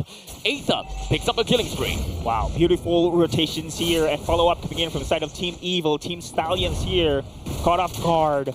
And now it is what you need if you're the side of Team Evil. Cutting off rather the progression here from Team Stallions. You know their lineup. This is a snowbally team. Now they are down 3 kills here against Team Evil. Team Evil is now looking great here, the progression in the early game. So far, Team Stallions have always been dominating in the early game, and they will want to end the game fast, right? We haven't really seen a lot of games whereby they lost in early and comes back in the mid or the late, but that is going to be a pretty good wall shot coming in from Blue Security, getting a kill down onto Gear, powerful in the midst of it all, and he's going to be the next one onto the chopping block, allowing Rensa to pick up a double. Roy shuts Aether down. That's a big bounty going on. Team Stallions in a single team fight has now laid their hands onto Evil and put them down. Wow, Team Stallions. Are you kidding me? That call and how they easily come back into that deficit of kills. They manage now to even the game and take the turtle turret. And look at the transition here, harassing the bot side. Van here with I am offended. But I don't think that they can bring Van down just yet. Rensa even committed into the bravest warriors, but it's fine. The main thing is they zone the Ruby out of the way. They got the T1 turret down to the bottom lane. The next one is the T1 up in the top. You can really tell the experience coming in from Team Stallions SG after that big win at the skirmish here, taking down the outer turret on the bottom side as well. So efficient when it comes to map control. And now they are dictating the tempo here against the side of Team Evil. And we have just seen a big win from Team Evil a while ago. And how they respond for the side of Team Stallions, so quick and so efficient at this moment. The good thing is that they have zero hesitation, and I think that that's the name of the game. If they want to commit, they have to be very proactive. They need to constantly be on their toes and, not throw caution into the wind. Constantly teetering on the breaking point, but speaking of teetering on the breaking point, that is literally going to be the members from Team Stallions SG as they find themselves in the proxy. There's going to be a stolen wild charge and it's just going to be landing on the Team Stallions itself. But the main thing is Diablo finds himself taken down in a tough spot. It's a 1-for-1 trade, at least for now. Van hopes he will be able to pull Bray on in, but he was not the target under the turret. So he will still be managing to dash himself away while Aether follows up onto the bottom lane to take the T1. Okay, this is good for the side of Team Evil here. Fending off here the aggressive rotations coming in from Team Stallions while going for the split push on the bot side. That was a call for Team Stallions to actually dive down. However, they had... of course, they have been taken by surprise with that AOG coming in from the Kacha. We have a few seconds left until the turtle eventually spawns, but the map is currently bleeding red. The traction pulse did not land onto anyone, at least for now. So that is one ultimate that is taken out of the equation for the side of Team Stallions, but it's not exactly out They will still try to contest for this as much as possible. The final slash just going to be rushing right in. Van pulls onto 2, and that is more than enough for them to buy a little bit more time. Bray picks up the turtle. Roy goes down to the hands of Van. It is going to be a fight that's segmented into 2. Gear tries to take a run for it, and so will Van. Rensa leaves with just a pixel of HP. A great guidance barrier that blocks away the exit frag for the side of Evil. Everyone congregates together with the Revitalize. The only thing that we lost were 1 person on the side of Evil and 2 over on the side of Team Stallions. Wow, we are witnessing here best of the best teams right now when it comes to a team fight. You know that these are very experienced players here. Another team fight brawls out here in the middle lane, and there's going to be Team Stallions here trying to hold their ground. Rensa missed out some of these stunts, but the main thing is he managed to get himself away from all of these pokes. Team Stallions is starting to fizzle out and unable to find their ground in locking Evil in. Understandably, they don't have a lot of layerings of crowd control, while Evil does have, right? They have Final Slash, they have a stolen wild charge, they have quite literally the entire kit of the Ruby. They also do have AOG and the Taunt coming in. A lot of things that Evil have gotten in store for themselves. So if Evil is the one that managed to get an amazing opening, they will layer on these crowd control for days. Yeah, they also have the advantage when it comes to counter attacks here. Remember, we've seen Team Stallions initiating team fights. AOG was there. Sayla is also waiting for the wild charge to steal that spell, and now going in for that wild charge themselves. And then Ribbit here is just waiting patiently for the push coming in from the side of Team Evil. And now the map control. We have seen how Team Stallions gameplay time and time again, controlling the map. But look at Team Evil here is doing the same thing here. The gameplay against Team Stallions. As at this point in time, Team Stallions looking for an opportunity. Gear! The traction pulse lands onto Gear. They all in onto Gear, giving Rensa the killing spree. The bounty is now on his head. This is a very timely catch as the Lord came right at the same time as the death of Gear. Oh, this is going to be now the call of Team Evil. Will they be able to force the team fight? And they will! Indeed. Diablo currently in a very tough spot. He flickers himself away right in the nick of time in order to not to be caught by Evil. Okay, it is going to be the respawn here for the side of Team Evil. Gear, perfect timing for this Lord Dance. Team Stallions trying to drag this objective takedown. Oh, Team Stallions right now. One of the few games that we'll witness that is not going to be a one-sided game. Team Evil is having a brawl here. I love the team fights between these two teams. And now it is going to be powerful having the vision. Team Stallions on the back lines. Anything will happen here. First, who will initiate? They will commit 100%. The Lord now pulled right out. Traction pulse did not land on anyone. Evil is looking for an opportunity, while Aether moves away out of the lane for now. I'm not sure if Team Stallions knows about this one. They have the advantage when it comes to numbers. Very sneaky play, I gotta have to say. Trying to min-max the amount of farm that the Yusujin is gonna get. Well, Team Stallions, most of them are actually congregated right around the Lord. Information is now the key. I think Yusujin has been spotted down at the bottom though. Oh, now it is gonna be time for Yusujin to actually go into the Lord Dance themselves. So far we are seeing here across the map is gonna be 4v4 here around the Lord objective. And they are going to meet on the bottom side. Oh, this is going to be very surprising here. Bray against Aether. Great matchup for those two teams. Oh, I think Bray have information now. Okay. They know that Aether have used the retribution. This is more than enough for them to force a Lord fight. Exactly. And now they are going to transition ultimately here. Oh, the wall charge has been used. One-man wall charge. Gonna be taunted in. The traction pulse lands as well. While Lose Security just flickers himself right away. Oh. Diablo hoping that he'll be able to get in the midst of all of the battle, while Roy is gonna be the first one to be taken down in this entire battle. But it doesn't seem like it's going to be stopping anytime soon just yet. As the Red Diablo is still in the middle of it all. He's still slapping down, but he will still be taken down at the end of it all. What a mountain shocker from the side of Aether just pushes himself on the Bray. And he takes him down right under the turret's nose. Evil lost absolutely no one while they receive a wipeout against Team Stallions. Indeed, that is a 5-man dead for the side of Team Stallions and a free Lord takedown for the side of Team Evil themselves. That final slash clutch, man. That was the game changer on that skirmish play. And now Team Evil managed now to control this game. It is going to be Team Stallions trying to defend themselves. Pressure is building up. Will they be able to defend? It's going to be a tough one to defend. 4,200 gold deficit. Team Stallions, they do have got a marksman in their team, but that is that's Roy, right? Yeah. So Roy being the Kimi, it needs time to kind of build up.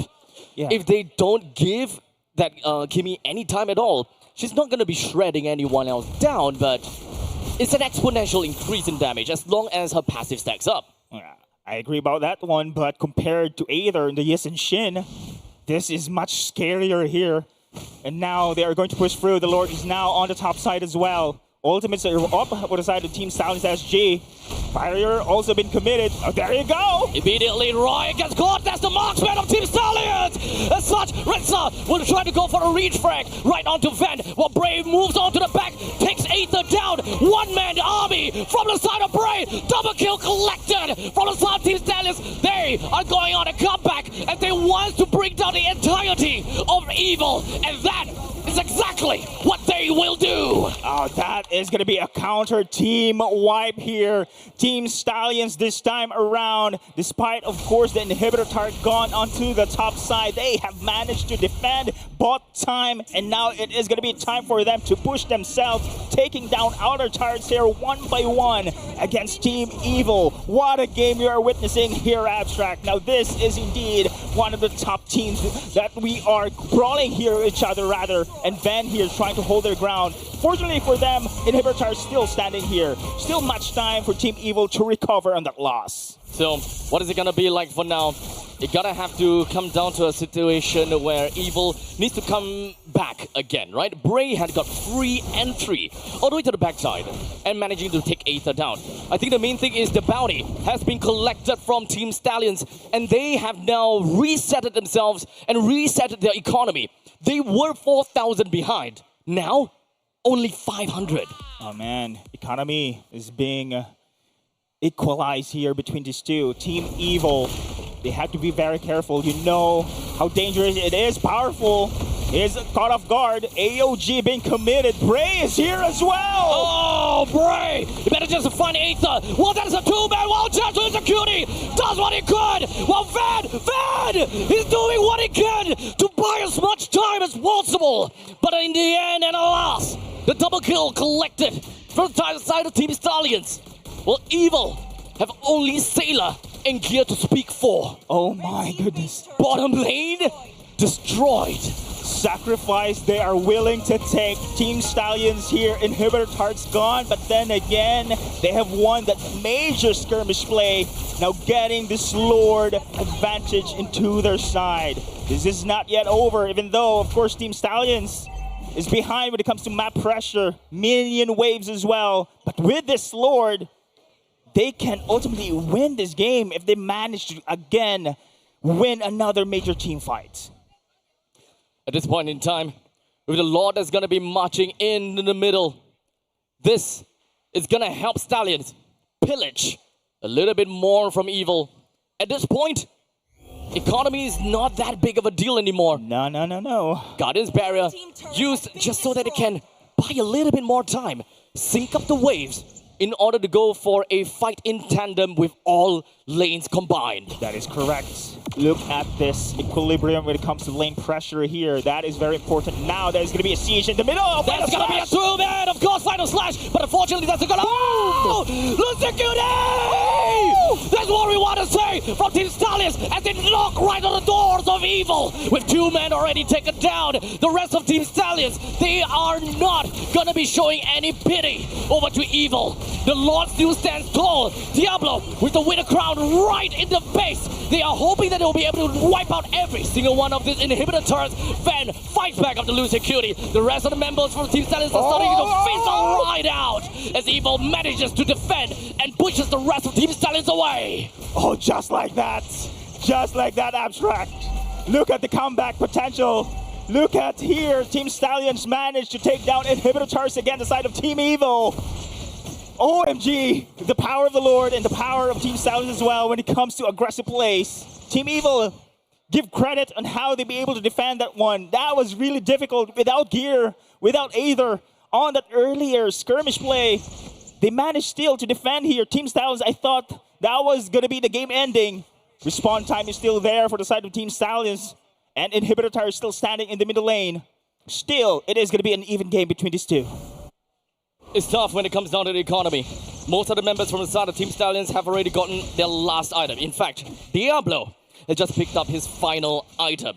This would put Renza and Lucien Cutie just so much closer to the last item. In fact, Renza is just kind of rotating between items. I think he lost the immortality previously just now and rebuilding into that. Oh man, crucial indeed. This is going to be an important call for two teams. When to initiate, when to call for a big team fight. Lord is now going to spawn under 15 seconds as well. And remember, this is going to be an involved Lord. Very important for the push. Fracture Pulse lands onto Ven. He still have got ways to restore his HP. It's not going to be a problem. Well, in the meantime, everyone from the side of Team Stallions have got their ultimates ready. Aether used up his Modern Shock previously just now. But do know that Roy have also did use his ultimate too. Yeah. Remember Team Evil, ladies and gentlemen, #1 seeded team here in MPL SG Season 10 regular matches. Up against Team Stallions, which came from Challenger qualifiers, but the players themselves have championship experience already. Now we are going to go for the Lord Dance. Information gain is now Roy's going to be the one that's going to be hooked right in. As such, Aether gets a kill down on the Roy. The rest of backside. No! Sailor was hoping for something. Everyone looks up to the sky. Team Stallions doesn't seem like they will be able to hold this up. Renza needs to get himself running away. Diablo gets a kill down onto Aether. That's the only thing that they have gotten for themselves. Well, Evil mostly survives. Wow, Evil Magic is here, ladies and gentlemen. What an incredible team fight. And this could be it. Diablo alone against the world. Will he be able to defend the Team Evil siege here in the middle lane? There's still roughly about 20 seconds until the rest of the members from the side of Team Stallions returns. Gear goes in to zone Diablo away, just so that they will have the opportunity to bring down this inhibitor turret. Both teams now complete barren wasteland. Buys a little bit more time when it comes down to the eyes to win the crown. Diablo still alive. He still have got immortality. He's doing whatever he can. Diablo single-handedly push the rest of the team of Evil away, but enough time in order for Brain to come back. He may have went down, but it's okay. The rest of the members from the Sun Team Stallions are just going to be crumbling themselves right back onto Evil. They're slowly backing to back off. Diablo have got no more things that he can contribute to this fight. A couple of immortalities currently still available for the side of Evil. While Renza, unfortunately, he will go down. Oh, numbers advantage here. They're going to chase Lucien Cutie. It is going to be immortality as well. Immortality is ready to be popped. With 4 members from the side of Evil, they will continue to go on in a rampage. Middle lane doesn't have a lot of creeps left. As such, they will make full use of the bottom lane to push in. Oh no, respawn timer is there. Oh, the minion wave is there. They're going to end this one, abstract. Whatever that they can do, Diablo, they're gonna have to buy as much time. So will Roy. However, Evil, they will knock on their doors. Evil Magic is here, ladies and gentlemen. What a game! What a game! That was a clutch seesaw battle here we have witnessed between these two, Evil and Team Stallion SG. And this is still the game 1 of our best of 3 series here. OMG. Wow. Okay, that was a little bit too good. That game was a little bit too good. I lost my voice already. Good. I lost my voice already. Wow, that was incredible, man. That was indeed a hell of a series, a game rather, between these two teams. And you can really tell how important the game 1 is. Because game 1, even though this is the best of 3 series, whoever wins the game 1 has the momentum. And it only shows here that both teams do not back off. Both teams knew that even when it comes down to stake, the stake is not as high as the previous bracket. We still have the lower brackets. But I guess tempo. Tempo and the fact that you can rest before the grand finals game means a lot to some of these teams. Especially for the side of Team Stallions SG, because they came from the Challenger qualifiers here. They badly needed the rest. However, if they be able to win the series, it also states that they are even on par or even better than the number 1 seeded team here in our Season 10 MPL Singapore. So the one thing that we know about Team Stallions so far is that as long as they don't get a very good early game, they actually start to tremble in the late game. They have troubles closing out games that they don't stomp. I'm not too sure whether this is an inherent problem for them, but this would also mean that they would want to play early game advantage. Yeah, this is one of their victory conditions indeed, but here we go. It is going to be powerful, and Gatakacha is our MVP of the game. His AOG, man, not only the initiation, he's also saving his teammates, especially with those scary team fights initiated by Team Stallions SG. He was there at that moment, at the right time as well, saving everyone. Plus, his revitalized battle spell prolonged the team fight, waiting for their reinforcements from the side here of Team Evil to go for that counter attack. What a game here coming in from this guy. It's absolutely well deserved for Powerful. With a very powerful fists of justice for Gatakacha.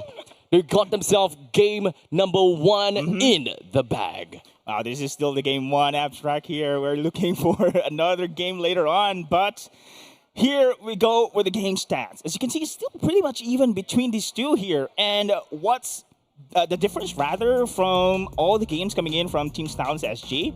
This is not a one-sided game. I mean, Team Evil from the early to mid, they have been really at par with Team Stallions SG. One of the advantage here, of course, they have Aether here on the Yes and Shin. Powerful damage, especially during the later stage of game. Yes, they do have FMM here, but we had mentioned this one. When it comes to scaling progression, man, Natural Marksman can really rip through against anyone here. And Team Stallions, you have mentioned, of course, one of their victory conditions here is to actually control the early stage of game. Yep. This has been mitigated by Team Evil. And we are looking forward, of course, this is still going to be one of the strategies here for Team Evil to push through on the following game. Ultimately, having the Valentina is not quite in... sorry, not Valentina. Having the Kimi is not quite enough to apply all these passive auto-attack damage. The lack of range ultimately is definitely a problem. He does have 5 kills, 4 deaths, and 9 assists. But I think ultimately, in the long run, they do not have got the burst damage that they need to really shut down Ven. Because we saw that in multiple of these occasions, Ven has been a solid front liner that just soaks up damage like there was no end of tomorrow. In fact, later on, when it comes down to damage taken, you should more or less be able to see that idea. Yeah, also remember that Revitalize also helps coming in from the side of Powerful here for the prolonged T5 as well. And now we can see also Diablo doing his best here. As you can see, somehow a semi-progression when it comes to item builds. Goes for Rose Gold, go for Thunderbelt as well. And look at the damage dealt coming in from his Phobias as well. Not that pretty shabby. Not too shabby, yeah, not too shabby. But on the other side though, there you go. Damage taken coming from Ben. Yep. And also Powerful here. Plus, of course, we have to take into consideration the healing coming in from the side of Powerful. Honestly, Powerful's damage taken is a lot more than I had originally expected, right? Because when it comes down to Gato, yes, he definitely do have got his passive that allows him to regenerate some HP. He's got some sustenance in his passive ability. However, not particularly when it comes down to his itemizations, right? As compared to what Van would go for, War Axes as well as Oracles and all that jazz. Ruby, understandably, tank and receive. Tank and receive, tank and receive. He doesn't care about anything. So that is probably the main reason why I can understand why Powerful was the MVP in this game. I'm also looking forward for Diablo as well to go for his comfort picks, because usually we haven't seen him on that Phobius, but he... Yep. Benedetta again? Looking forward for that one. The old school! The old school! The old school Diablo! Yeah. Honestly, like I mentioned before, this Phobius doesn't yell Diablo. Diablo is, honestly, in my opinion, he's a player that basically needs people to create space for him. Actually, for me, he's the one who creates space. Being aggressive EXP. Remember the Benedetta? Now, Martis also in the first series. I think it's kind of like a one way or the other. You can see it in the two ways. In order for him to really do well, or rather for him to really stomp on people, Enable himself. he needs to come in later on. So such as a Martyrs, you come in, you dunk on people over and over again. You need some space created by Lucy and Cutie in order to come in. I agree. But when it comes down to phobias, you are actually the one that's zoning people out. So you are the zoner instead of the one that is taking advantage of the zones. So this is not really a Diablo hero. So we will look out for heroes that is a lot more damagey style. Like I said, Benedetta, Yuzhong, heroes such as... We've seen the Martyrs time and time again. So, Speaking of which, the Yuzhong mostly has been banned quite a lot, actually. Yes, it is. Honestly, I'm honestly kind of surprised. I remember in the regular season, it's not that quite much. No one cared about it. No one cared about it. Because, of course, we had a break, right, before the playoffs. Yep. We've seen, of course, the international play. Yuzhong has been considered as one of the staple when it comes to EXP. So maybe, of course... Diablo made it cool first.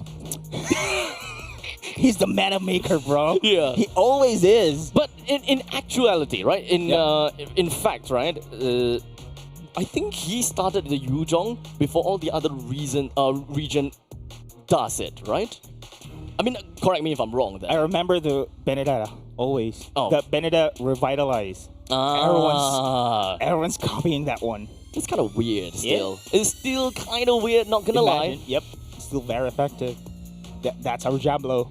Our Diablo. At this point in time, Jace is just going to take this and just kind of... I know. Hour? What hour?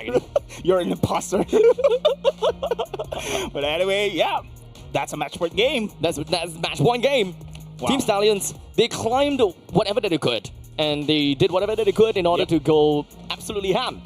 And right now, they are 1 point down. But knowing Team Stallions, they're not going to take it lying down. They're going to give it their all for game number 2. And in fact, I think that this game number 2 might be even tighter than game number 1. I believe so. And prepare yourself. Yeah, I've already lost my voice. Exactly. But what a banger, though. I mean, those sides... I think... The game that we have just witnessed is one of the the close matches compared to the regular season and even the challenger qualifiers. Team Stallions SG lost one game, but they won, of course, with a best of 3 series in that one. So still 100% win rate, technically, for Team Stallions SG. Yeah. So okay, so we are still kind of preparing the battlefield a little bit until the next round. For Team Stallions, I do still want to see Diablo on a more damagey hero once again, right? I concur. We're still gonna put him there, right? In fact, Lapu still feels a bit more Diablo-ish than Phobius is, to be honest, right? I think Lapu is packs a punch as well. Lapu does pack a lot of punch. Yeah, the moment that you forget about him, or the moment that you underestimate him, he will deal some crazy damage that no one expects. And at the end of the day, at the end of the game, he's gonna be the #1 damage dealer. More than a mage. More than 100% more than a mage. Speaking of mage, man, the regular season we saw the Bane. Four mage MVPs. Yeah, and most of the picks, actually the composition rather was mage oriented here. But so far right now in the playoffs here, now we transition into the hyper aggressive early game physical damage. Like again, we've witnessed that one. The Joy also here, but. Let's see if we are going to see some Bane. Some kind of miss the Gold Lane Bane here, the burst damage. Yeah, honestly. The Gold Lane Bane... honestly, Gold Lane Bane is kind of cheesy for me. Cheesy it is. Yeah, it's kind of cheesy, right? Actually. You kind of walk into your opponents. Actually. You spit at them. You throw a shock, you walk right out. Okay. And you come back again in 10 seconds, do the same thing, rinse and repeat. To be fair, in the recent patch, actually, I forgot, they have been nerfed. Nerf the Bane spit. So how bad is that? From 250, if I'm not mistaken, it's 250 to 200 base damage, right? Yep. So it nerfed the early game. Nerfed the gauge the amplification of the magic burst damage. Oh, they also changed the percentage. That one. Yeah. Ah, okay, that's a big the deal. percentage. Okay, that's Yeah, a big deal. So That's a big deal. remember the 3 holy crystal? Yeah. cheeky itemization on that vein. Yeah, that is So stupid. far- but effective. At But time. stupid. But hey, But let's see. nothing stupid if it works, right? If it works. I totally understand. Yeah, at if it the point. works. But hey, hopefully we don't see a Bane again. Yeah. I was looking forward, but you don't want to see We a are Bane. polar opposites at this point in time, right? How about Yuzhong? Yuzhong, I'm totally Okay, we fine. agree. Yeah, Okay. we will agree that Yes. Yuzhong is okay, right? We haven't seen yet. Is there a Yuzhong game on the regular season? Regular There season, was, yes, is right? all played by Diablo though. Oh. Yeah, no one else played the Yuzhong. If I remember Okay. correctly, let me Because just. I do believe on the seeded matches, I haven't seen a Yuzhong game. So if you're mentioning that one, that was on the qualifiers. Okay, Challenger so qualifiers. yeah, so Yuzhong currently have got a total of 10 picks. Oh, Yeah, he has been picked quite 10 games, times. actually. Yep. Quite a lot of games. Okay, but so far it's here at the playoffs. Haven't seen him in the Land of Dawn. So it is one of the high priority bans here for all the teams to say. But so far right now, again, game 1 has been taken away by Team Evil themselves here. Great opening coming in from these two teams. Intense matches, ladies and gentlemen. And now this is going to be a big breather for both teams to take. And again, match point game in favor here for the side of Team Evil. Number 1 seeded team here. The regular season. Again, whoever wins this one will proceed into the upper brackets finals. Yes. So they will essentially not waste time playing in the lower side of, well, basically the lower parts of the brackets. So totally fine. Dangerous grass. Once again. No flying clouds again. Yep. No one likes flying clouds, huh? No one likes flying No one clouds. likes flying clouds, huh? Not even the random slot machine that we see over here. Yeah. Fortunately. Unfortunately. Yeah. But if you're Tigreal main, it's kind of good. Tell that to Nets. Tell that to Nets. I think no matter what, whatever hero that he plays, whatever game that he plays, he do not want to see that flying cloud anymore. That was a trauma. That was trauma. That was trauma, bro. Yeah, and it's something that will never be erased in my head. Forgot to read the patch. I'm sorry, Nats. Yeah. I'm really sorry. But hey, whatever. Let's move on over to game number 2. This time, we've got the banning phase on. Wow, this is a call for Team Evil to go into the red side this time around. So Team Stallions SG will be on the first pick this time around. So of course the ally has been taken down. Usually they are going to ban as well the Butterflies different ban this time around. This is gonna be Zushin because of course they are on the first pick. They have the priority. They can go for the Yes and Shin themselves. Baksha also pretty much open. Oh no, sorry. It is gonna be banned already here for the side of Team Evil. Kalea. Okay, Angela's pretty much open as well. Oh, we haven't seen Angela, right? No. On the first game, so okay. The previous game, Angela was actually completely leaked out. And in fact, I don't think that Angela is going to be a fabulous pick for either one of these two teams because of their natural early game aggression, right? Yes, Angela is pretty much touted as the first blood queen. But aside from that, at level 4 onwards, there's really not much that we can expect in terms of influence to the other sides of the lanes. So you will ultimately lose middle lane unless you have a very good wave clear mechanism such as a Cho as your roamer. Then maybe, sure, you can do that. But that also means that you need in some sense, you need the Sun Jin so that you can enable fighter side lanes so that you have tankiness onto the side lanes as well. It feels like that's a roundabout way of getting one entire composition just to get the Angela to work out. Yeah, it's really a double down on the jungle indeed. But now the Yuzhong still being taken down here. It's going to be banned. Not going to see the light here in the Land of Dawn. Now Team Stallions SG is going to go here for a CC first pick. So they want to dominate actually the EXP here. CC has been considered as one of the dominating heroes when it comes to the EXP lane. But look at the response here coming in from Team Evil. Brock once again and Yes and Shin. Oh, very powerful heroes here. could invade early as well against the side of Team Stallions. Okay, so there is, of course, going to be a very high probability for Evil to want to play triple marksman, considering that there is a CC onto Stallion's side. So Kimi needs to be taken by Stallions just so that they do not enable the triple marksman. The more marksman goes over to the side of Evil, the less effective this CC can very potentially be when it comes down to the shred. However, you don't exactly need to double down on that. I still feel that it is a bonus. I think CC can handle her own here on the EXP. Team Evil on the other side again, very aggressive. Oh, Linux. First time we're seeing here. And to the playoffs. And now we got Kacha here as well. And Kimi on the other side.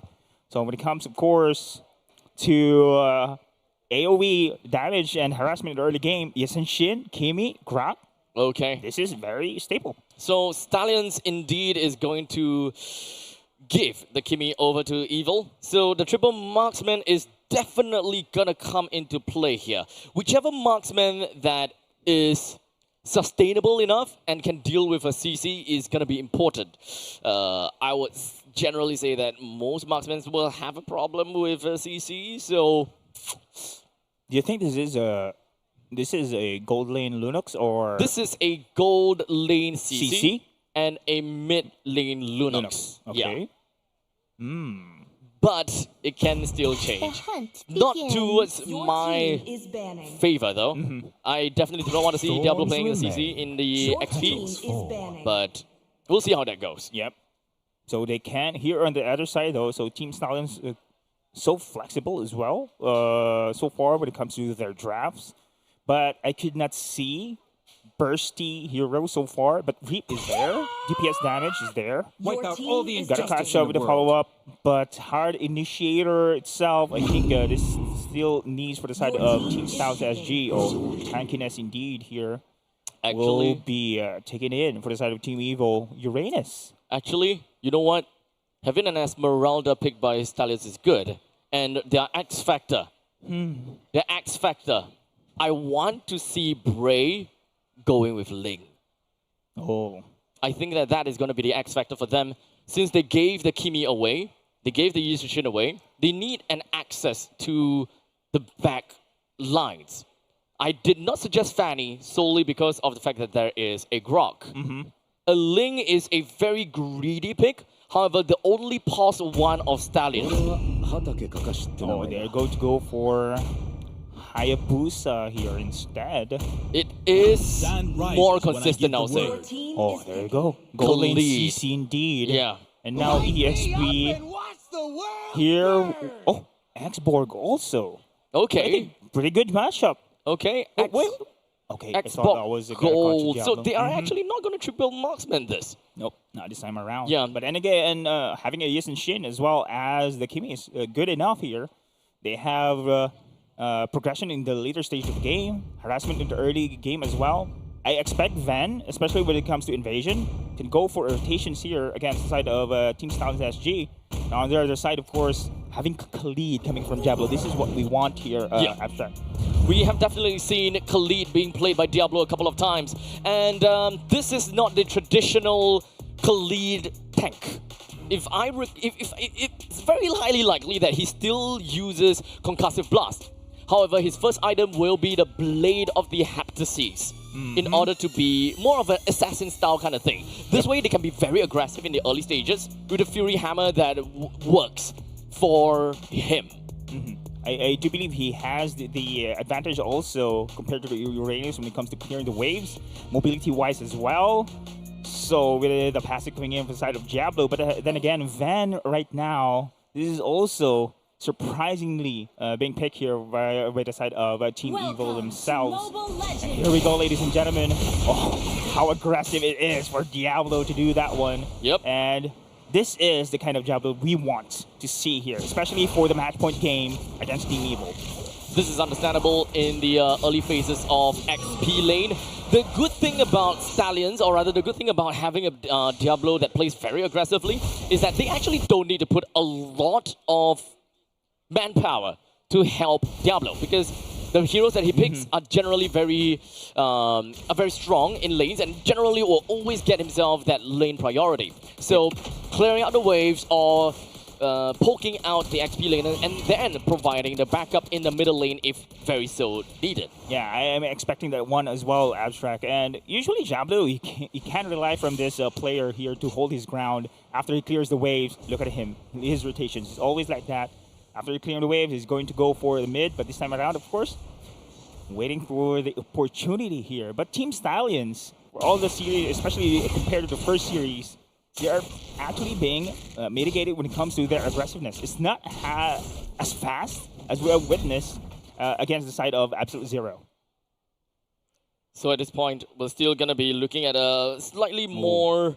there you go. I would say that the team from Evil would not want to be ultra aggressive. This is not a composition that really allows them to do that.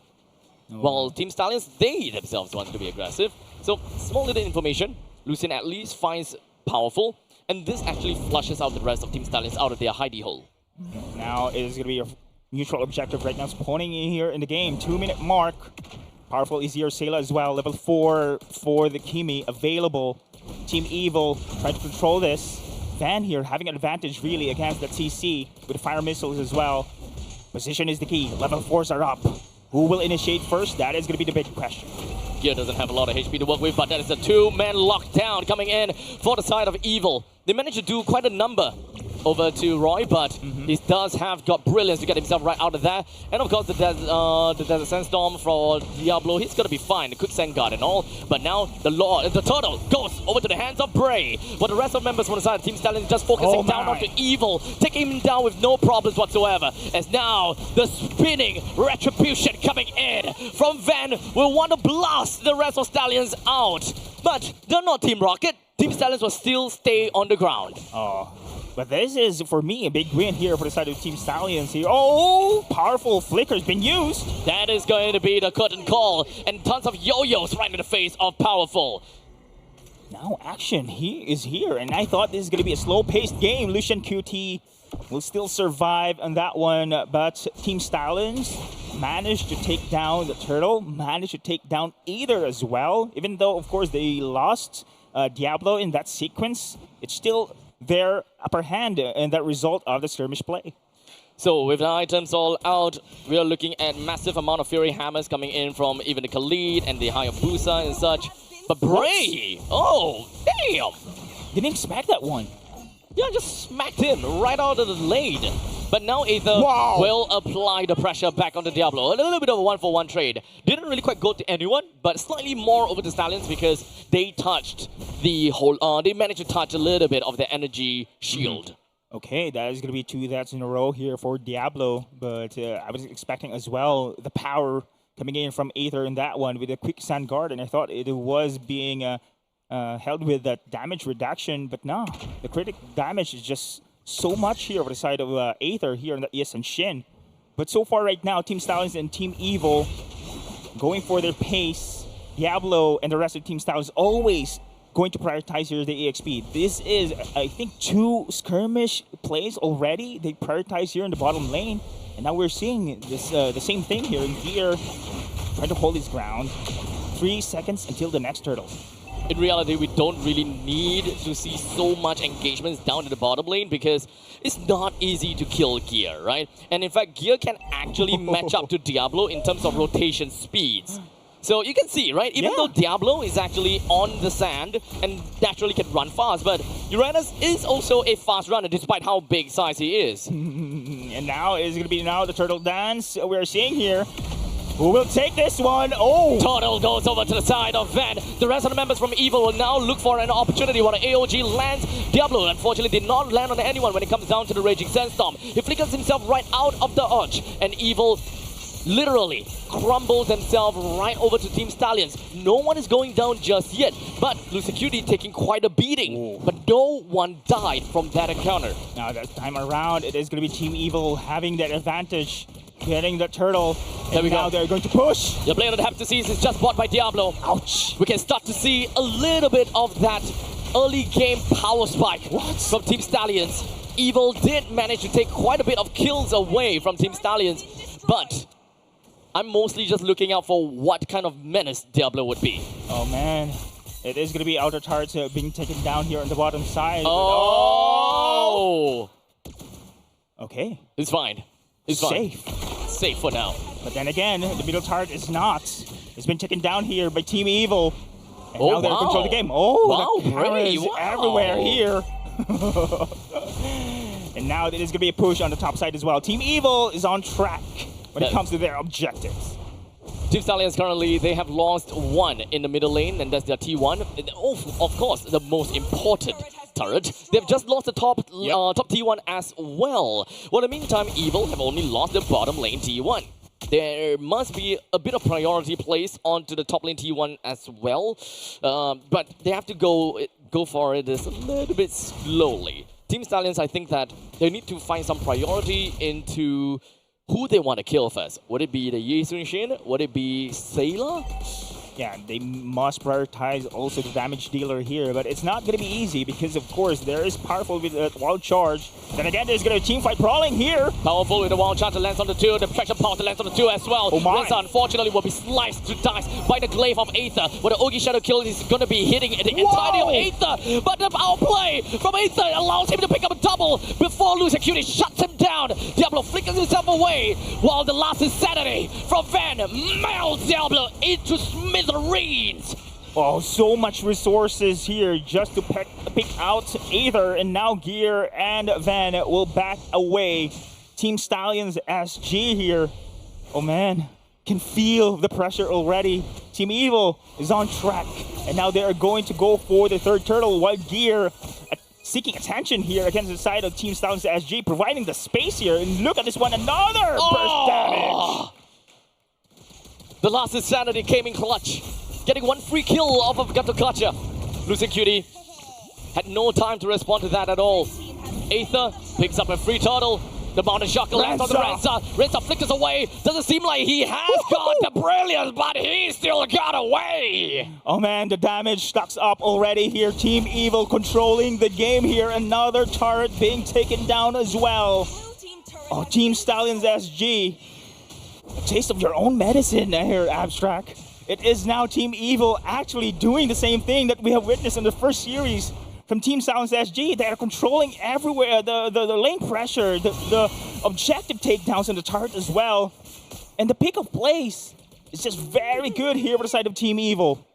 Team Evil literally took years in order to let Team Stallions, or rather, Bray, Roy, Lucian Cutie, and Diablo taste their own medicine, right? It took them years. So now, Evil, they've got Team Stallion literally in a chokehold. Yeah. And Evil will not stop until they demolish Team Stallions entirely. With the wall charge and lands onto Lucian Cutie. That's more than enough to get a pick-off that they needed in order to push down onto the middle lane T2. This will shove out the entirety of Team Stallions and make this so tough for them to come back to this. Roy eats a little bit of the last insanity, have to force himself all the way back home. It's a middle lane T2 trading up for a T1 in the top lane. Yeah, it opens up a lot of opportunities right now here for the side of Team Evil. And look at Gear, doesn't care here. Just absorbing all the damage already. And now, Team Stallions SG. We are expecting, of course, Diablo here on the lead to be aggressively roam across the map, but it was being stopped by the side of Team Evil. Oh, the concealed play here. They want to pick off Gear. Will they be able to do so? How much do they want to expand and how much do they want to use for this? Because Gear popping the vengeance. He will single-handedly stop the rest of them. This jump coming from Team Stallions. Oh no. Again, so many ultimates, so many skills has been committed here on the side of Team Stallions SG, while the rest of Team Evil going for the slower takedown. Oh, they are going to force their way. But will this be the call? Team Stallions SG, will they be able to do so? I guess not. Evil don't have a lot of ultimates already. Powerful and also use the wild charge. Team Stallions, the wall. What they want to do is just reset this, but that is going to be a back line. Raging Sandstorm that managed to land forces Ven onto his immortality. They're looking for an opportunity to bring Ven down as much as possible, but Ven still has the last insanity in check for himself. They can try to go for a little bit something in here, but Evil, they didn't lose anything too much, as it's a 1-for-1 trade between the roamers. Man, Van is unkillable here. his last insanity time and time again, saving grace, as well as packing a punch here with the burst damage. Now the Lord is now marching here in the middle lane. Oh, Team Stallions must defend it. This is very important for them. They cannot afford to lose this inhibitor turret.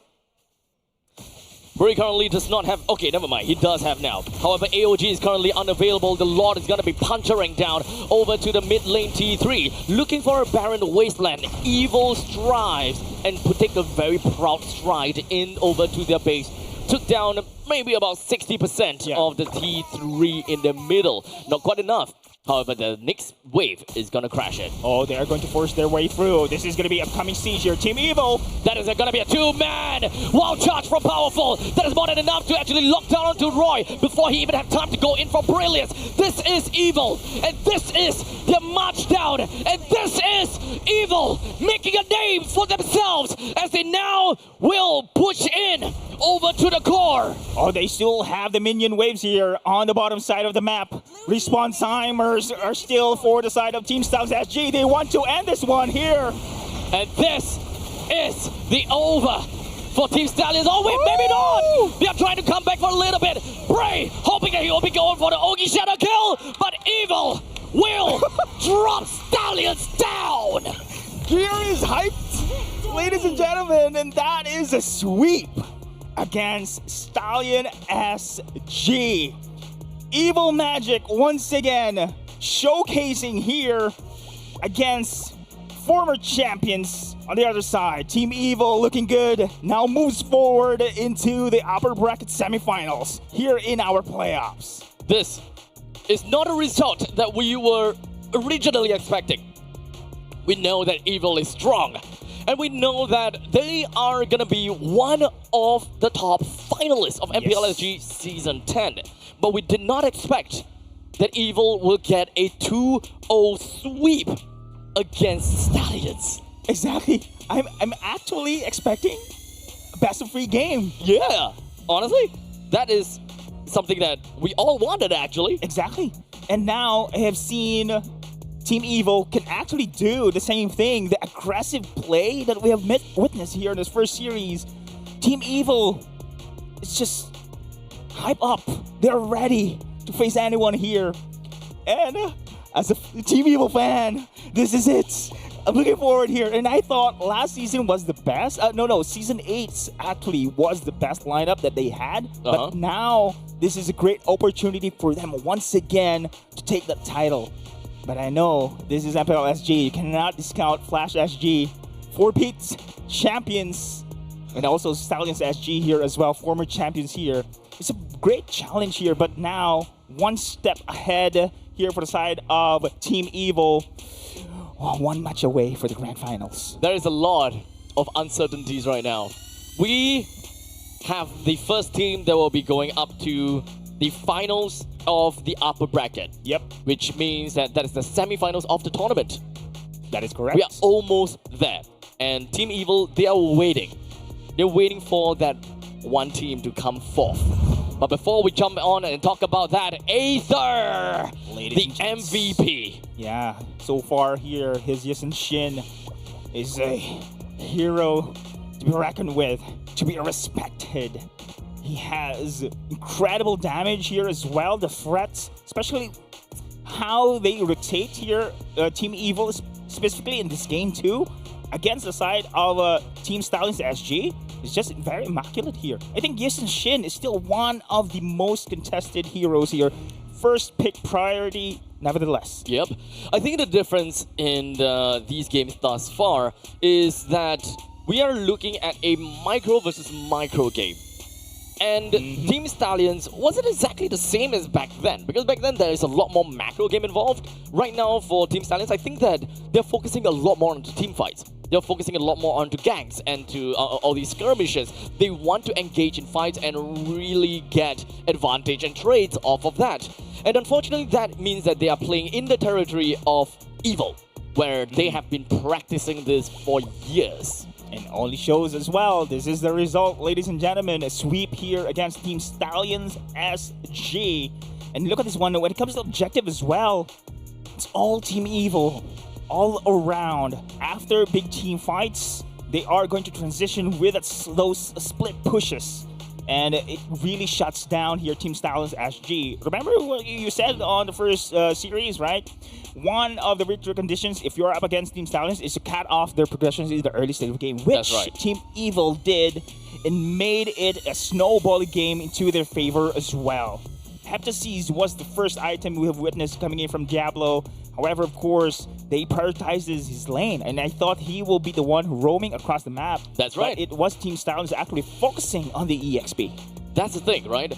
With the fact that with that play of the Heptases, it naturally just meant to me that they will have some crazy back lane, backside damage from Diablo. Just pops in from absolutely nowhere, bursts Aether or Sailor out of absolutely nowhere kind of thing.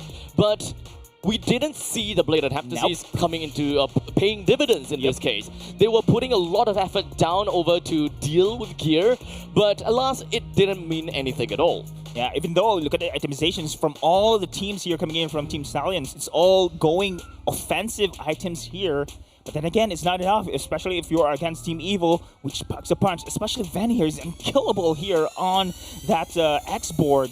Deals a lot of space as well. It finds also Renza having difficult to go for a matchup against this lane, against this X board. So all in all, Evil, very well-deserved victory. Yes. I gotta have to say, ending this game at 12 minutes against Team Stallions, when Team Stallions usually 12 minutes people and under. This means your own medicine again. Literally. Yep. Wow. I think this is also the first loss of Team Stallions SG. Is also an series loss, yeah. Series loss, an eye-opener as well for them. Yep. That they need to reset that their initial strategy is not that effective anymore, especially against Team Evil here, because Team Evil is pretty much prepared as well to do the same thing. Yeah, 125,000 damage taken by gear. That kind of shows quite a lot. Perhaps the highlights will tell us a little bit more about how much gear has been tanking in some sense. We'll see how. Yeah, this is the first game. This is an intense game that we have just witnessed between these two.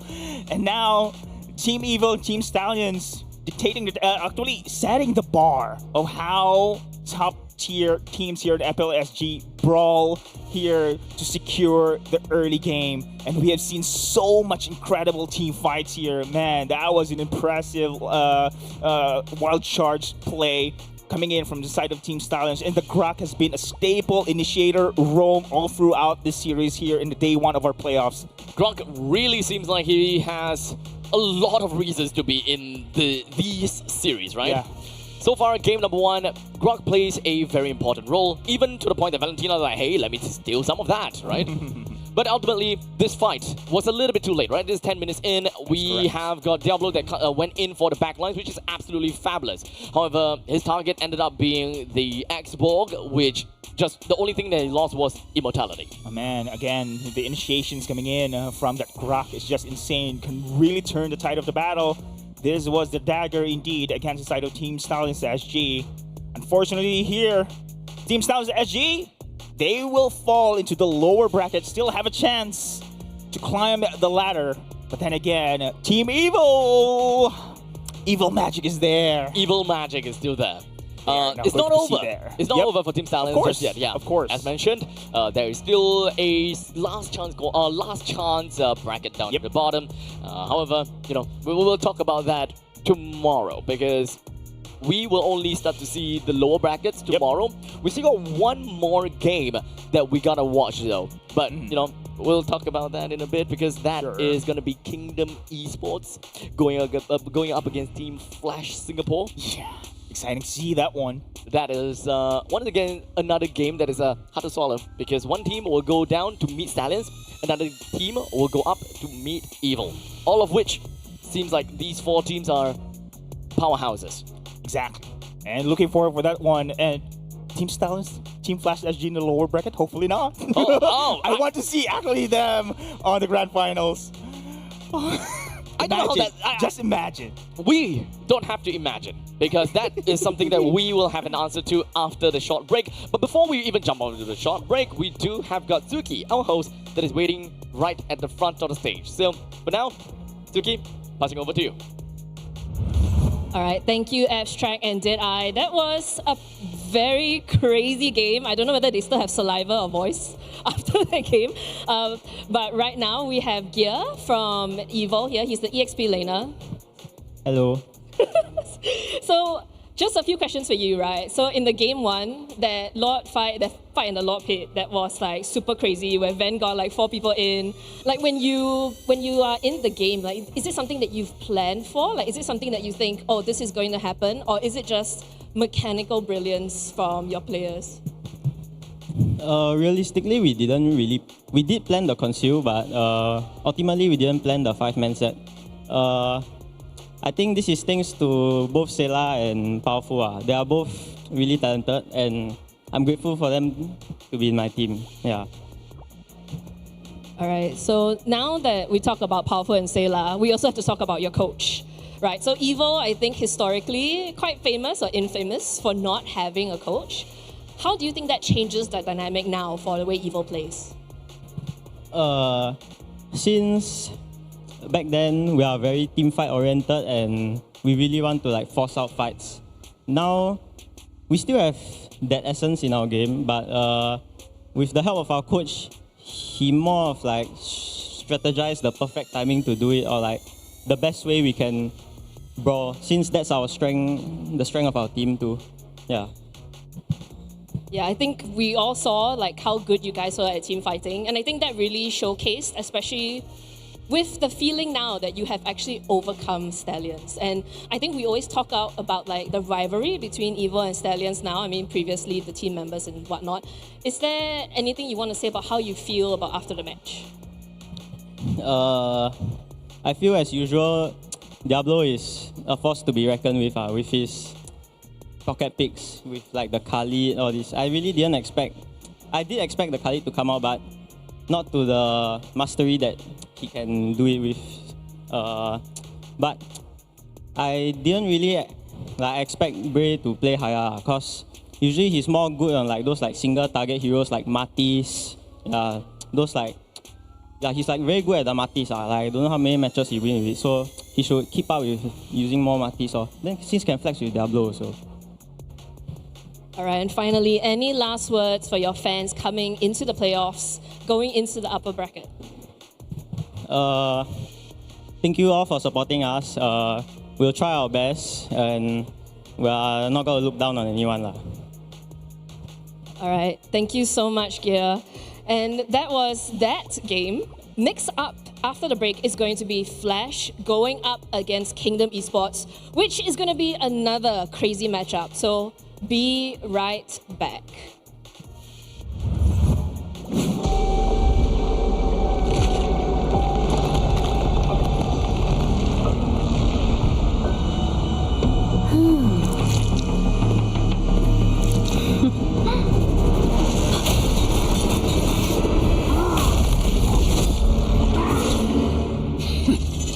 Does the Lord of Lava also crave the Sovereign's blood? Fool! The tyrant's remains will only bring doom! Under her brutal dominion, our warriors were corrupted into foul bonds of decay. Sovereign of the Abyss, Obsidia. Her curse still flows within the Sovereign's blood.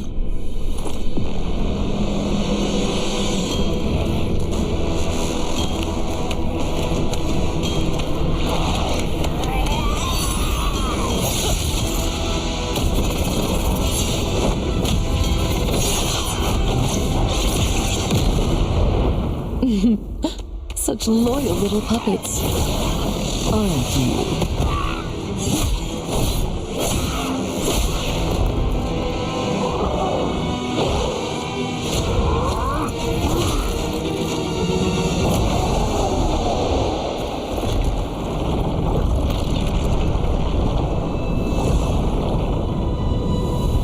You are merely a puppet, no different from my spawns. Bow to me. Keep your throne, or be destroyed. to no one.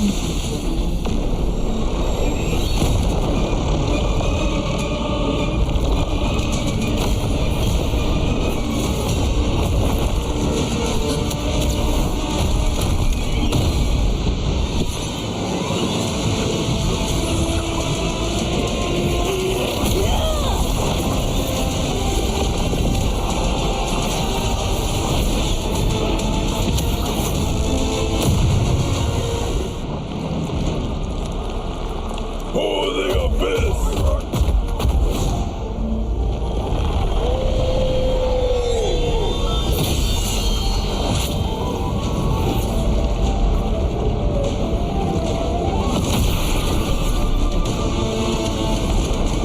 These wretched spawns reek of its corruption.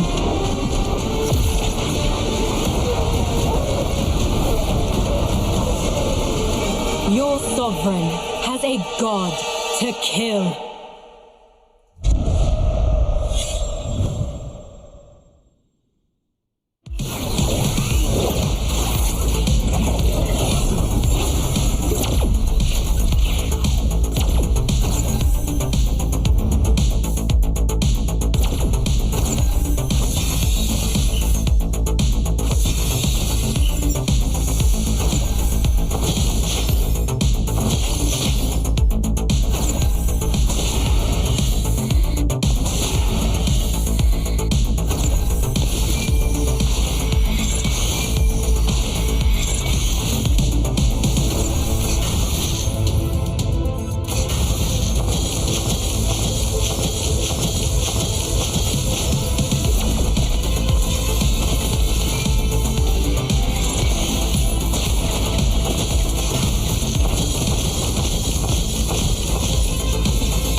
To Double 11.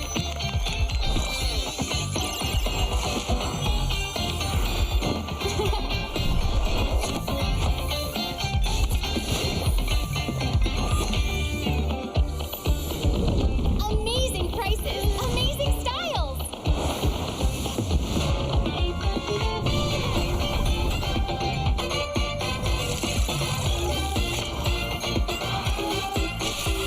Win big in Mega Draw.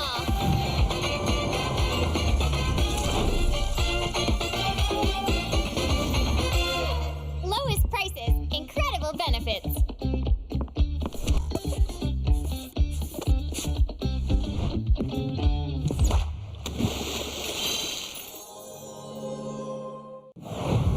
Welcome to MCGG Rising Stars.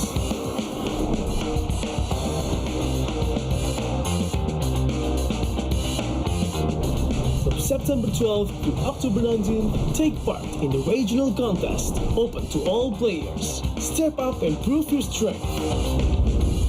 Division finals will run from October 24 to November 2. The top 16 players in each division may advance to the next stage of MRS. Check your in-game mail for information.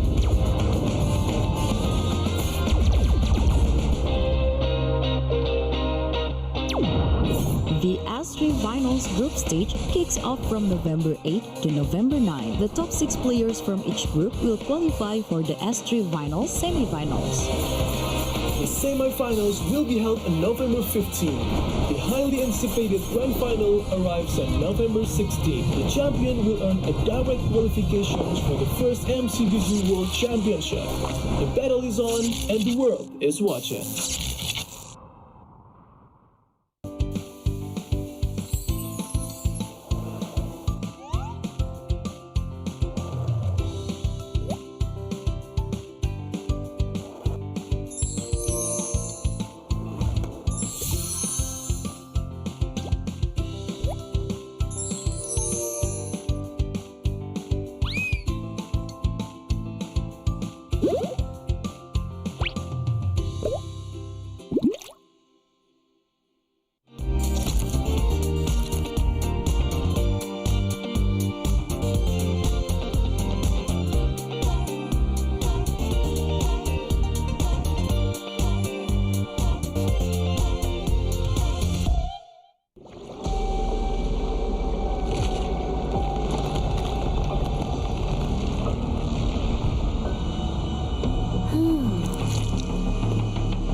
Does the Lord of Lava also crave the Sovereign's blood?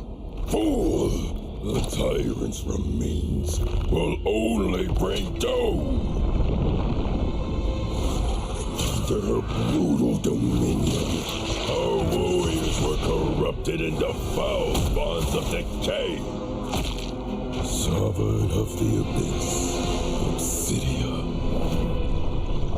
The curse still flows within the Sovereign's blood.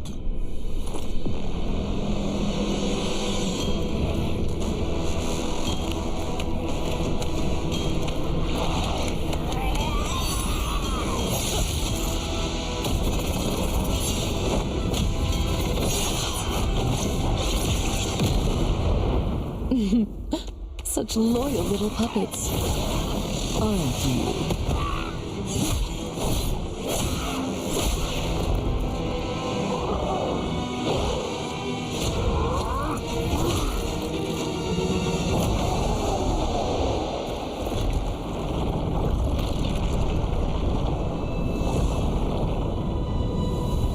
You are merely a puppet, no different from my spawns.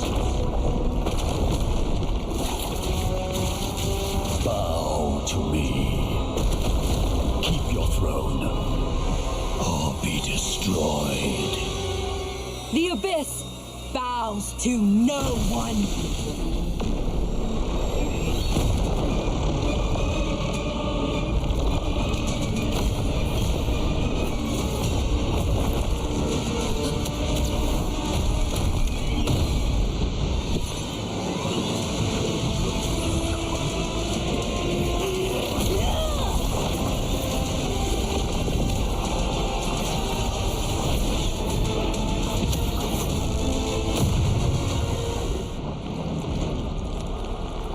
For the Abyss!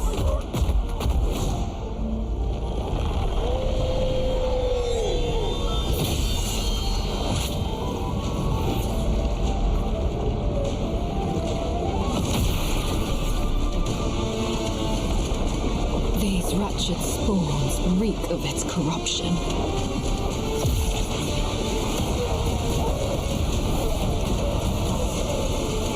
Your sovereign has a god to kill.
will only bring doom. Their brutal dominion. Our warriors were corrupted into foul bonds of decay. Sovereign of the Abyss, Obsidia. The curse still flows within the Sovereign's blood.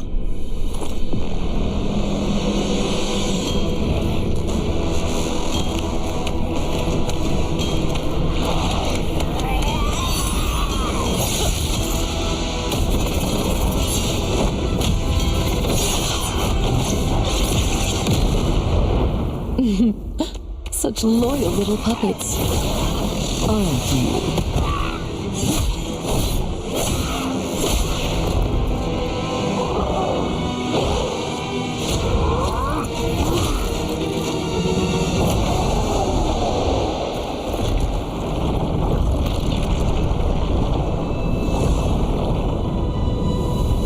You are merely a puppet, no different from my spawns.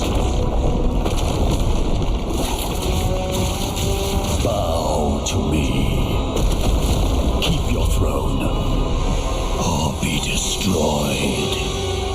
The Abyss bows to no one.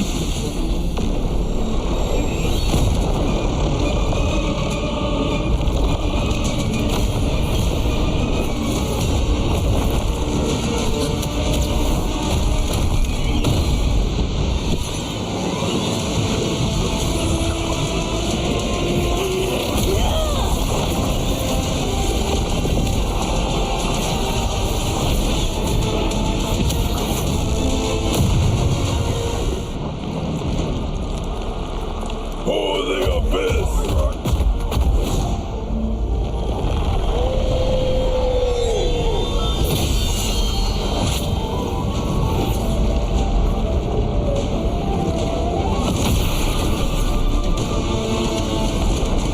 These wretched spawns reek of its corruption.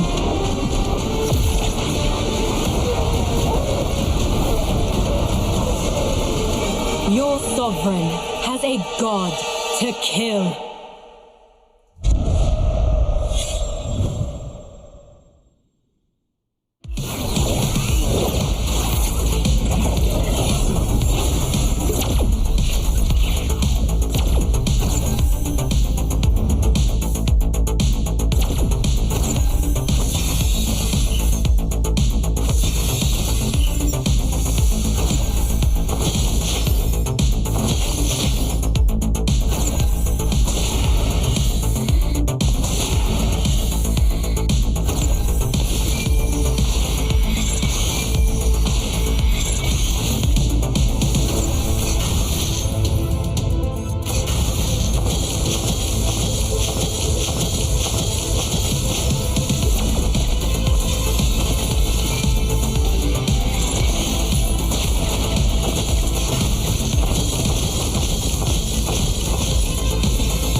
benefits.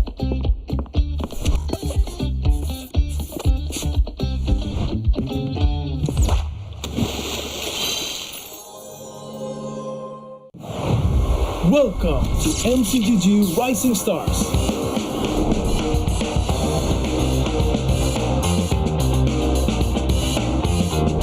From September 12th to October 19th, take part in the regional contest, open to all players. Step up and prove your strength. Division finals will run from October 24 to November 2.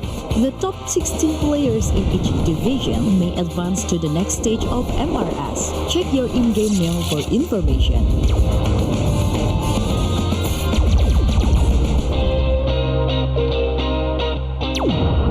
The S3 Finals group stage kicks off from November 8 to November 9. The top 6 players from each group will qualify for the S3 Finals semifinals. The semifinals will be held on November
welcome back to MPL SG Season 10 Playoffs Day 1. We've had 3 crazy series already, and I think we can all attest everyone here is very excited for the next match to start. It is going to be Flash SG going up against Kingdom Esports. Flash, of course, our 4-time MPL SG back-to-back champions.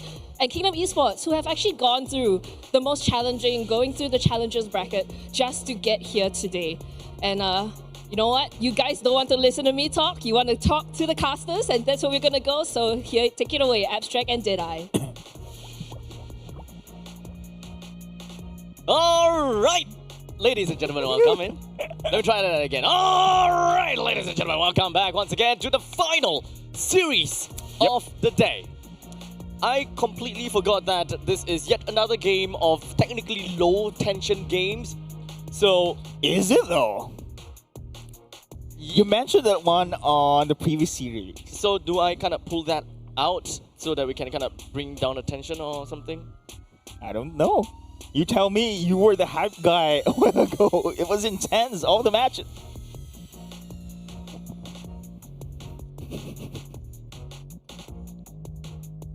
What sorcerer is this? It came up from absolutely nowhere. Okay. I didn't get this, but just imagine my face is in here, okay? So that's my costume for today.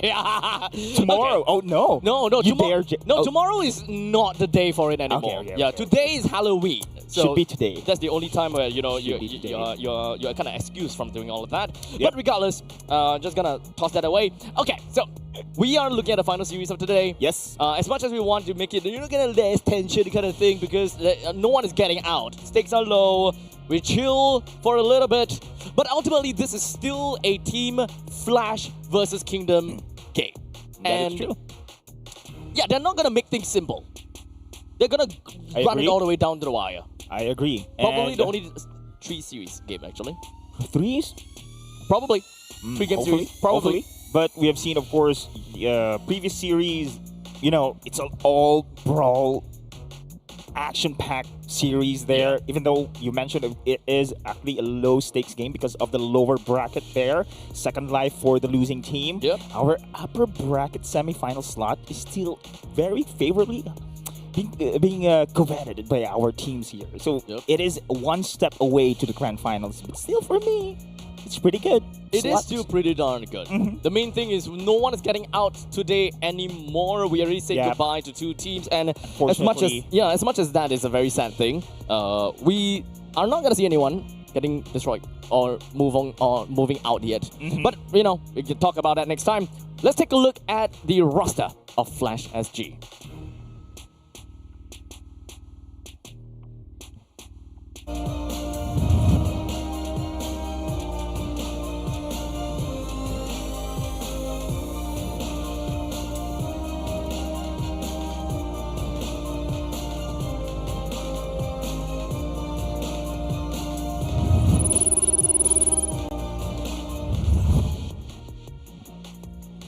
And for the side of Team Flash SG, in the XP lane, we have Bear.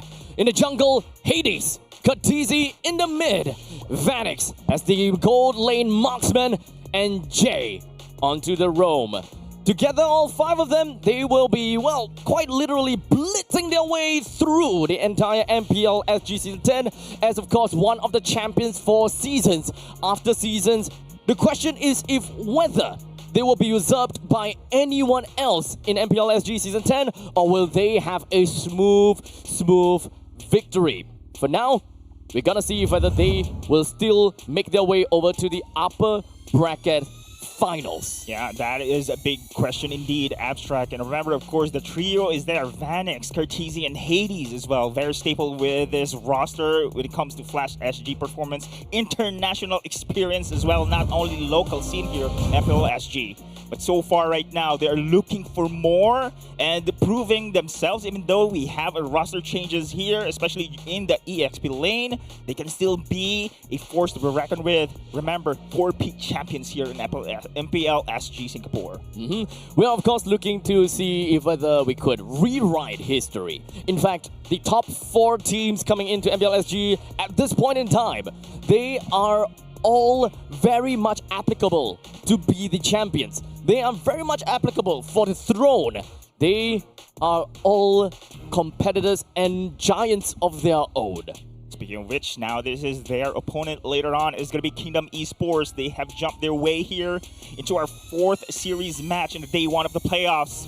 They have toppled down Ignite Gaming a while ago and now up against the number 2 seeded team here. That is going to be Team Flash SG. Will this team be able to topple down the reigning champions here? And let us see the rosters for the side of Kingdom Esports. Kingdom Esports, they've held all the way from the start of today, gave us a good showing. A 2-0 victory, which is something that we definitely didn't expect because of track record, right? First game won, second game lost, third game, well, question mark. But that was not the case anymore. Yep. Curse broken. And hopefully, they will still be able to replicate this in this upcoming series. We have a change or we have any different styles of plays that we want to see from Kingdom Esports. Now's the time to show. Interesting as well. I remember the interview a while ago with Suki here. Lolzy mentioned he was used to be on the top. Yeah. And now it's a different experience for him to have this in this roster of the Kingdom Esports. And going for a big responsibility to carry the team for the shot calls as well is impressive for him. A new experience as well as a challenge that he is indeed one of the core members for the side of Kingdom Esports. So with the head-to-head between these two teams, the both of them played very different games before, with Kingdom Esports with the most amount of games played because of the time in the Challenger brackets. As such, massive amount of turtles, and Lord, but the main thing that we want to see is average gold, average kill, and average assists, which actually doesn't look so bad at all. And KDA even. They're very neck and neck. Yeah. Wow. Even. I didn't expect, actually. I didn't expect that either. Yeah, so it only shows here, Kingdom Esports, Flash SG, somehow kind of having... No, I cannot say it's similar play style. I don't think that they have very similar play styles at all. Exactly. But then again, stats here shows us, when it comes to their gameplay, it's a neck-to-neck indeed. At least for Team Flash, right? They have two ways of generally winning games. Of course, with the introduction of Jay, they definitely have Jay more of the sacrificial lamb. Sometimes for the greater good, sometimes not so much, right? The dynamic has changed quite a lot. Well, in the meantime, Hades and Vanix will always come in as a win condition as long as they have got a they have a good time in lane. A little bit different from Hades though, because Hades, he is always a late game monster. In the early stages of the game, sometimes, you know, a little bit of problems when it comes down to foothold. And now, let us see. Bear, actually, we interviewed Bear during the regular season as well. Yeah. He felt the pressure. He definitely had some pressure. Yeah, under the banner of being in the reigning champion, of course, Team Flash SG. He needs to step up, filling the shoes, of course. Diablo, of course, has been a staple there. But now, he is here in the playoffs, trying to prove himself that he is indeed capable and synergize himself rather with the rest of the team. I hope that their time in the boot camp or during the break, I wouldn't even call that a break, but very likely that they have took a lot of time to spam games, to try out and doing whatever that they could, meaning the boot camp, allowed Bear to solidify himself more as a staple within of Flash SG. Don't get me wrong, man. I watched Bear on the community esports events, right? He was really standing out for all the players there, and he was very consistent. Now he is in the pro level right now, especially under the Team Flash SG team.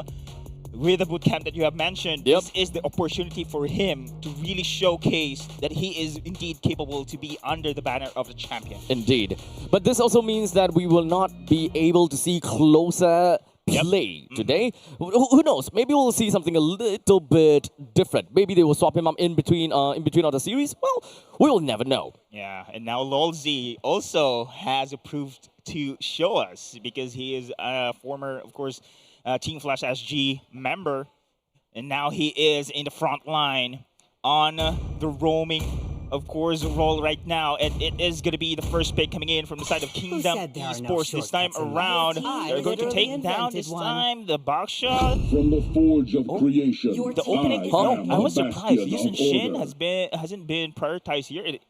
Instead, got a Kacha pick here for the side of Kingdom Esports. Okay, so it kind of seems as though I think that the first pick is first ban is a Grok, right? Yeah, I yeah, think so, it seems yep. like a Grok. Or I can turn around. Yeah, it is a Grok. It is a Grok. Okay, so Grok, we've got Grok, we've got the Kalia, we also do have got Kimi that is out of the picture. That's CC also on the other side, Baksha here, and a Chip. Okay. Gato first pick is definitely a surprise for me, to be fairly honest. They're going to prioritize the Lancy here, and on the other side now Hades on that Hayabusa as well. And now the Bear on that Hylos. Oh, it is actually a Roam as well, probably. We haven't seen Bear really on the Hylos, right? On the EXP. Usually He can actually. He did? I think, I'm pretty sure that he can, but I think that this is a flex pick for them, right? They can still be very flexible about this. On the other side here, there's going to be Kingdom Esports still. Yushin Shin, surprisingly, is not going to be prioritized here. Axelot Juicing. Oh, there you go. Track control. Opportunities here for the side of Kingdom Esports. And how to lock down, though. Among the planes exists the equilibrium, Very fast picks here. which I Flash was SG made double for. down here with the E once again. So this is incredible synergy of skills here with the Glorious Pathway as well as the RWM. Slows, debuffs against the side of Kingdom Esports, but it will not be as effective against the Lancelot here with the iframes.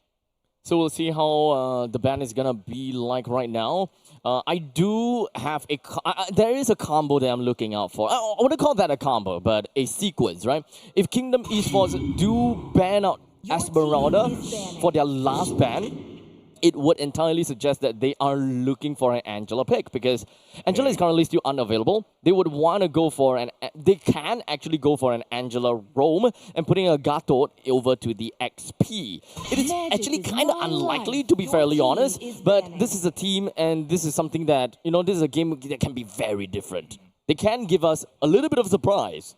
Sure, and I was looking forward for the Harith ban here, and it will be taken down by Kingdom Esports. We know how great it is with that RWM as well as the Zaman Force here. Just too much synergy on the ultimates here. But then again, for the side of Flash SG, they do have the Hayabusa. They need to double down as well if they want to be very aggressive here for the EXP. Can roam well.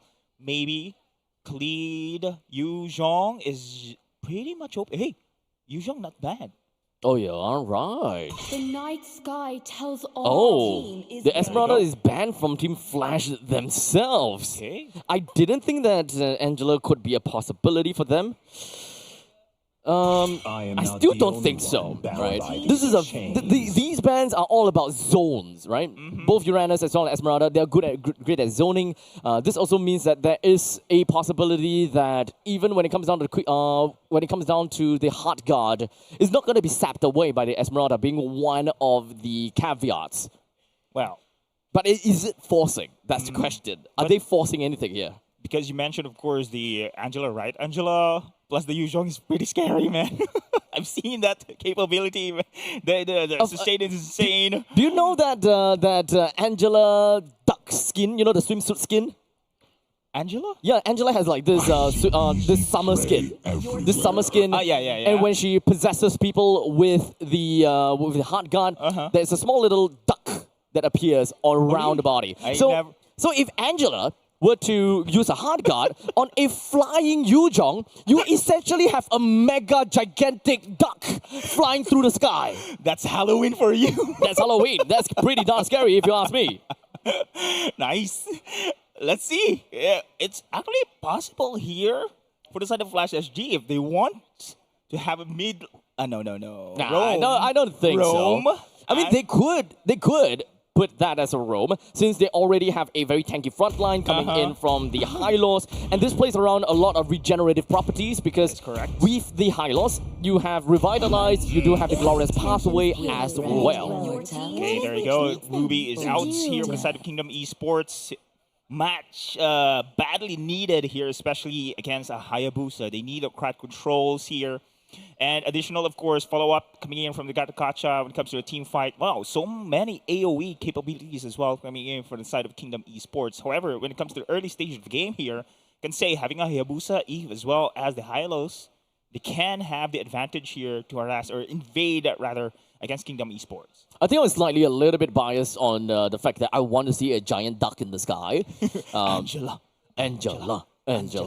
There you go. But does that make sense? That is the question, right? Ultimately, the Angela plus the Yves lane prio versus...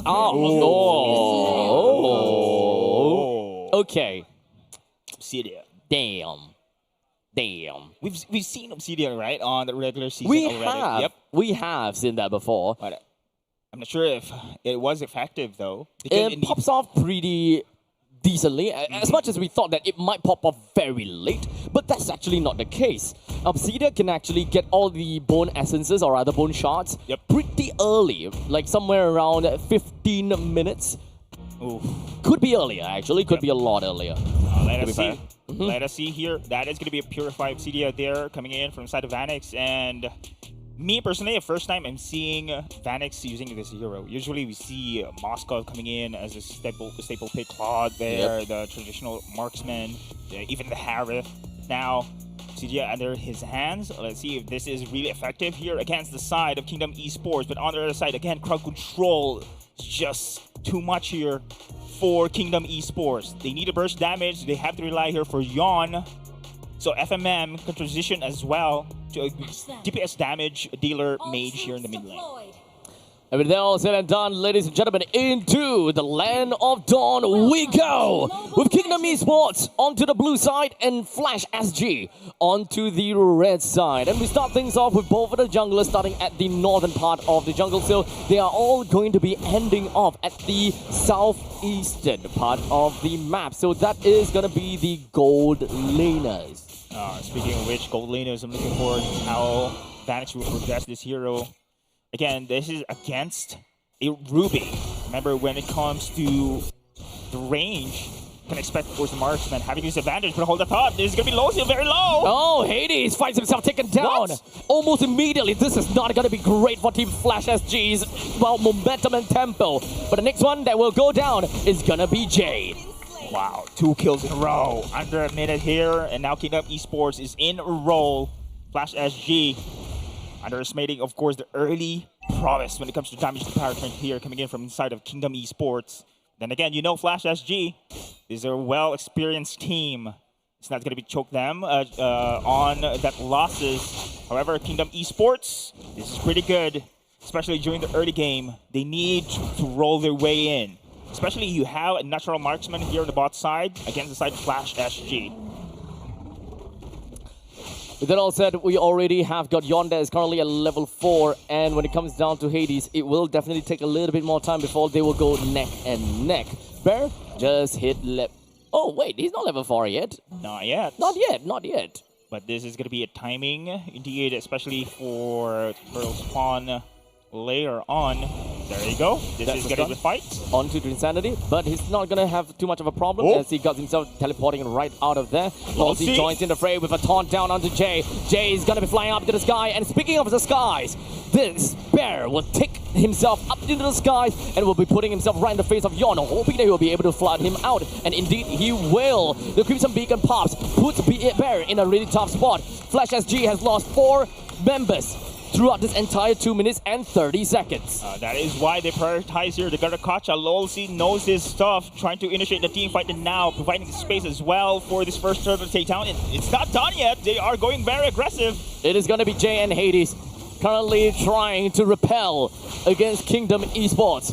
They're slowly losing inches and inches of their own jungle. Jay currently a little bit having a little bit too big of a problem, but the RWM coming from Curtizi, hoping that he will be able to stay alive a little bit longer as Insanity pops himself all the way to the back. Hades picks up a kill on FMM. Curtizi is fine thanks to the glorious pathway. He ran himself away from Insanity, and Bear picks up a kill with the help of Hades' Ogi shadow kill. Wow, Curtizi managed to survive that one and still managed to escape as well. Vanix is out of position. He will run. Will he be able to escape though? Nope, no way, Jose.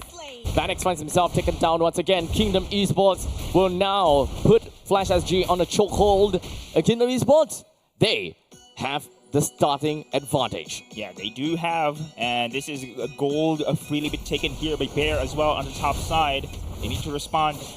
So far right now, Flash SG, usually we see them as the aggressors, but Kingdom Esports, with those kills, had advantage. Oh, this is going to be a 1v1. So both of these heroes here has the capability to regain health. So it's going to be a staple lane here on the EXP. But meanwhile here, itemizations, as we can see, it is going to be Ruby here going for endless battle here in the first item, transitioning for that one. On the other side though, damage as well been taken care here by the side of Bear. But let's see if this is going to be a damage transition here for the EXP. Vanix is definitely going to have a little bit of problem here. But the XP coming in from, or rather the damage XP coming in from Grant, he should more or less be able to put a lot of problems onto Vanix. But of course, a ranged user versus a melee user, it's fair to say that this is free bone farming for Vanix. Yeah. But it's still a little bit tough to touch him. But in the meantime, that is a glorious pathway from the side of Jay, who will be healing himself all the way back up. The Crimson Beacon from FMM getting himself away while the Black Dragon form soars out for the side of Bear. They managed to zone a decent amount, but all 5 members from Kingdom, they still have got the priority over the Lord. They're still hovering around, and the Furious Dive hopes to get a knock up, and indeed he will be able to, as the RWM from the side of Katisi traps everyone right inside, but it's not one-sided at all. Grant flickers himself away, hoping he will be able to get a kill, and indeed he did manage to because of the lethal ignition from the side of Katisi. Fair trades all the way through. It's a 3-4-3 trade. Wow, that was insane. Team fight between these two teams. I have seen, of course, the TOR as well as the Black Dragon form being used early in the skirmish play. But then again, at the ending here, both teams could not really commit on the turtle takedown. And both teams here, again, ultimates are pretty much battle needed here when it comes to the objective team fights. But so far, Flash SG still transitioning here, trying to control this neutral objective. And Lossi is there for the map information. Well, Kingdom Esports trying to push this one through. Oh, the split push here on the top side as well. Makes Twinsanity to commit and try to defend the top side. This is going to be a very late second turtle. There is, of course, a very high probability that the third turtle wouldn't even appear, and it would immediately be a lot at 8 minutes in. But for now, Hades finding himself in a tough spot. As Bear takes into the sky, zones everyone else away so that they can have the priority over the turtle. The Furious Dive puts himself on the ground, but that is just a bit of immobility. Everyone from the side of Kingdom, they are just pressed up together in one spot. But Team Flash, they did not manage to take advantage of that spot where everyone was just stuck in that small little avenue. As such, we do have Katisi pulled right in, and that is going to be another one taken down for the count. Oh my. Now we have seen, of course, the Black Dragon form as well as the Glorious Pathway being committed too early there. And Kingdom Esports knows about the timing. Unfortunately for them, it has also here for Flash SG could not able to take that neutral objective. Kingdom Esports, so far so good here in the early stage of the game here, Abstract. If they are able to get a little bit more kills from this point on and try to get themselves a good amount of skirmishes and lane controls, priorities, and perhaps even snowball factor, that will allow them to pick up the Lord at the moment that it appears. And this will give them a lot more economy for bringing down all these standing objectives. Yeah, I have to give credit as well to Lolsi on how he able to give information on that Goddess Hacha. He was the key there. I mean, he knows how to position himself at the right moment here, knows to give, of course, the surveillance where each member of the Flash SG position themselves across that turtle pit. And now this is going to be somehow a mid lane priority. We are be able to see some push here. All see. Be careful here. He has still the ultimate and the taunt as well. Just a couple of pokes coming in from both sides. Kingdom, they're starting to slowly lose out in their economy and lead. But now it's Jay. Oh, wait, what was that TOR from Twinsanity? But however, Team Flash still will fight back. While we also have Bear hitting himself all the way back, hoping that he will stay alive. The main thing that we are looking out for is Flash SG's survival. And it does seem as though they may have lost Jay, but it is a 1-for-1 trade between the roamers. Well, I can see the attempt coming in from the side of Hades here, trying to flank his way. But you know, Grant is pretty much ready also on that Ruby. The insane crowd control here just stops the combo coming in from the assassin. Hades here having a difficult time to go for the pick of play. And now positioning here coming in from Kingdom Esports is very immaculate. I love how they control the skirmishes play against Flash SG. We're currently looking at 1,500 goal lead in favor for Kingdom Esports, while the Lord is available. So, with the Lord's advantage, in the event that Kingdom Esports actually does take it, that is very, very important. Yeah. The main thing that we gotta have to look out for is the difference between the junglers and what kind of experience or levels that we're looking out for, right? Hades currently at level 11, while in the meantime, we do have the Lancelot coming in from the side of Kingdom Esports, hopefully somewhere around there. I can't exactly see that right now. Yeah. 12, actually. They have the advantage, and now they're going to force this team fight here in the middle lane. Oh! Catching on to 2. The deal round comes in shortly afterwards. The Black Dragon form pushes everyone else away, but this is going to be a long cooldown of a bear. Kingdom Esports, they managed to retreat just in the nick of time in order to reset that fight. Let us see if this is going to be the window that Kingdom Esports is looking to go for the Lord Dance, but nope. They are going to stop the advance for now. Black Dragon form, remember, the Black Dragon form has been used already here coming in from the side of Flash SG. They're going to go for the Lord Dance, and look at Kingdom Esports here. They are not willing to give it away to Flash SG. They are actually initiating this Lord Dance this against Flash SG right now. The Lord currently having the enmity right over to Kingdom Esports. Flash SG is looking for an opportunity at the right time to spring right into action. Yeah, I can see the damage already popping up here for Vanix. So on the early stage of the game, it's back up now with the bone shards. Oh, look at this one on the sides though, Losey. The fight over on the right side is slightly independent. It's more about zoning. Oh, this is They're staring down. Yep. They're staring down. So far, longest Lord Dance that we had. No one is willing to give it away to the other side here. But so far, Vanix is now trying to control this objective here. Kingdom Esports, are they ready? That is going to be the big question again. The AOG LOLZ in map information is very crucial here at this moment in time. No one's initiating for now. It is going to be a slow, grueling fight where both teams wants to capitalize on the mistakes of one another. Perhaps they're just going to test punch a little bit here and there. 50% health here for the Lord. Vanix is here with the advantage on the range. Again, another reset here. No one's split pushing rather here at this moment. And we have seen now the Lancelot on the top side. But so far here, Flash SG. Will this be a call? Yep, it is with a Glorious Pathway. With a stun down onto Insanity as well. Hades hopes to look for some damage onto Insanity, but that did not fly. Yep, that's a big ultimate there being committed by Jay. Kingdom Esports, will this be, again, the opportunity for them to call for the Lord Dance? I guess they will. This is now a 5-man formation here on the side of Kingdom Esports.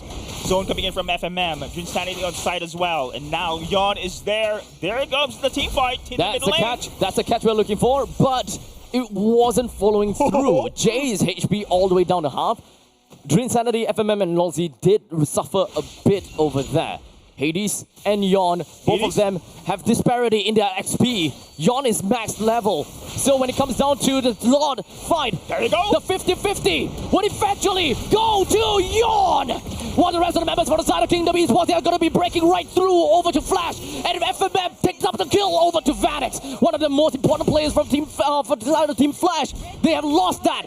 Kutizi, they have lost that as well. Hades, they lost that too. And very potentially is Bear down for the count. 4 important core members wiped out by Kingdom.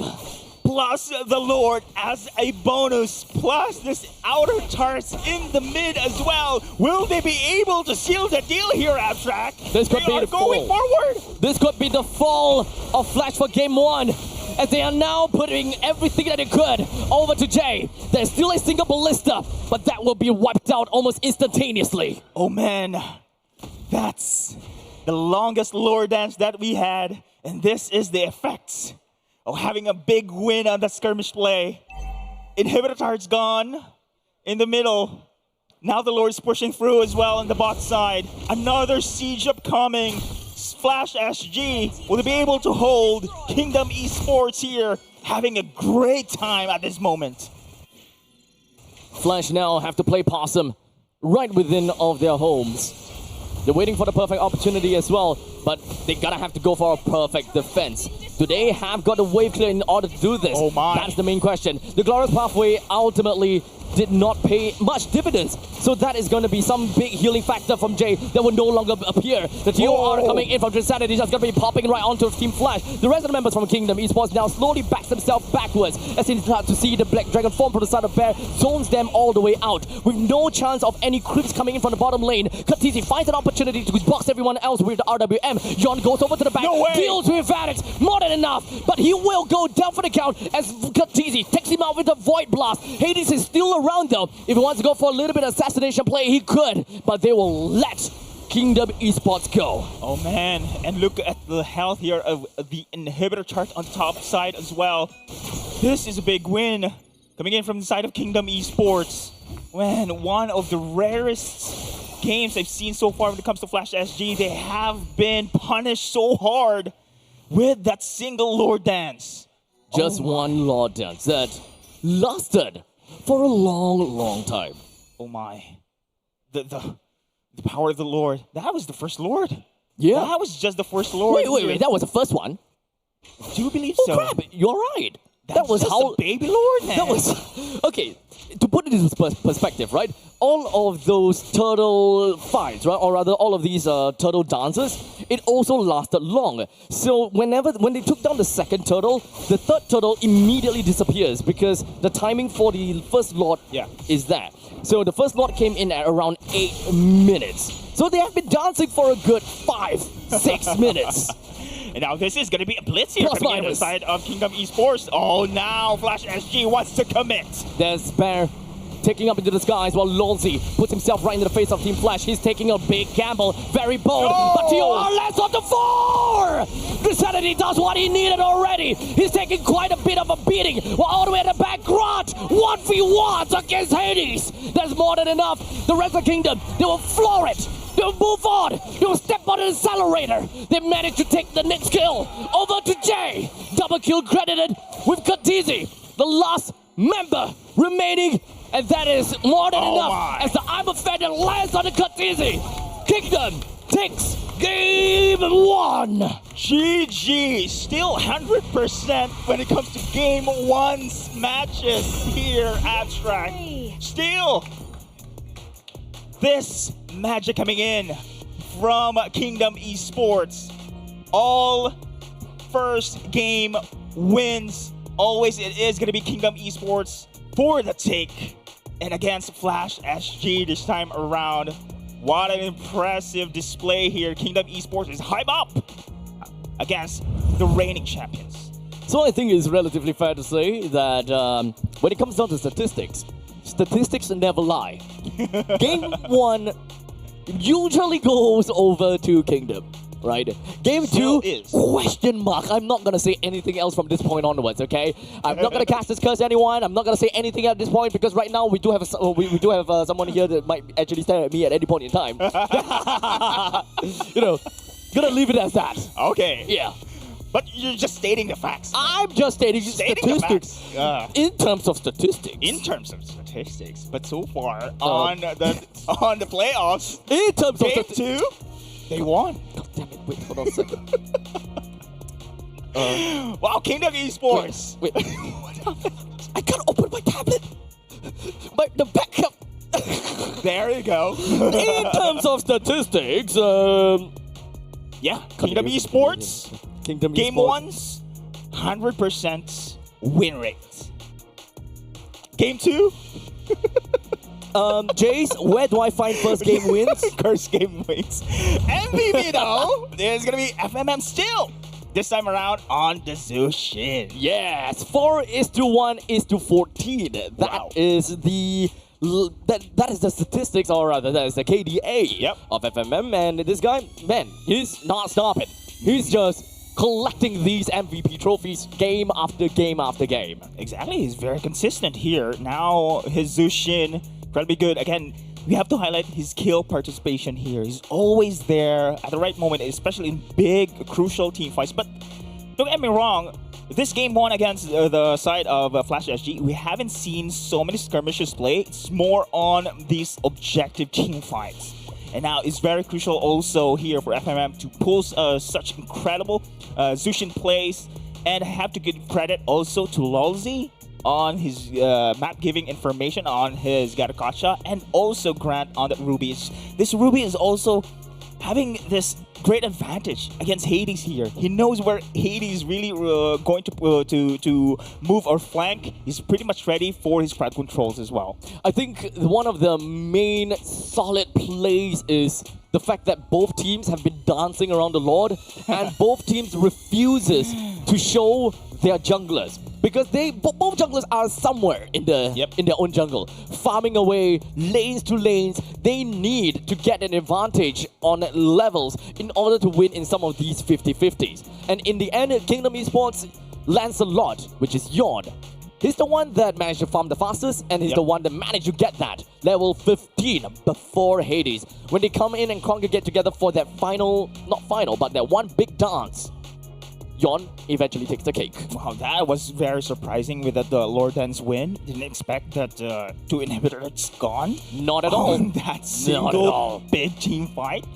And ultimately, it covers much for the map control for the rest of Kingdom Esports. Is where actually the dagger comes in. It's where they spike their way in against the side of Flash SG. And so far, we have seen also the Black Dragon form, the Glorious Pathway been committed too early as well for those dances. Yep. And that was the opportunity for Kingdom Esports to actually, their window actually, to go for that kill.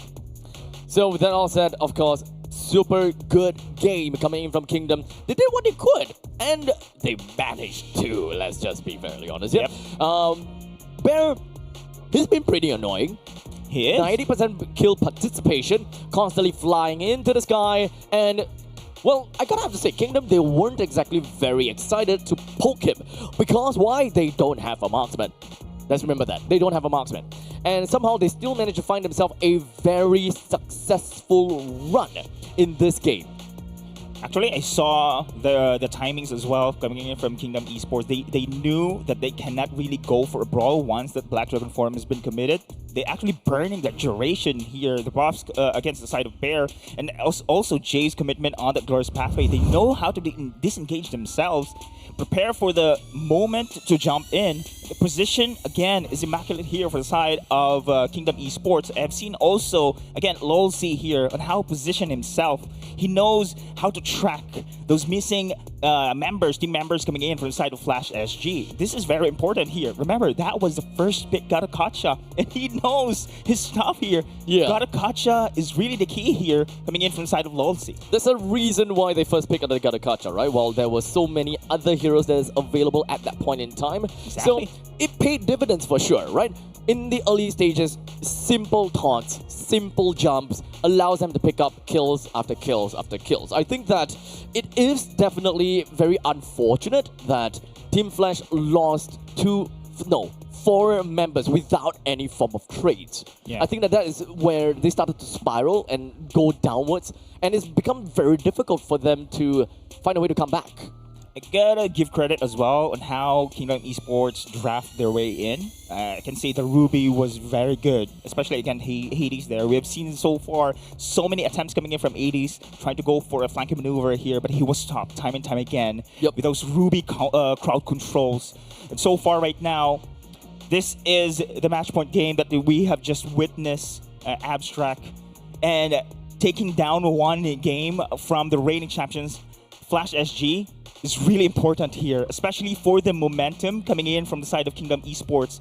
Lolzy mentioned this one. It's really hard for them climbing their way out into the Challenger qualifiers. Now here in the playoffs, up against Team Flash SG. Now, the thing is, this lineup from Kingdom is kind of what we all expected before the season happened. This is the kind of results that we want to see from Kingdom Esports. The moment that this lineup shows up, right, the roaming trio, Yawn, FMM, and Lolzy, we immediately be like, that is a scary, scary team. Yeah. People with experience from various organizations, from various seasons, and various roles, looking at you, FMM, they have got information and they have got experience like no other people. Yeah. This is crazy. I agree with that one. And, you know, Flash SG has also an incredible trio there. Don't negate, of course, Vanix, Hades, as well as here Curtizi. They have been very staple. We have mentioned this one when it comes to Flash SG. But so far here, the first takedown on the game one with Kingdom Esports taking it into their grasp is a big thing. Personally, for me, it only shows here that Kingdom Esports can really brawl their way into the highest levels of MLBB here in Singapore. Execution is key, and I think that Kingdom Esports, they've executed what they really needed to already. And now Flash SG unfortunately face match point. If they're unable to come back in game number 2, and if they're unable to pick up the pieces once again, they will be relegated to the lower brackets where they will have to face oh man, they have to face Team Stallions. Exactly. And ooh, I mentioned this one a while yeah, ago. you mentioned this. Yeah, right? Now I somehow going to take that back, but let's see. I don't know, but this sounds like a caster's curse from Deadeye. So if anything, go for his head, not mine. Go for Deadeye's head, not mine. No. It's no longer Deadeye, it's Deadhead. Deadhead indeed. Oh, what a Halloween indeed. Very Halloweenish. Very Halloweenish. But again, Flash SG, we're expecting, of course, a best of 3 games here. This is the reigning champions here. If this is going to be a sweep from Kingdom Esports, if, I'm just saying if. Okay, you can shut up now. Caster's curse once again. yeah, you can shut up now. In case of emergency, right? In case. Nothing said, nothing ruled. Period. If Flash SG, period. Okay? Flying Cloud. Right? No. We don't have a single flying cloud on the day. No. Nada. Zero. It's okay. Who cares about flying on the clouds, right? Take real mains. And nets. I need to stop that. No, yeah, you need. You'll be the headless man here. Be careful. I need to stop that. Man, here we go. We are now going to proceed into the match point game abstract. Yep. 1 game away for Kingdom Esports. Okay. Flash SG. Yep. Redemption from them. We're going to be resetting that API, so don't worry about that. That was the previous game. Yep. We flashed it out so that you can have a history check. Yep. What happened in the previous game and what was the heroes of the previous game, so that we can have a nice little comparison. So now I more or less know we've got Grok, Kimi, Kalia banned out for the first phase for Kingdom, and CC Baxia Chip banned for the first phase for Flash in the previous game. Do we have any difference? The answer is no. Same. Yeah, Yeah, no difference from KE. Flash, CC, Baxia Chip. So it is not the same now. Respect ban. Respect ban. Now this is going to be instantly Hylo's being picked here, coming in from Kingdom Esports. Now Flash SG on the other hand, again, both teams haven't prioritized the Yis and Shin. It's expanding rivers again. Yeah. They played expanding rivers in the previous one, and now they're playing expanding rivers again. Yep. So much for random. And now, plus the Glorious Pathway, it's going to be a stampede indeed. We're going to expect coming in from the side of Kingdom Esports. But here, Flash SG taking their time for the picks. Again, Yis and Shin is pretty much open here, but we haven't seen that one. Hades was the Hayabusa. But there you go. Again, it's going to be picked, but this time around, a Khalid coming in from there. Okay, the Khalid is not a confirmed pick just yet. Oh yeah, flex. Because actually, this is more of a J pick. J, as a roamer, actually prefers fighter heroes. Even during the time when he was actually mid lane for a period of time, he also played fighter mid lanes and so on and so forth, right? Dr. J. Yeah, Dr. J. And now in the roam position, we are likely going to be seeing something along those lines. It's a flexible Khalid, but we'll wait that out. Okay, now on the other side, they have the Zushin this time around. Again, FMM MVP on the game 1. So still, It works for them. Why not pick it again? But against here, Curtigi on the other side. What is going to be... Usually I see him on the bursty mage picks here. But so far, they have picked that Eve. And now we'll be able to pick... I haven't seen Farsa, though. Oh, yeah, you're right. I haven't seen a Farsa in a while Beyond here. the plains exists the equilibrium. And it is Now still Eve. going to be Eve once again. Yeah. So Yves have been seeing themselves for many times now. Yep. And Yves doesn't seem like they're going to be stopping in a Yves anytime soon. Mm-hmm. So honestly, that is some craziness they're going to have to say. You know, Yves is pretty annoying, not going to lie. Yep. But now we move on to the second phase bans. What are we looking for here?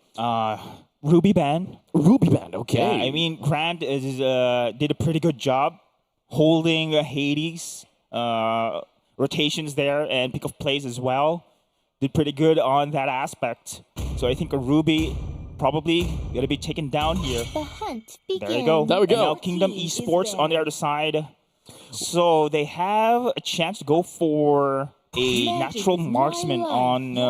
actually, they need to have the scaling potential here. So speaking of marksman, again, no one's taking this Eastern shit anymore. Of course, they have the Lancelot here and the Hades on the other side. Clea? Granger should go out. Clea has already been taken out. Oh, sorry. Yeah. Yes. It's okay. Yeah. Old man eyes. I understand. I love you, Lodi. I love you too. Well, there you go. Yep.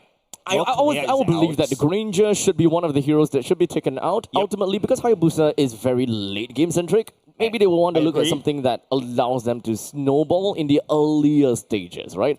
Either earlier or the mid stages. So taking Granger out, I would like that. I don't believe, or rather, I don't think that Team Flyers would play double fighters right now. But with the fact that Granger is taken away, Moskov that could still be... Moskov would be too late. I would say that a Moskov would be a little bit too late, and that will kind of clash a little bit with what Hayabusa wants, right? They want to go for a little bit of funneling of the pause ones, and Hayabusa is someone that can really pop around maps really fast, just like what a Moskov would do. They generally have the same thing, the same thing that they would do. So Lapu Lapu is going to be the pick indeed, and that will be the gold laner. No way. Gold lane Lapu Lapu? Interesting. I would think that that is what they're going to go for. Two fighter side lanes? Yep. Vanix? Mostly because of the fact that Hayabusa has already been picked out, and Hayabusa will take over the role of what a Moskov would normally do in-game. Hyper farm, all the way from the mid stages to the late stages. You have access to every single one of these lanes provided that you win in the rivers. Okay. So now Team Flash, what they want to do is they want to draft up a composition that allows them to be hyper aggressive in lanes. So this might actually be a Khalid Roam indeed. Khalid Roam has very good wave clear together with a Yi. This will be a problem for the Juicin plus Hylos combination in the middle lane because burst versus DOT, burst will be faster. Speaking of burst, they have again the Xborg here. Hesborg has been very effective on the EXP here outtrack. Yuzhong is not banned, right? Fire missiles. Yuzhong, no. If Yuzhong is not banned, this might be a Yuzhong pick for Bear. Yuzhong against an Xborg. Yep. EXP. Pretty interesting matchup. In this case, gold lane Alice, right? Likely is a gold lane Alice. Oh, wait, hold on a second. Oh. Natan. Oh, I am so wrong. Natan for Vanix again. Wait, this is damn expensive. This is greedy. In a sense, they have the Khalid Roam that you have mentioned. I think they can compensate here, at least provide a space for Vanix. Courtesy J as well as Hades here. For me, it's pretty good. Right. Trio here provides space for Vanix. Vanix cannot be forced to join the early game team fights. No, it actually does make sense now that I think about it. They don't have a shred. They don't have anyone that can realistically be able to shred big, tanky boys. Hylos, Xbox, Alice. They need someone of that caliber. And technically speaking, Nathan, yes, is a greedy hero that needs a lot of items to really pop off. But realistically speaking, if you were to compare between a carry and a Nathan, carry is much more expensive due to the nature of physical items being more expensive as compared to a Nathan. Nathan picks up and buys magic damage items. Magic damage items have a lower cash ceiling. Okay, understandable. Plus, also, I do believe Nathan has a great range with his ultimate here, and one of the heroes can really rip through as well for the turret. Yep, that's the thing, yes. I anticipate here for the side of Flash SG, again, the trio will do their thing, and it is going to be Vanix here being freely given space to control his lane.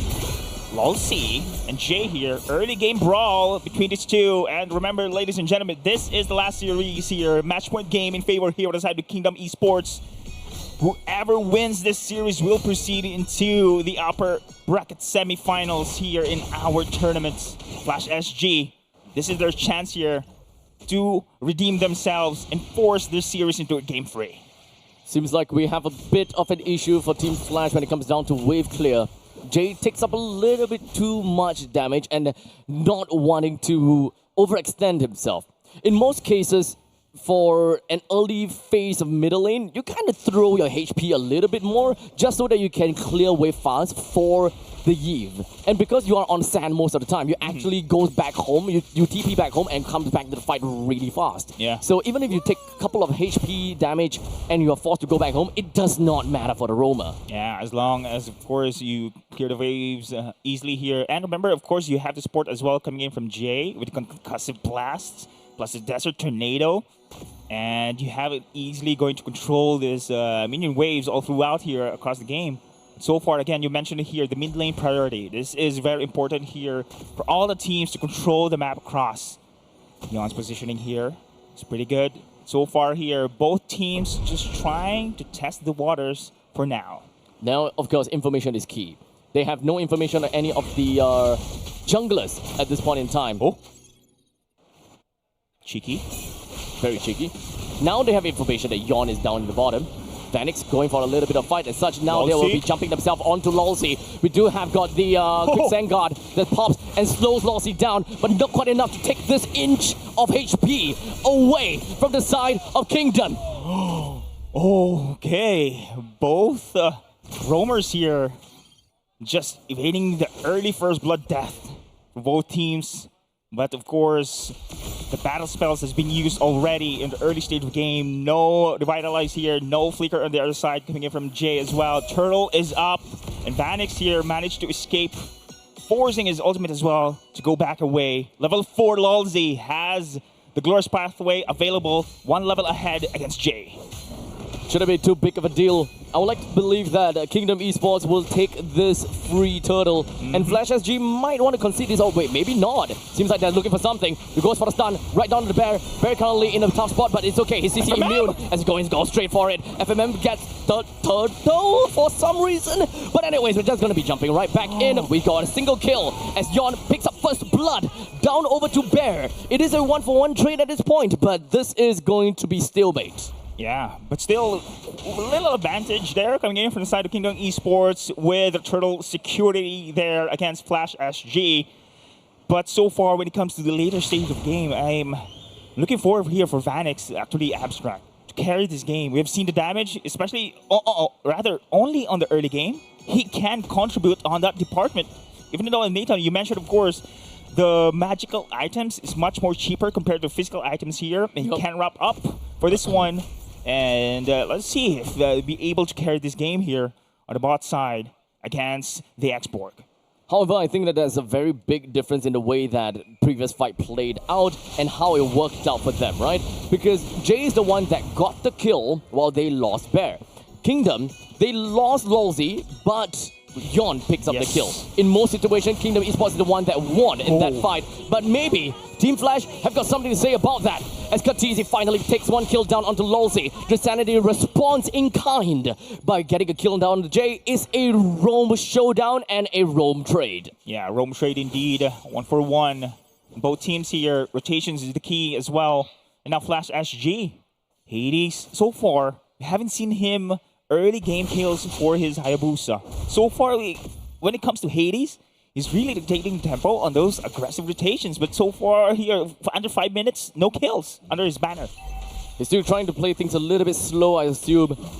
Trying to be as safe as possible. But to be fair, he doesn't really have a lot of targets that he can go for. He can play some crazy macro game though, which is something that I kind of miss from the old Hades. But speaking of old Hades, currently he doesn't have a lot of HP to work around with. As such, this turtle is eventually gonna be free for the taking for Kingdom Esports. For sure, man, the space being given. And there you go, we mentioned this one of the best things. Our Nathan can easily rip through turrets. And they have secured this one on the bottom side of the map. Hades here, trying to be very aggressive. So far, Kingdom Esports secured the second turtle of the game.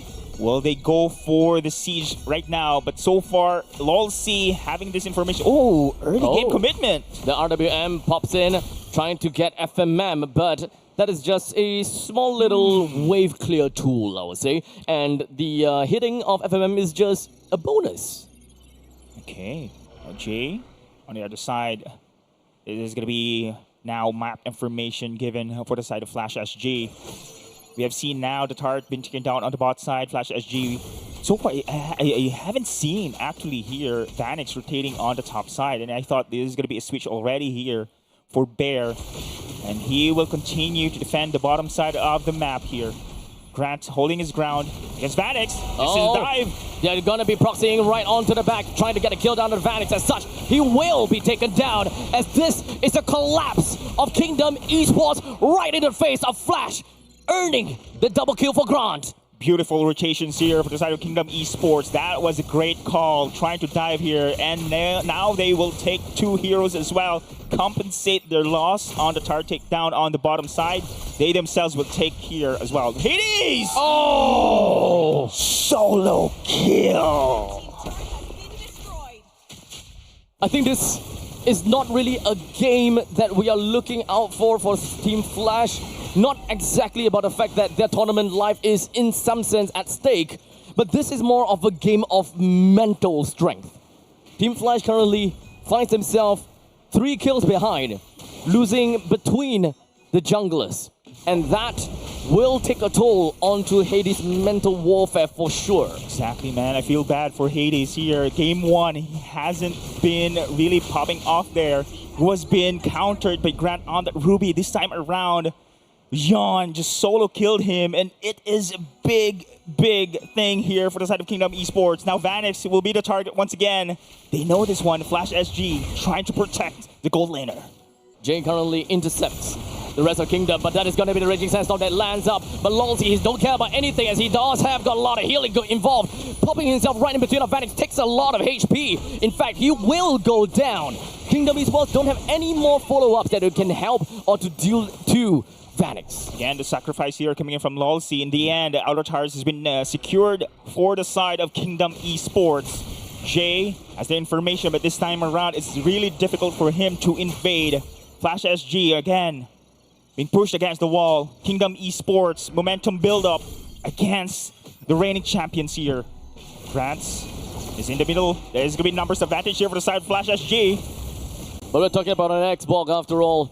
It doesn't have immortality, so that's still okay. But the moment that he actually pops off the immortality, yeah, that's the crazy part. He's probably going for third item immortality right now with the War Axe as well as Brute Force Breastplate that has already been made. So we're looking forward to that eventually. And I think that he will play a lot more aggressive once he has that immortality.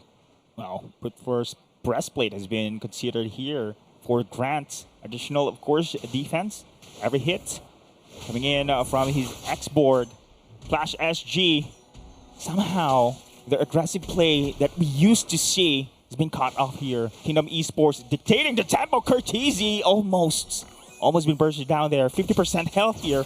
Wow, the damage alone coming in from the jungler. There is, of course, a timer onto Kingdom Esports, I dare say. I agree. In terms of damage-wise, the timer will go in favor for Flash, and all they gotta do is just drag out time, drag out the game as much as possible. Everyone collapses onto one another. We got a TOR all the way over to the back lines. More than enough to deal with Kurt Teasy, as we do have Yon that slides his way through. Kingdom Esports lost one, but trades two away from the side of Flash SG. But Vantage continues onto the onslaught, throws all of his damage onto Drinsanity. Will take him down with no problems. Okay, that is a bonus here for the side of Flash SG. They managed to take down two, but that is a 2-for-2 trade here. Kingdom Esports. Still, it is going to be now their map control to their hands. The Lord is up. This is a expanding rivers map. They have movement speed. It is going to be easy here for both teams to react for this heavy engagement later on. And speaking of engagement on that neutral objective, we are seeing here a brawl. They're trying to get the kill down on Jay. He gets whipped all the way back, but it's okay. He does have the desert sandstorm just to hold in himself for a little while longer. Grant loses his Faraga armor. Yon finds himself in the mix of things, but now he have come close together with the rest of his team. As such, he will get away pretty fine for now. Oh, this is heavy casualties coming in from the side of Kingdom Esports, but they are still forcing this Lord of Fights. So they need to reset here for the side of Kingdom Esports. Flash SG on the other side has the ultimates so far available, and now the Lord is here. Grant, Drinsanity, FMM, pretty much ready just in case. And Vanix here, very confident as well on this Lord dance. We'll be able to see the dance. Oh, Yon on the other side, though. He's looking for something all the way at the sides. He doesn't have feather execution anymore. As such, he will lose the Lord as Team Flash. They've gotten one for themselves, and they're slowly making their way through. They won the Lord, but at what cost? Because Kurt, Bear, and Jay have all lost their souls for this. A Lord for 3-man down plus outer turret here in the middle lane. Is it worth it? Kingdom Esports still has the upper hand. Vanix will try to defend the middle lane. Numbers advantage here, but Hades tried to go for a call here, and this is going to be a chase. Drinsanity currently taking a little bit too much shot, but Hades goes into Ogi Shadow Kill. He stays alive. He gets a kill out on Lulzy. He gets himself away just by a tad little bit through his quad shadows, but he went back in only to give a kill over to Grant. He knows about this one. Man, the fire missile still will caught him, will slow him down. Did his best actually to run down Kingdom Esports, but in the end, he will fall. Flash SG, even though, of course, the Lord has been taken away from them, this is still a big win. With the skirmishes win coming in from the side of Kingdom Esports, they managed to fend off this Lord siege as well on the bottom side of the map. Now, outer turrets here. Still, Kingdom Esports has the advantage. 100 seconds till the next Lord. Now this is going to be a crucial part here for both teams to actually either force a team fight for the pickoff or play it safe for now, securing the objective area around. Hades is massively behind as he's about 3,000 gold behind of Yorn. At this point, Hades is out of the picture, which will now leave Vanix as the main damage dealer of the team. And they're gonna have to revolve around that as much as possible. Hades needs to play more macro game, but maybe they're looking for something else. Okay, full commitment there for Grant. Against Grant rather, but still he managed to revive Firaga armor for that advantage. And now look at the pressure here to bot side. Flash SG is just too late to defend that one. Now going for the chase. So far, nope, they are going to reset at this moment in time. Yes, Abstract, I do agree. It is going to be Vanix's time to shine right now. He is the main damage dealer. Hades will just go for that cleanup. So far, Vanix, itemization's in check. He packs a punch. They can clear the waves easily now. And 30 seconds until the next Lord. Kingdom Esports, they are pretty much prepared for it. Out of turrets here, advantage on the bot side. Flash SG. They need to have a big win on the skirmish in order for them to push against the side of Kingdom Esports. For possibly the next few fights, or maybe a few of these objective takes, Hades will need to be the sacrificial lamb and will only appear just to take the Lord in order to extend their fight. And anything happens after Hades takes the Lord, it doesn't matter anymore because the baton will then be passed over to Vanix. Because no matter what, Hades will not catch up over to Yon. And the best that he could is to make full use of the fact that he's level 15, neck and neck for retribution damage. Oh, are they going to go for a blitz here? Kingdom Esports still in the lower decks again. No, nope, that's a reset here. But so far, Kingdom Esports. So, oh, Yon actually on the flanks here. They are trying to go back. Oh, wow. Great space being given. That's pretty darn painful. But that is not Hades that they are trying to aim because Hades will want to go in for a steal. In fact, Ogi Shadow kill. He gets a kill. Losey! Down. Wait, Losey! He takes the Lord down. Retribution not right in play. Vanix takes Losey down. And the Flash, they will continue to trample over to Kingdom Esports with Insanity. Next one on the chopping block. Katizi boxes FMM inside. 4-man down. And Grant is the only one alone to defend for his team. Oh, there you go. Yes, give you the Lord, but then again, this is the cost. They are going to end this one. Actually, they have the minion. They have the opportunity. They will now pour all of their heart, soul, and sweat onto Grant, and they take game number 2. Oh my goodness, there we go. The first game-free series of the day 1 of our playoffs for MPL SG Season 10. And Flash SG still is not over in this series. They have taken a win against Kingdom Esports this time around. Heart of the champion. Oh, shoot. That is what I want to see, right? Yeah. Technically speaking, statistics still played out. Game 1 win. Okay. Okay. But to be... Wait, is it fair? No, to be fair. No. Yeah. Maybe I'll shut up now. Oh. Caster's curse. No. Why? No. It doesn't mean Think anything. of something. Okay, doesn't mean anything. Yeah, that's okay. Statistically, Okay. you know, game 1 usually goes to Kingdom. Game 2, they lost. Game 3, question mark. We don't want to delve too much into it, but we gotta give credit where credit's due, right? In the end of the day, Team Flash, they managed to find a way to actually win in that team fight. My idea for them is just throw Hades into the revolving pit, right? As long as he's able to secure the Lord, that's more than enough to extend the time that they need in order to let Vanix pop off. But they say, no, I'm going in. I'm Hades, I'll do what I want. And he managed to kill off Yon, which I will be very honest with you guys, I have absolutely no idea how he did that. But he did. But he I think he mistimed. He mistimed the retribution. As such, it went the kill went over to Lolsey. Not a big deal though, because it was a complete wipeout from there. Correct. And they turned the tables there from that's Lord Dance actually. And speaking of which, game 1, game 2, same story here. Lord Dance is actually the game-ending skirmish plays for both teams that we witnessed so far. And Hades, man, he climbed his way back here, and he is the MVP. I mentioned a while ago, he struggled, especially during the early stage of the game. Struggled hard, and now he came back, and this is the Hades that we want to see on his Hayabusa this time around. This is just very clutch coming in from the side, totally from the side here, Flash SG, winning the Lord Dance. Well, technically, it was on the side of Kingdom Esports, but they had major win of the wipeout and pushing their way into the middle lane and winning the game 2. Now, I'm currently looking through the playback for the entirety of the fight. That was hands down and technically speaking a 1v1 between Lolsey and Yon.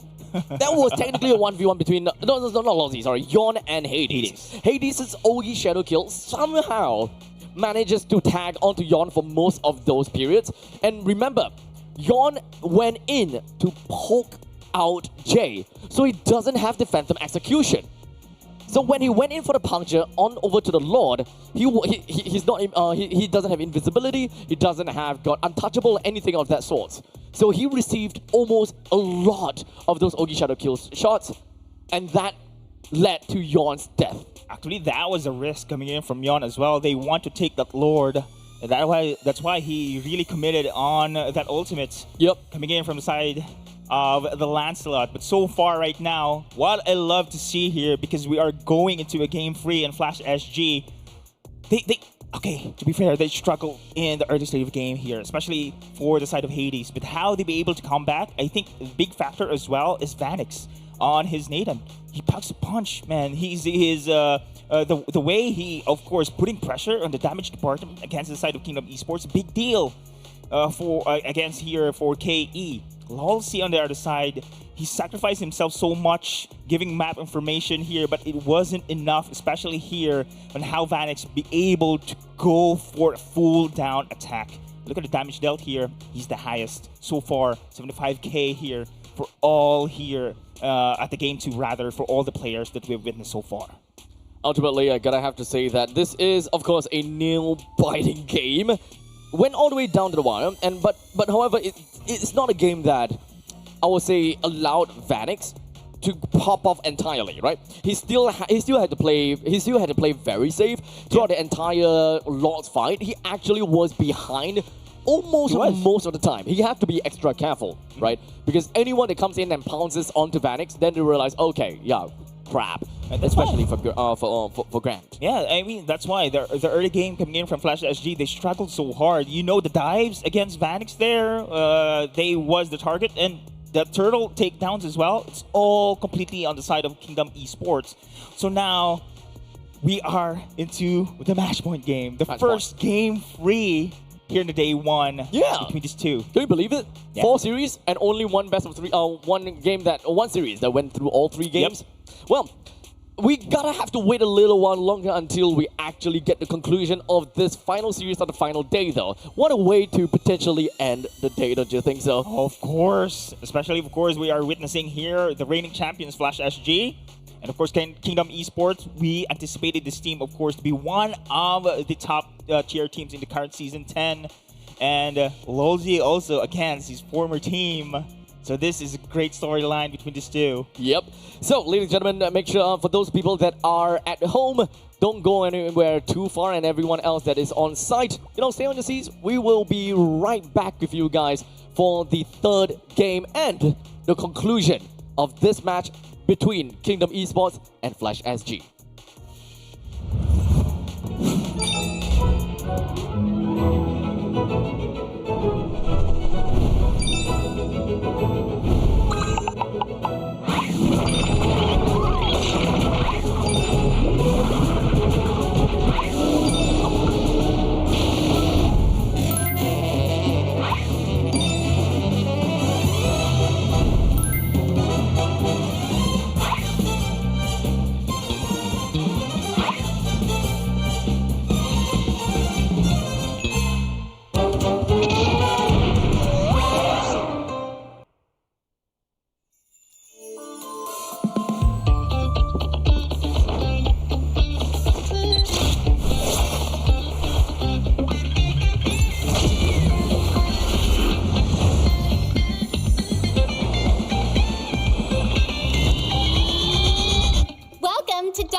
Welcome to MCGG Rising Stars.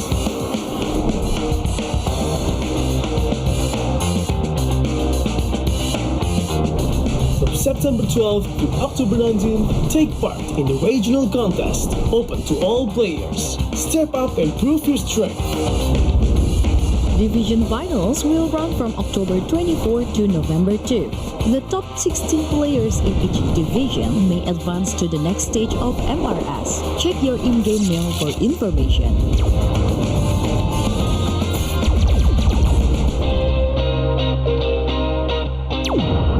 The S3 Finals group stage kicks off from November 8 to November 9. The top 6 players from each group will qualify for the S3 Finals semi-finals.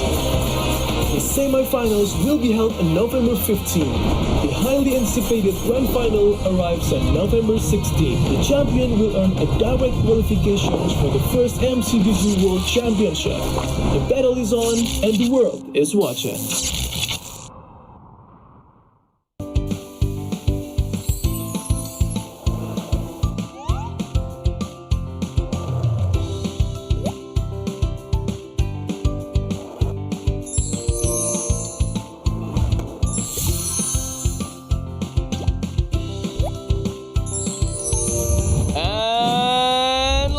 Gentlemen, we are back in once again, and before we move on to the actual game, let me just okay.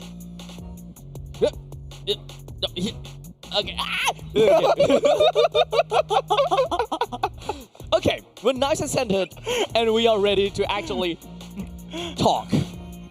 Okay, maybe a little bit too much of a gap between us, you know. We're pretty close. We're pretty close. How close? Close enough. Like shoulder to shoulder kind of thing. There we go. Okay. I hope that you guys are enjoying the entirety of MPL. Hey, don't leave my shoulder. Okay. I hope you guys are enjoying the rest of MPL SG Season 10 so far. Today is only day number 1, and I have...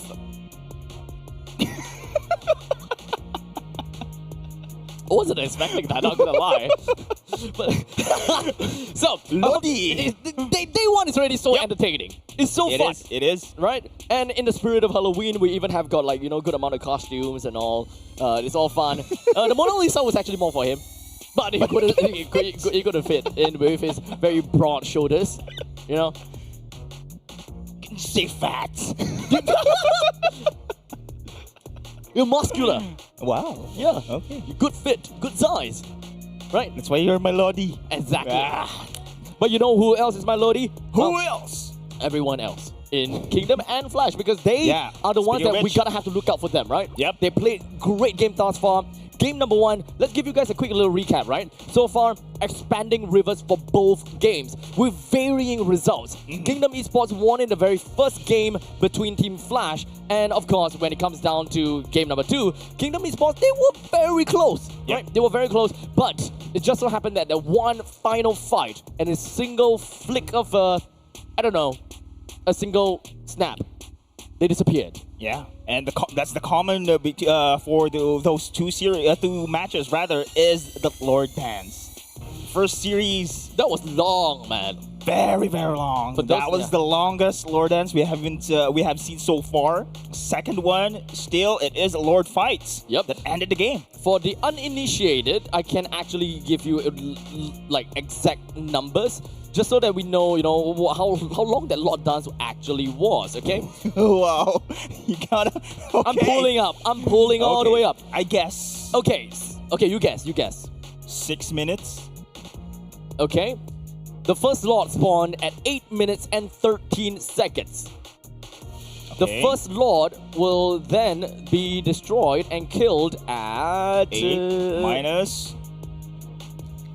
It's killed at... Wait, it's not dead yet. There we go, it's dead now. 12 minutes and 16 seconds. 8, 9, 10, 11, 12. That's 4 minutes of Lord Dance. 8. You mentioned 8, and then it died at 14. 12. Oh, okay, 12. Yeah, Okay. so that's 4 minutes of Lord Dance of pure nothingness. Pure nothingness. With a little bit of farming onto the offsides and... You guys get the idea, right? Yep. They're just kind of like testing punches, testing distance, and all that jazz, right? Of course, this looks like nothingness, but in actual fact, if you are part or if you are, you know, empathizing, or if you are in the shoes of any of these players, you know that this is just a pressure cooker that's just brewing.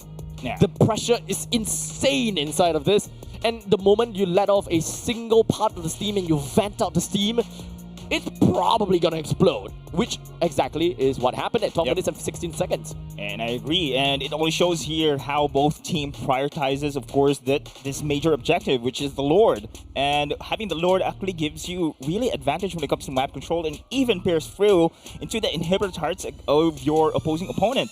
And this is how important as well that the presence of the Lord gives you so much control across the map. Remember, expanded rivers here, very aggressive for both teams, especially being going into the pick-up plays, skirmishes plays. But so far, haven't seen those pickoffs so much. We are transitioning here into actually major 5v5 brawls. 5v5 brawls are kind of annoying kind of deal with, right? But it is the inevitable. Sometimes teams start to neglect a bit of macro game, such as playing on the opposite side of the lane where the Lord eventually is. We kind of have ditched the idea to a certain extent that, okay, we have got a strong pushing lane on the opposite side, or we set up a slow push on the opposite side that will give us an advantage onto the Lord's fight because it's gonna crash, right? It's gonna crash on the standard objective. Throughout the entire 4 minutes, I don't think that we saw anything that is like that, right? No, not much of a split push. It did happen once, right? Yep. It happened once where Flash had got a push down onto Kingdom and it forced Yon to show himself. Yep. During that point in time, when Yon showed himself, Jay opened up with the Glorious Pathway. They did act on it. However, it was fended off. It was fended off almost immediately. They realized, hey, look, okay, that's over. Yep. We missed the timing and we reset. Plus, of course, both teams are not reckless enough, especially if they don't have this map information where the junglers are. They can only act through once they saw the junglers actually just leveling up the lane pressure. Once they saw that one, that was the opening window, they are going to commit. That's also kind of the main reason why I particularly don't like Hylos as the roamer, because there is no instant gratification when you want to engage in a battle and say like, let's go right now. Yeah. And the rest will be able to move in tandem with you, right? For Hylos, what you do, you see that there's the jungler is on the top lane and you're like, okay, Lancelot is now on top, let's go. Drop the Glory Pathway, run, stun. Correct. 3 seconds gone. And then, Hayabusa came in and like, oh, look, we missed our timing, let's back off. Yeah. Unlike other roamers which can really took your attention, Glorious Pathway, you like have like Rock, of course, with that barrier as well as the combo coming in from the ward charge. That's the impact you needed for that initiation. But the Glorious Pathway, you still have time actually to run away. Yep, there is a front swing and a back swing animation when the Glorious Pathway is built. You run through, and there's a front swing of that stun. And only then people can start to slowly go in. So you need that follow-up, that combo, unless, of course, the position coming in from the Eve, real manipulation plus the Glorious Pathway. Now that is going to be a sure kill for sure. But here, we are now seeing Broken Wall. Still 100% no Flying Cloud on our day 1 here, Abstract. Yep. I'm not too sure how to feel about that, but it's okay. We will see Flying Clouds in the next few days, perhaps, right? We'll possibly pass the baton over to, Ryan, Churros. I mean, he always dogs me, so it's fine. Ryan Churros, as well as Jays. Yeah. Chris, yes. Christopher Columbus. Christopher Columbus. And here we go. Ooh, this is now the last game, ladies and gentlemen. 1 game away for both teams to secure the upper bracket semifinals match. Flash SG, the reigning 4P champions. Kingdom Esports here on the other side, looking to topple the reign. So, Gato Kacha is leaked. Chip is leaked. No Hayabusa this time around for Hades. So they're kind of forcing a hand onto Hades. Okay. They identified that Gato Kacha can actually be a very good priority pick over the side of Kingdom. It feels forced over to Team Flash. It feels like KE took this draft well. Yep.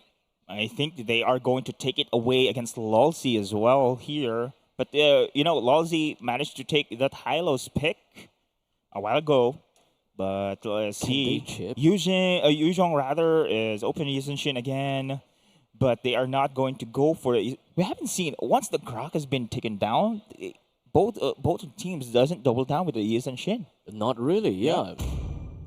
So, okay, Zushid is out. Okay, speaking of which, now they go. And this is going to be a high loss for Lalzi. Okay. So, once again, the dire problem that I feel that is that always been a problem is initiating is not instant gratification.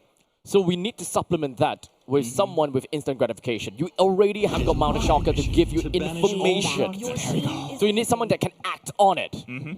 So there you go. I missed Farsa coming in from Courtesy, and this will be the last game. And now I'm showing the burst damage coming in from Courtesy. This is what I want coming in from this player. And on the other side, Eve is pretty much open here as well. We've seen the combination of the Glorious Pathway again, and RWM can stop any advance against the side of Flash SG. And you have a Yisen Shin. You have a pretty combo. Yisen Shin, Hylos on the other hand. But it's not as aggressive, of course, when we compare to a Grak Rome. Oh, 13. They can choose to go for 13 if they want to. That's an instant answer to the feathered airstrike. You immediately remove the possibility of any form of feathered airstrike. You also have double information gathering tool from the side of Yisen Shin. Right? You got Mountain Shocker, you got Fury of the Phoenix. Either or, you have roundabout ways to gather information. Speaking of which, now that you mention it, actually Abstract, yes. Great counter for the feathered airstrike. And still we're waiting for Kingdom Esports to have a mid laner to their side. Now it is going to be secured with the Phobius. Probably they are going to avoid Vanix Harith here on the other side. Garukacha Harith's pretty strong. Eve also pretty much open. Let's see if Zetian is going to be the priority here. Yeah. Speaking of which, of course, Ruby can be taken down as well. I feel that Zetian is a solid answer to Flash, but maybe it's still too early for them to really just drop right in. Technically, they can go for R4 Zetian and just kind of look at what the rest of Team Flash is intending to go towards, right? Because you have information that you can get off of where Lancelot is, information as to where Gatokacha could possibly come in with the AOG, but it would be better if they have information as to who the XP laner is for the side of Team Flash. Since they have already showed their hands onto the Phobius. CEC's been banned. Xborg is one as well. But they do lack the hardcore control here. They can rely on the Garukacha. But again, we always mention this one Garukacha is pretty good for the follow-up.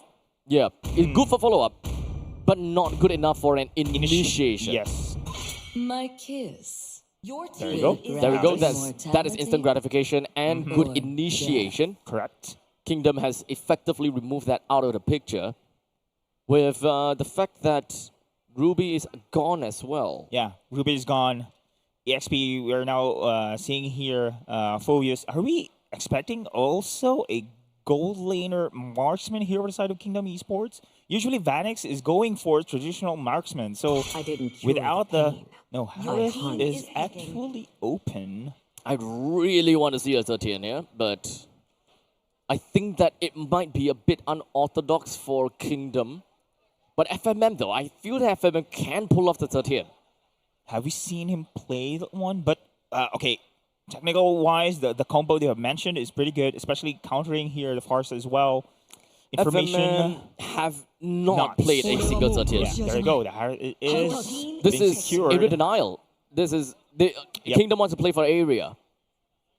The more that they need to control the Farsa, the more that they need to control the Farsa, because right now they don't have anyone that can stop Farsa right here, right now. So I kind of like the fact that they are leaving the mage for the last pick, just so that they can have a little bit more information as to who is the XP laner. Actually, see here Flash SG. Now the level up is out. Up against the Phobius, I do love an export here, but the Ranger has been picked here. Still a traditional marksman here for the side of Flash SG. Yeah, that's fine. Now we're just leaving an XP Yu Zhong. Why we forgot this hero though? It's been a while. It has been banned time and time again. We have seen Yu Zhong once for the Hands of Bear on the game 1. Now again, it's pretty much open. Forgot to highlight this one. It's never been banned, but will it be effective though? Well, I guess so. I mean, there's the Gattakacha here. Gattakacha with Black Dragon form. Again, they must synergize themselves. But they don't have that insane lockdown for the Feather Airstrike to really push through.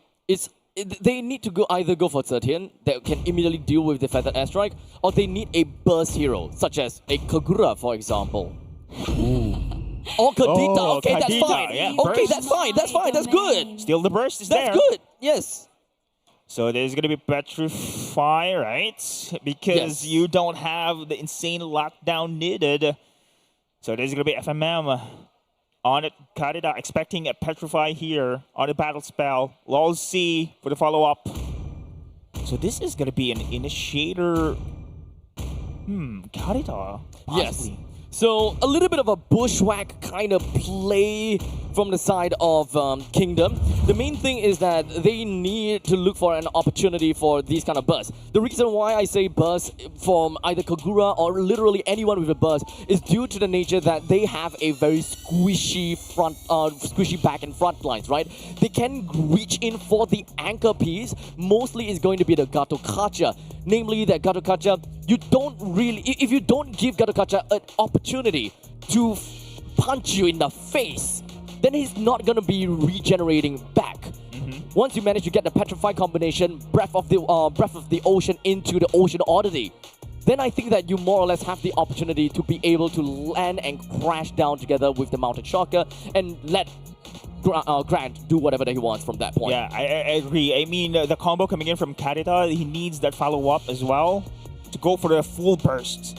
So I'm not sure if the combo, yes, early game, probably, can go for a full combo burst. But when it comes to the mid lane to later stage of the game, you need that follow-up here. Because itemizations, especially Athena Shields or the Radiant Armor, can really degrade that magic burst damage here coming in from the side of Kadita. But this is just one of the rare picks so far that witness the pick coming in from the side of Kingdom Esports. Here we go, ladies and gentlemen. The match point game, the last game of the fourth series here on day one of our playoffs. It is going to be Flash SG versus Kingdom Esports. The winner will proceed into the upper bracket semifinals.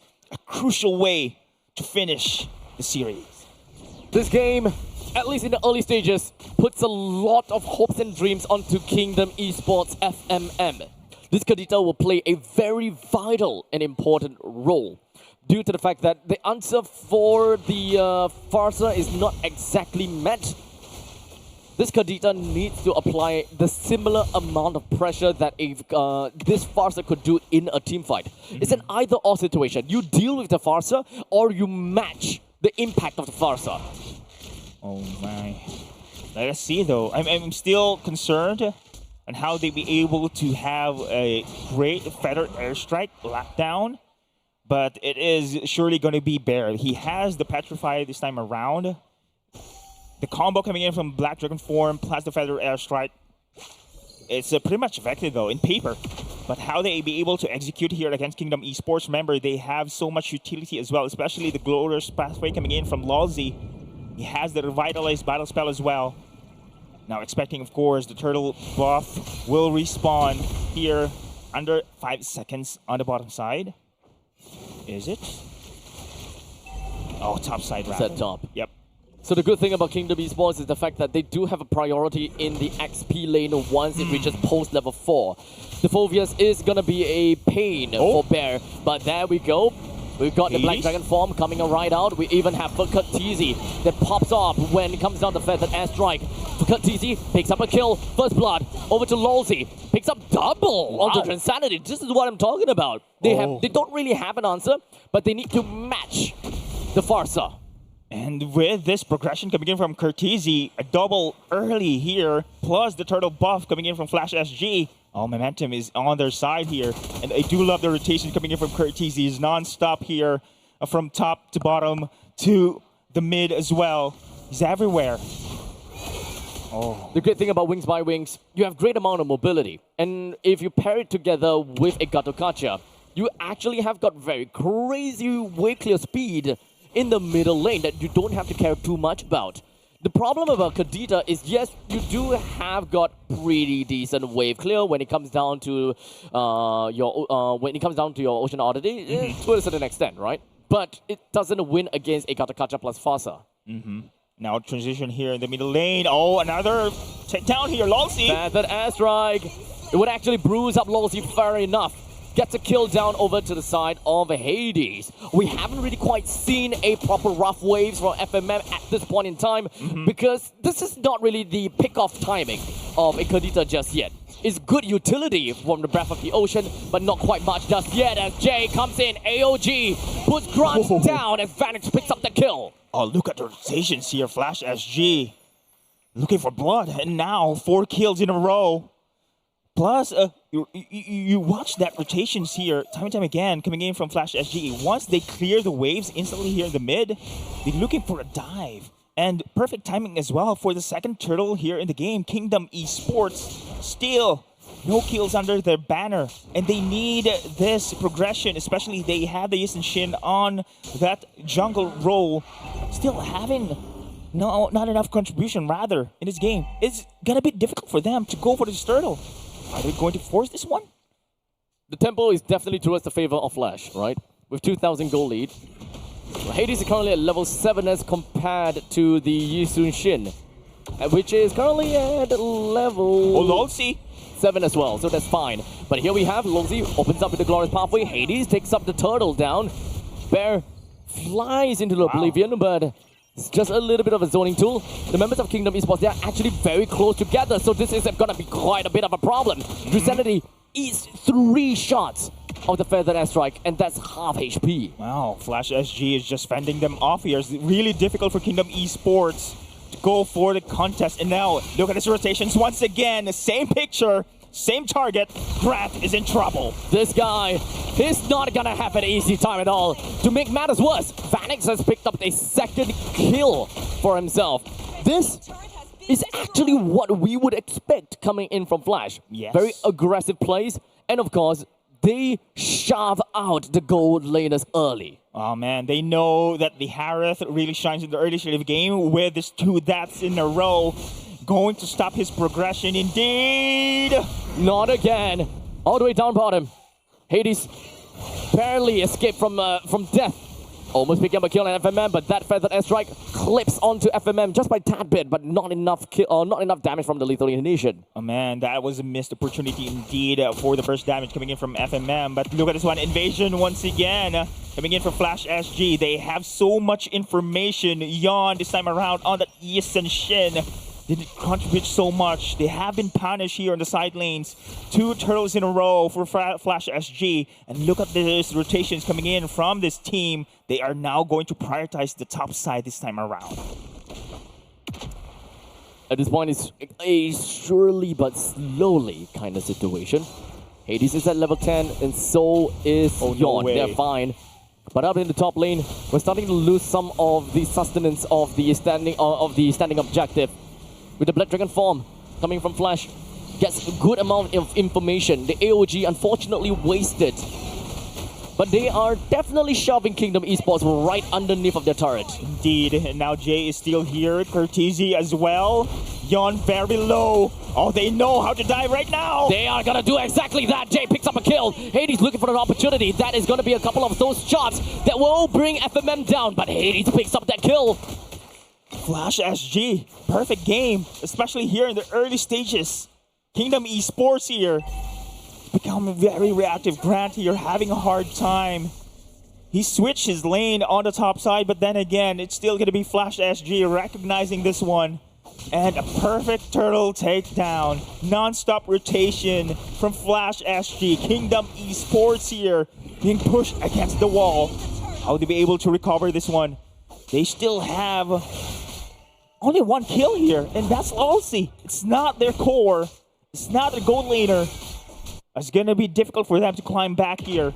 But will it be possible, though? They have so much kit when it comes to AoE. They have the Summon Force. They have the Glorious Pathway. But Flash SG's progression this time around, damage is just too much. I think the main problem right now is the means of catch, right? They do have got a single target stun that they can see from the Hylos, but this is not instant gratification. He needs to run towards the enemies in order to realistically be able to do that. Breath of the Ocean is delayed. You have a front swing, right, or rather you have a back swing upon activation. It is a skill shot, and everyone else from the Southern Kingdom don't have much. Unless you want to count in Monochoker, that is also a skill shot. Oh man. So they don't have anything that can actually feed FMM into winning in the early stages in order to have good enough impact onto Flash. The only thing that they can look out for is that Katisi, with the Feathered Airstrike, he is literally a stationary target for FMM to go in with the Ocean Oddity. However, we haven't really quite seen that with the Breath of the Ocean, Ocean Oddity, and all that kind of jazz just yet. Yep. So, main thing, we need an answer onto Katisi. And the only one to have the answer is actually FMM. He uses, he got Petrify, it's not Flicker, so he can't Flicker right into the face and just rough waves onto Katisi, right? But so still, he needs to be close enough. Indeed, he's trying his best. As you can see, the positioning coming in from FMM, he's trying to go for the cheeky plays here, trying to hide himself on these bushes, but Flash SG is just difficult to catch Katisi, man. All of the positioning, the map information rather coming in from the Gatakacha is enough here to spot those blind side. Oh, bottom lane, that's the bushwhack that we want to see. But, FMM appeared. Okay, he showed himself. Never mind. Never mind. Lord Dance is here, 50% health. Now the Black Dragon form has been committed as well. No contest whatsoever here. Free objective for Flash SG. And information that has been gathered. The Lord now fights for Flash SG with a current score of 8-1, and we're looking at 7,900 gold lead. This is massive. Massive indeed, especially under 10 minutes. Plus now they are going to put pressure on the bot side. Not even the Lord still walking here. And no defense here coming in from the side of Kingdom Esports. Oh man. Kingdom Esports here. Being pushed again. Oh man, Jay is here as well. Trying to taunt the way in. They have no answers here, man. They don't have any answers. In fact, the only answer is actually behind. So we're just gonna wait it out. Look for the opportunity. Speaking of which, waiting. Gone. Never mind.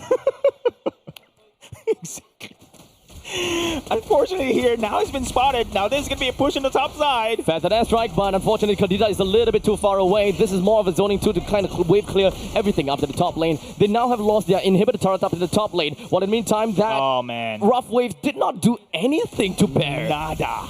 It doesn't have the damage, doesn't have the items. As such, Kingdom Esports, they probably lost their hopes in this one. They have to drag this game out as much as possible. However, the problem is, the one with the power spike in the mid stages of the game is the Kadita. Yep. And now, because of the fact that he don't get the items that he needs, even his power spike has been delayed. Oh, you're going to commit? Wait, that's not what we expected. Yep. Kingdom Esports, they will usually be the one that wants to play past him and hide behind the turret and have a 6v5 fight. As to this point in time, we don't have the rough waves anymore. Bear pushes the rest of Kingdom Esports away. They take down the inhibitor turret in the middle lane. That's absolutely free. Man, I'm not sure about that call, but Kingdom Esports was so desperate at that moment, trying to somehow test if they can burst down anyone against Flash SG. And now 2 inhibitor turrets gone here in the 12-minute mark. And the Lord will now spawn under 50 seconds here. Kingdom Esports cannot do anything about this one. Not only, of course, FMM with the burst damage, they are going to rely. Also here, the Harith, Grants, having difficult time as well. He's been picked off time and time again. He is actually the hope for the early stages for the side of Kingdom Esports, but the progression has been cut off. Also Yon here on his Yisen Shin. We haven't seen him also being cut off. Surprise! It is going to be Yon here backing away this time around. Again, Jay is just everywhere here, providing information. I think this is really difficult here, Abstract, at this moment in time here, coming in from Kingdom Esports. I'm not sure if they'll be able to contest this Lord also here against Flash SG. I don't think that they can. Even though Yon is currently at level 15 and so is Hades, it is a 50-50 quite literally between these two. The only difference and the problem... Oh, man. What? Oh. That's the burst. Oh man, that was not even an ultimate. Katisi did not use his ultimate. In fact, that is all the ultimates available from Team Flash. That is all of the battle spells that is currently available as well. Why is Katisi taking everything? Even the Lord, indeed. Wow, man. Game 1 was so intense. Game 2 as well. This is kind of anticlimactic here we're seeing in Abstract. It is. So all I can do is hope that this is not the final fizzle of Kingdom Esports. That they still have something that they're hiding behind the sleeves, or inside of their sleeves in this case. Is it a Ace of Spades? Oh, more than 10k gold lead. And now last inhibitor turret. Look at Hades here, going to go for the flank. Is it Feather that's right? The pushes the rest of the members from Kingdom Esports away. This is just to open things up and allow them to take a free turret. Damage. What is that? Oh, Hades, yuck! And they're going to wash their hands there, back into the fountain. Now going to go for the defense. It is going to be the Feather airstrike, or rather, it's going to be the Glorious Pathway, just going to be bouncing all the way down, but it doesn't seem like Yon will be able to survive from all of that. It's easy, he takes a double kill just that easily, with a little bit of Furious Dive onto Losi. He will go down. It even had it pop up when it comes down to Feather airstrike, and that is Flash! Flawless. In the game of free. Ending it with fashion. Flash SG proceeds into the upper bracket semifinals tomorrow. I have absolutely no idea what happened in that fight. That was a whole lot of skills drops here on, and so basically everything that Team Flash gotta have to throw, they needed to throw out right there and then. And they did it. They made it. Yeah. But I'm questioning myself, what happened? Kingdom Esports was so on fire. Game 1, even Game 2, even though they lost. It was high ground. Ultimately, it is a high ground problem just from a single Farsa pick. And this is also a signature pick coming in from Katisi. Let's not forget about that as well. And I've always looked at Katisi and I always hailed him as one of the most consistent players in Team Flash. This time he pulled off his Farsa. That high ground is more than enough to be a menace to everyone else. We thought that the Kadita would have been a problem to a stationary target of Katisi. In theory, yes. However, when it's applied, it doesn't seem like FMM have any of that opportunity to get remotely close enough to Katisi. Exactly. And I was actually in doubt on how Katisi be able to have a solid feathered airstrike, but man, he showed promise. I have also to take into consideration the double kill coming from Katisi on the early game. Actually snowball his hero from there for the burst damage as well. Coming in from this hero, I believe he is going to be MVP if I'm not mistaken. Without a doubt, right? Oh, we shall see. Yeah. Katisi, it is the MVP. Again, another mage. Another mage. Today is a mage day. Happy Halloween indeed. And now MVP of the game, Katisi on the far side with a 508 KDA. Kill participation here skyrocket on the percentage with a 93%. Insane gameplay. Comfort pick. Looking forward for this player to always use this Farsa and very scary performance.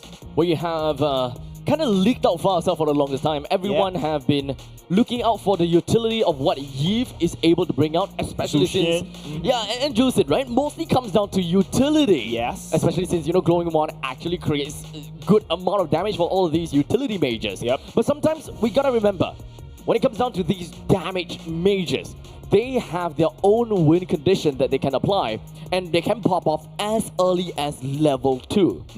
And we have seen that one. Katisi specifically here on the Farsa, but look at this one, the progression coming in from Katisi. First item, Genius Wand, bro. And you know the match benefit. Yeah, I do believe he has the first item, Genius Wand, in this game. And Kingdom Esports here, it is going to be somehow struggle their way in. Especially we have highlighted FMM on the last pick on that Kadita. Unfortunately, it didn't go their way here. It's really tricky for FMM to pull through that the petrify, the burst damage that we have mentioned. Of course, the combo wombo from this Kadita, but it did not push through.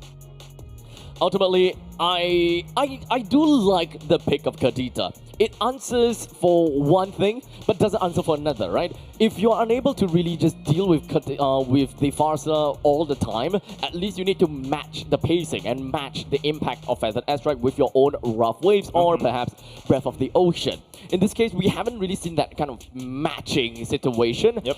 And it makes me think, right? Kadita is not exactly a very easy hero to pilot, right? And if we want to look for simplicity and we want to look at press one button, get the problem solved, it has to be a Zetian. And I find it a little bit of a pity that because Zetian also do have decent nukes into her own kit, you expose everyone else, and let's not forget good amount or good crowd control at the touch of a finger. Yeah, and now this is the highlights that we have witnessed on the game one. That was intense. That was very intense between these two teams. Kingdom Esports secured this win against the side of Flash SG. It was incredible. Again, the Lord Dance was the call there. Kingdom Esports did their thing. I thought that was their stride. But here the game two, this was also the game-ending play that Flash SG returned against Kingdom Esports. Another, of course, that was also another Lord Dance that we've witnessed so far. And Vanix, we had a doubt here on that Nathan, but Nathan pushed it through on this game. This was the game-ending play on the game two. Game two was kind of crazy. Right? It is. It was technically one-sided in favor for Kingdom Esports, but this one fight, they didn't lose anyone. It was I wouldn't even call it miraculous, but everything fell into place the way they wanted it to. Yeah. That was the best case scenario, and they worked it out. But here in the game three, this is really a stomp. Flash SG secured here with a statement that they are still the reigning champions indeed. Wow, this is a total domination in the Game 3 series against Kingdom Esports. Total domination. It hasn't been it's been a long time since I've seen zero turrets, 0 Lord, and 0 Turtle. And this is a game that spanned to 14 minutes. My oh my. Wow, that was the day one, Abstract. That is day one. We survived. That is day one. We survived. Some didn't. So, of course, we'll take this opportunity to thank, and of course, thank once again to the unfortunate fallen brethren. I gotta have to say, you know, we've got Ignite as well as Absolute Zero. We hope to see them again in the next season. And to all the other teams out there, we still will see you tomorrow. Alas, it will be casted by Churros and Jays. You know, we'll be back again very soon. My name's Abstract. With me here is Deadeye. We'll pass the time back over to Suki to round up the show. All right, thank you boys for casting the crazy series just now. I'm here with Bear, the EXP laner for Flash SG. We've got a couple of questions. How are you feeling right now? Mixed emotions, because it's against my ex-team and my teammates and friends. We might be friends outside the battlefield, but inside we're strangers, we're enemies. So hope y'all don't take it too hard. Okay, you're not really strangers. You're just rivals for now, right, as we know. So, you know, that was actually a really close game, especially in game 2, where you almost lost, actually. You had, you know, all the momentum going against you, and it was only through that final fight that you managed to turn it around. What was your mentality going into that fight? My mentality is just go in. They called for it, and we just follow through and just believe. Because after all, if we lose, we're going to lower bracket. So no point hesitating. Just go with the play. All right, and finally, do you have anything you want to say to your fans now that you're under Team Flash, which is a very storied organization in MPL SG? I hope you guys keep supporting Team Flash, and hope we can get the 5 peat champs and to Kingdom. Hope y'all don't take it too hard. All right, thank you so much, Bear. And you heard it here first. He wants to be the 5-peat with Flash SG. But before that can happen, we actually have to look at the brackets going into tomorrow.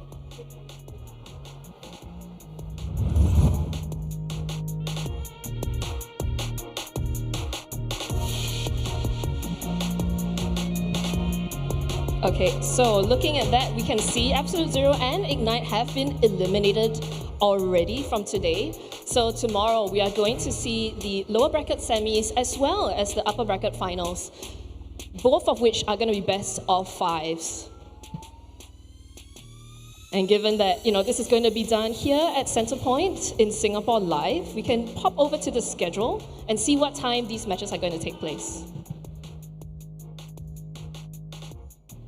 So just for everyone at home, just so you know, there's so many things that's going on actually off stream. So do feel free to come down. There's so many prizes, a whole bunch of diamonds as well.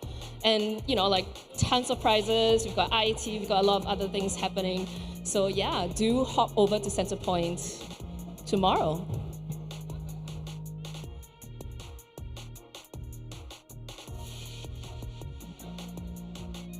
All right, so just want to say from everyone here at the team here, thank you so much to everyone for coming down, not just in person, but online as well, and joining us.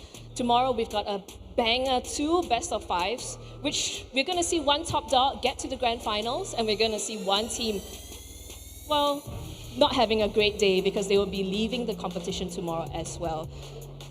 So that's all from us today. Once again, a shout out to our presenting partner, IET. And we hope to see you guys here tomorrow at Centrepoint for much more epic Mobile Legends Bang Bang. So catch you all on the flip side.